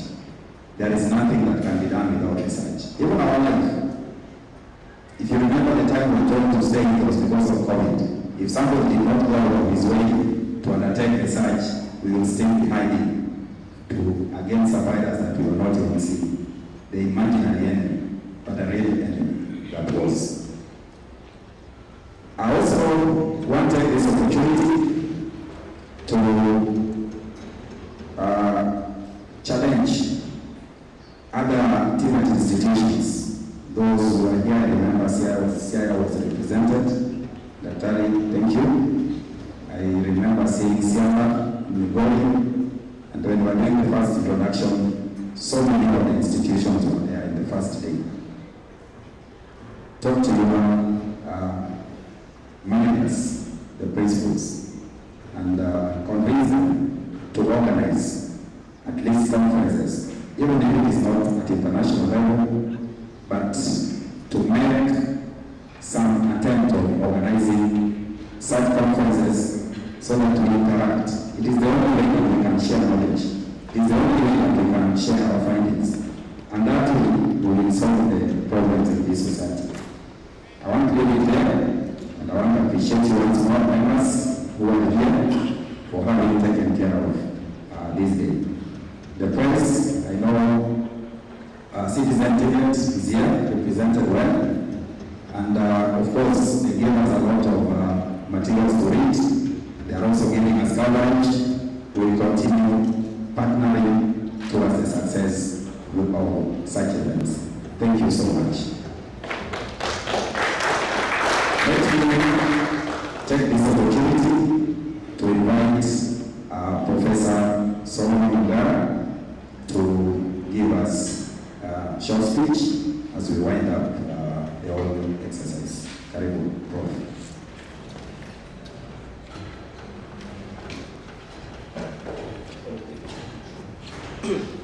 Good afternoon, everybody. Mine is going to be very, very short. The principals, deputy principals rather, members of staff who are here, members of staff from other TVETs represented here, students, and any guest that is here. I want to take this opportunity to sincerely thank this particular institution for the achievement that now we are talking about. It's not an easy thing to hold a conference such as this one here. It takes a lot of work, commitment, as the deputy principal just said, and a lot of resources. Allow me to say 2 or 3 things. One of the marks of an institution that is active, okay, a performing institution, is actually research besides teaching and outreach. Research is a key component. Allow me to use one example. We run a World Bank project at JUICE where I am, and I'm part of this particular project, a project that basically we were awarded about 600 million. It's now coming to the tail end. And one of the things that I learned with the World Bank projects is the ability to deliver. Okay? We call them indicators, where you essentially deliver before they release the money. And it was a concept that was quite difficult even for the administration and management to understand. And many times we try to explain to them that this is the model, the way these things model is modeled in a way that you deliver first, then you get the money. You deliver and it's evidence-based. And I say that if only we as Kenyans, especially our political system, would actually adopt that model, I think we'll get rid of the corruption. Because someone will ask you, where is the evidence before we can actually release the money? Now, World Bank engaged a third party called the Shanghai rankings. Shanghai rankings actually involve when it comes to the matters of quality issues across universities globally, China all the way to Europe to the US. And when they came over to the universities that were participating in the World Bank projects, of which we were among them, we were subjected to what I may call an instrument. And that particular instrument had a lot of indicators, and they were asking for a lot of data. And I happened to be the focal person of the university, so I was responsible for collecting this data. And part of the data included, and that's why I'm talking about it here, in terms of your innovation, they wanted to know, are you really innovative? Have you innovated something? And beside that, what have you commercialized? And they need evidence. And it was quite difficult because those are some of the parameters they use essentially in rating an institution. Okay, today we are struggling with Webometrics, and I happen to be the chair of the Webometrics committee for the university. We've been struggling because we want to be at the top. So I was forced to look at the key parameters that they use when it comes to Webometrics ranking. Again, it goes back to a lot of variables that you have to really, what we may call indicators, that one has to put into consideration. But what I want to say here, and ladies and gentlemen, as we bring this to a close, is that research is very, very important, as was mentioned by the deputy principal. Research and development is something we cannot run away from. And I pray that the industry we've talked about it would actually tap into the skill and the knowledge among the students who are here. There are people who are gifted, really gifted, but they don't have a place where they can actually showcase this. And I'm saying this because I was a patron of a group of students who came up with a technology, essentially an innovation. And at the beginning, it sounded like a joke. It was a filtering system. The technology was in the filtering system. Do you know they participated at the national level? They happened to be the best in Kenya, participating with other universities in Africa. And they were scheduled to go to UK and then later on to the US. Just a group of students from nowhere. And as I'm talking now, that particular idea, innovation, has actually been patented. Unfortunately, the university wanted to help them. They said, you know what? They felt there is money here, and so they decided to part their ways because they felt they can take it up. And they went as far as appearing in the, before the TVs, you know, basically articulating what their innovation is. But allow me to say here that moving forward, so what next? I want to encourage my colleague, Mr. Evans. He talked about collaboration and partnership. We are open to collaborate with you because research doesn't matter which level you are. We are talking, if you look at the field, it's multidisciplinary. Okay, it's not about where you belong, what level you belong. Research is just research. It's about the creativity, the ideation, being able to innovate things that basically help us in terms of creating a resilient economy, a sustainable development. And so we are open to really collaborate with you, and I want to encourage that. Please reach out to us.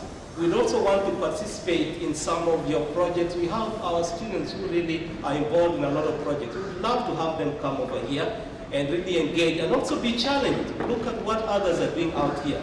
We just can't stay within our silos. I mean, it's not the way to move forward. I also want to encourage those who have been able to display, you know, their items there. That please, let's move on to the next level, which is really to upscale them and commercialize them.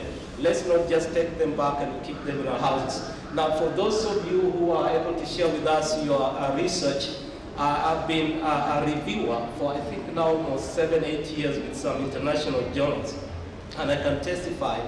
Some of the work here are really good. As a colleague mentioned that in research, we are trying to answer 3 questions. Why, how, so what? So what is your contribution to knowledge, contribution in terms of academia, contribution to the practitioners. And so when I listen, especially the last one, you see the element of contribution. Those are things that should not be taken back to the drawer. Please, fine.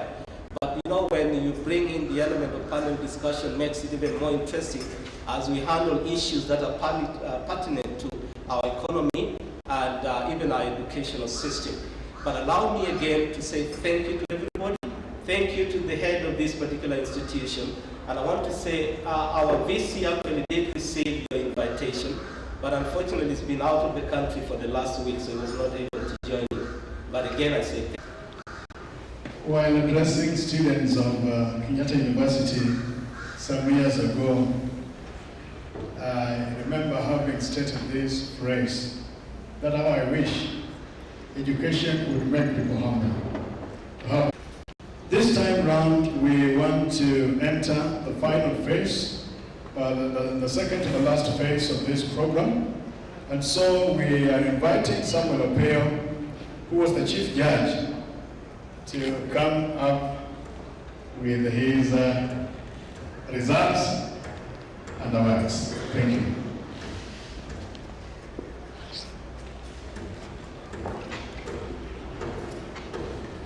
Thank you so much for this opportunity that we have gotten today. I would like to appreciate all the TVCs that participated in this event. This is a skill competition, and several of the TVCs participated. We had Gatito, we had Lucio Nono, Paul Goya, we had Kiveye, Herrera, and Homer Bay. We want to appreciate you so much because without you, we could not attain what we had achieved yesterday.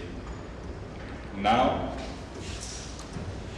with this, I would just like to encourage the various institutions and TVCs to continue working hard and more to improve on their academic excellence in order to achieve our Vision 2030. You are the people who will drive the economy of Kenya. Thank you so much. Now, without saying much, I would like to invite our professor to come and unveil the results and also preside over the awards. Thank you so much.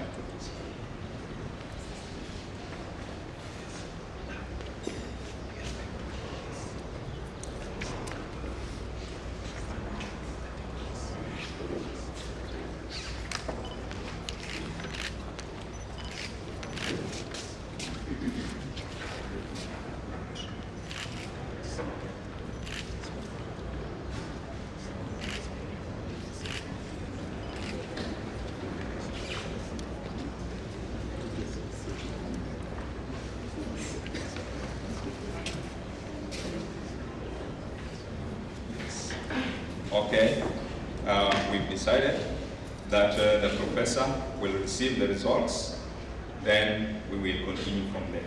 Thank you. So, let me have the pleasure to hand over the results to our chief guest.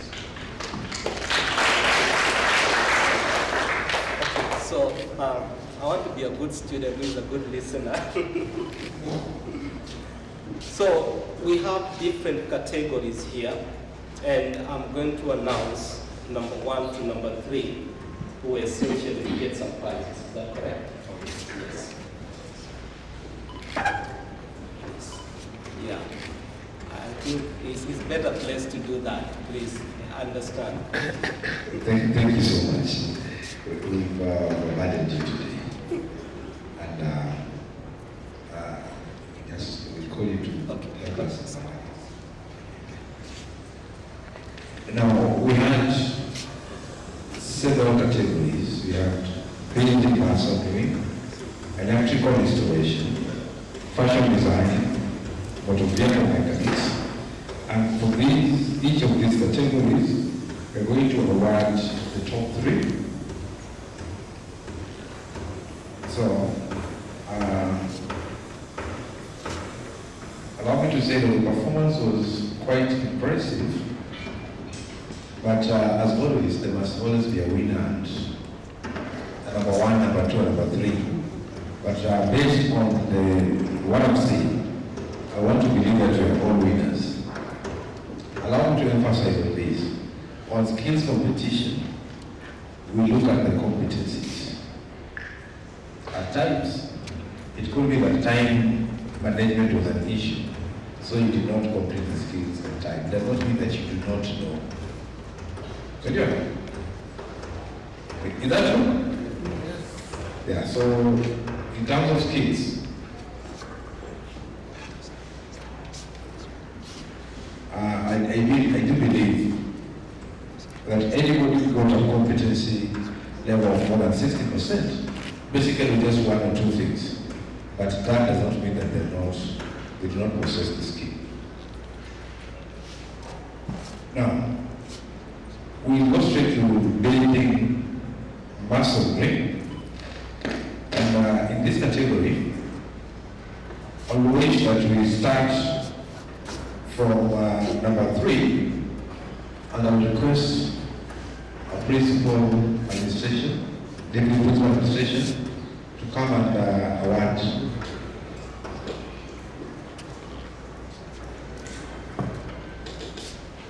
Number 3 was Lucy Onono.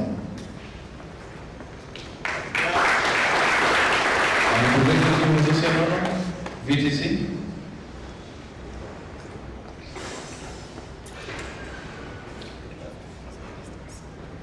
Understand the level because of distance. We will call on Mr. Pearson. You have spoken on the behalf. We will receive also the behalf.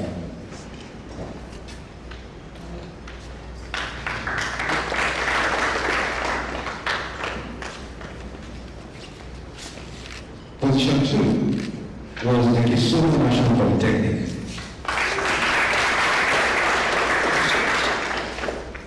Will you receive on our behalf? Mr. Boy?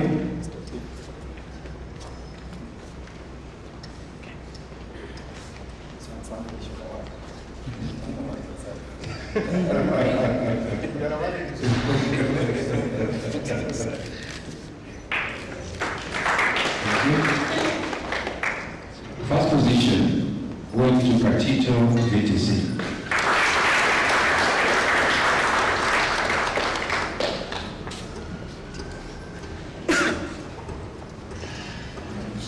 The aggregate scored 84%.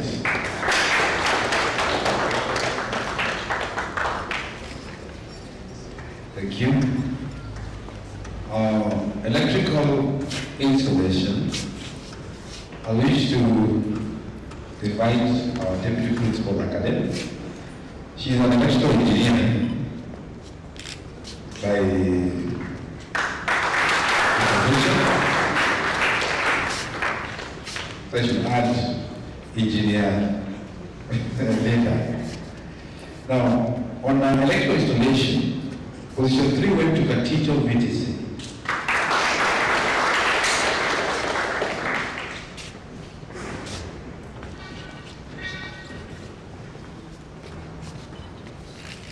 Position 2 went to Homa Bay VTC.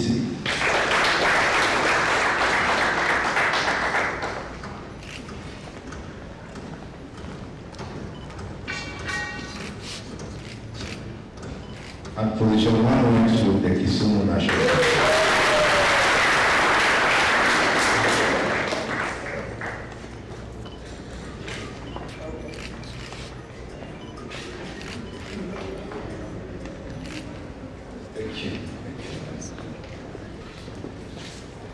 On fashion and design, I would wish to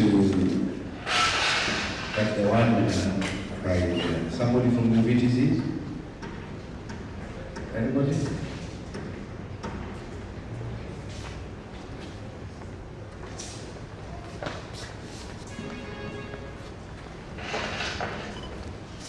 Position 3 went to Kevin VTC.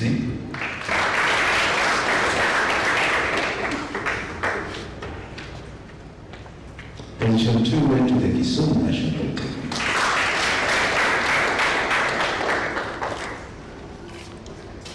And position 1 went to Katito VTC.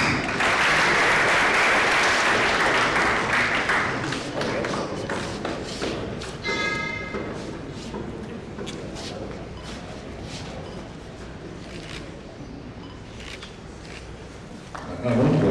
You are for us, for the vehicle. We can carry for you the trophy. I chose Katito because it's like they are arrangements. Position 3 went to Overbay VTC.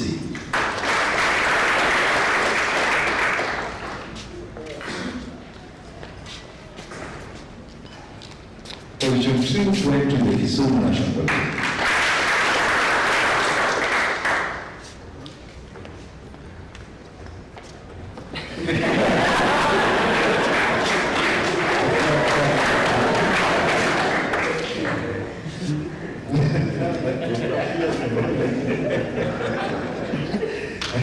Position 1 went to the Royal VTC.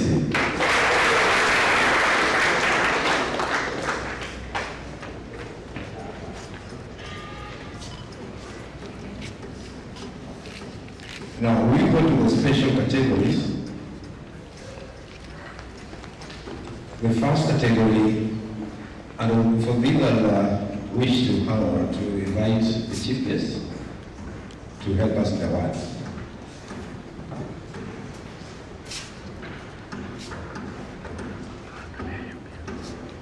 The first category is the most improved institution. Remember, this is the second time we're having our skills competition. So the most improved institution was born via VTC.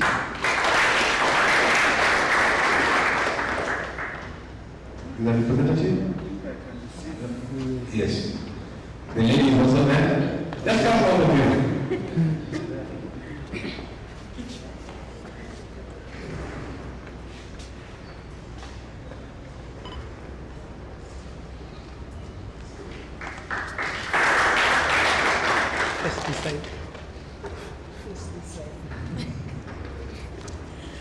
As you are receiving.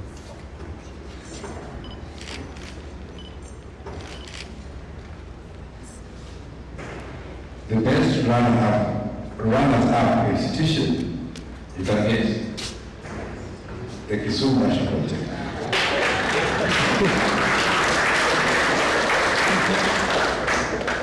And likewise, the best overall institution, I'll give you the honor of announcing Katito VTC.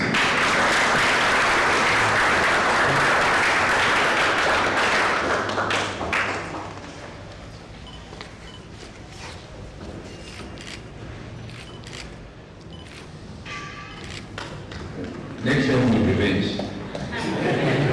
You can't play that in the class.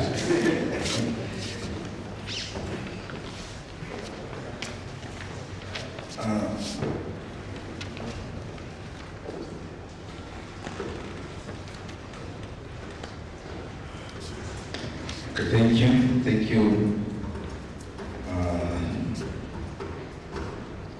for the results.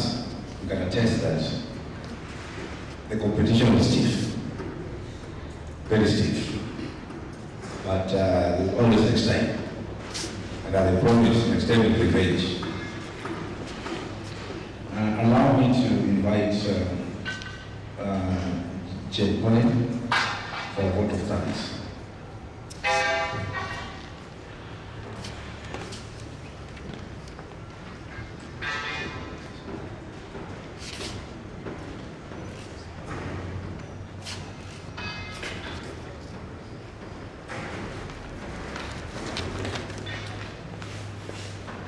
Once more, let's clap for all those who received the trophies. We do not take it for granted, and I believe all the other teams, next time it will be our time. My work here is to appreciate all of us. We have received appreciation from all those who've spoken here this evening, and it's never too much.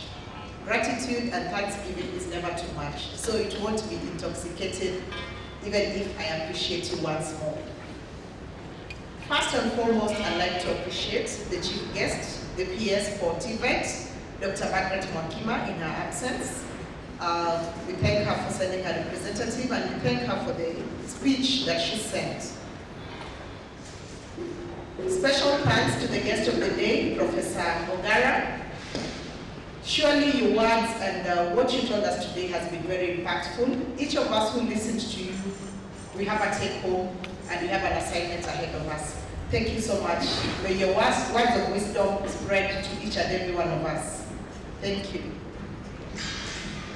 I'd like to appreciate all the keynote speakers. We've been here from Wednesday up to today, that is 3 days. We've had different speakers. And they each took their time, not just to walk here, but they prepared something that is relevant to this session, relevant to our lives, and relevant to our futures, relevant in research. So thank you so much, wherever you are. Thank you for your words, and it shall be impactful. Also, thank you to Kipi.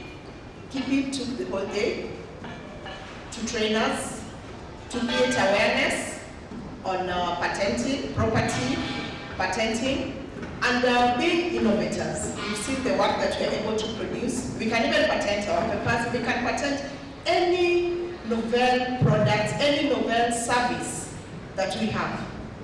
One thing I learned is that we can have provisional patents. Let's make use of the same so that in future we can reap from our efforts. Thank you to all the paper presenters. It really takes time to sit down and think of a situation. What is the problem? What are the probable solutions?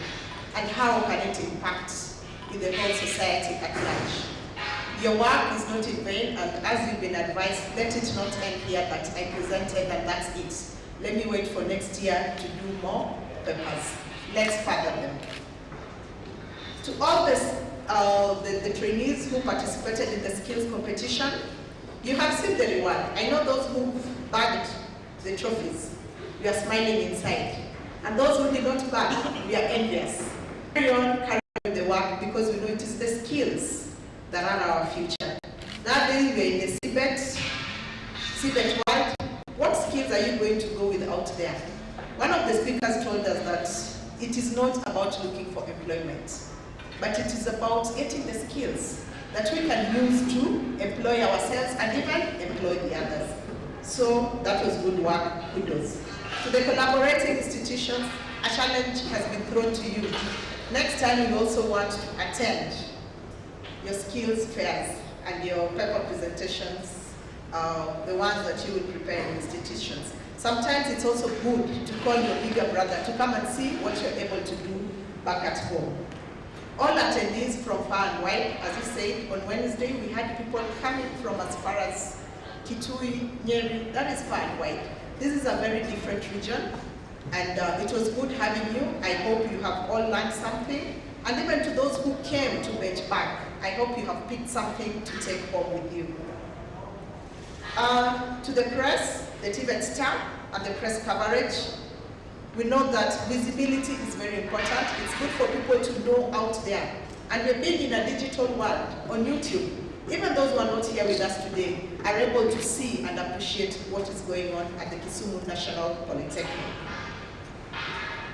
Last but not the least, the Kisumu National Polytechnic, the host institution. First from the Department of Research and Innovation. This was very good work, planning all this, bringing all the institutions together to be able to showcase what we have for our future. This was very good. And thank you to the management for also supporting and always ensuring that work of research is not put down. And yet we are able to go out there and showcase what we have. Lastly, if there's anyone I've not appreciated, I'd like each of us to turn to your neighbor and tell your neighbor, thank you for being here. Thank you for reaching my appreciation. To those that I might have missed out, it is not intentional, but your presence here is very welcome. Thank you so much, and may God bless you. Thank you. I think you forgot to appreciate yourself. Thank you so much. Now, finally, before we wind off, we have a number of gifts for our guests. I wish to invite Deputy Principal and me. Professor, give something small to Professor. You know, things cannot, it's not enough for what you've given us today. We cannot compare these. We cannot compare these. You want me to come? Yes.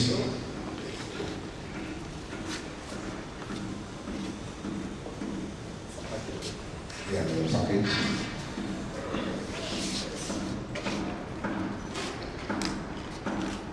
It's a nice bag. I know you may not carry, you have a young one who carries. There's also something from Kisumu Poly.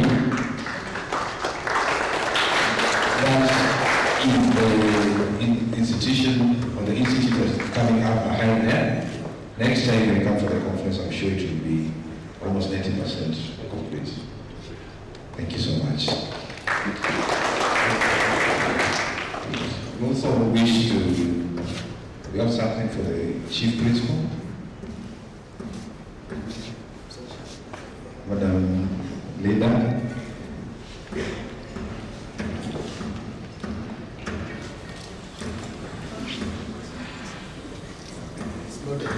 It's not something. Well, thank you, Madam Chief Principal, for your support, all this, for the research and for the institution, and thank you so much. We also have something for the Deputy Principal of me. I think I can award this. I'm not awarded anything today.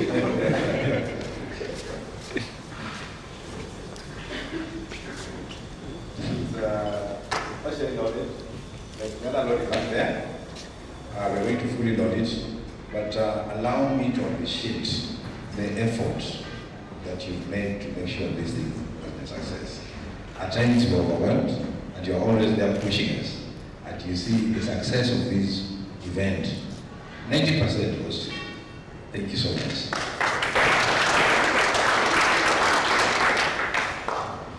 We also have something for our Deputy Principal Academics. This one, I'll give Ms. Nyanmo to the word. Thank you very much. Research is one of the domains for the Deputy Principal, Academics, the Poly. So whatever we are doing here, we are doing it on the behest of the Chief Principal. So this is our work.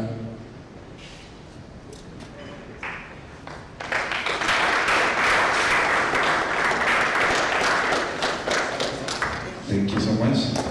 An announcement of the paper presenters who had paid the participation fee. There is something small for you also. So after this, then you come for the bag at least, so that you remember Kisumu Poly as you go back. At this point, I wish to call our sister for a word of prayer.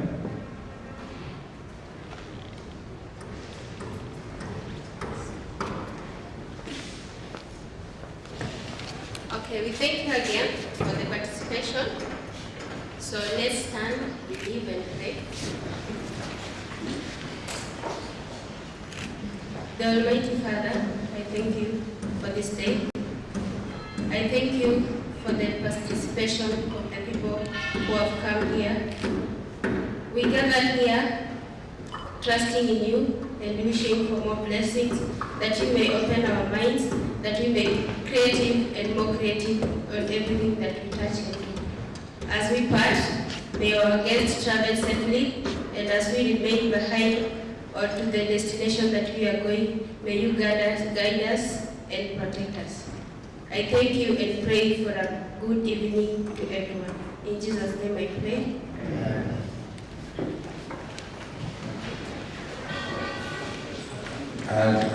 Announcement also, our colleagues from the VTCs will wish to meet after this.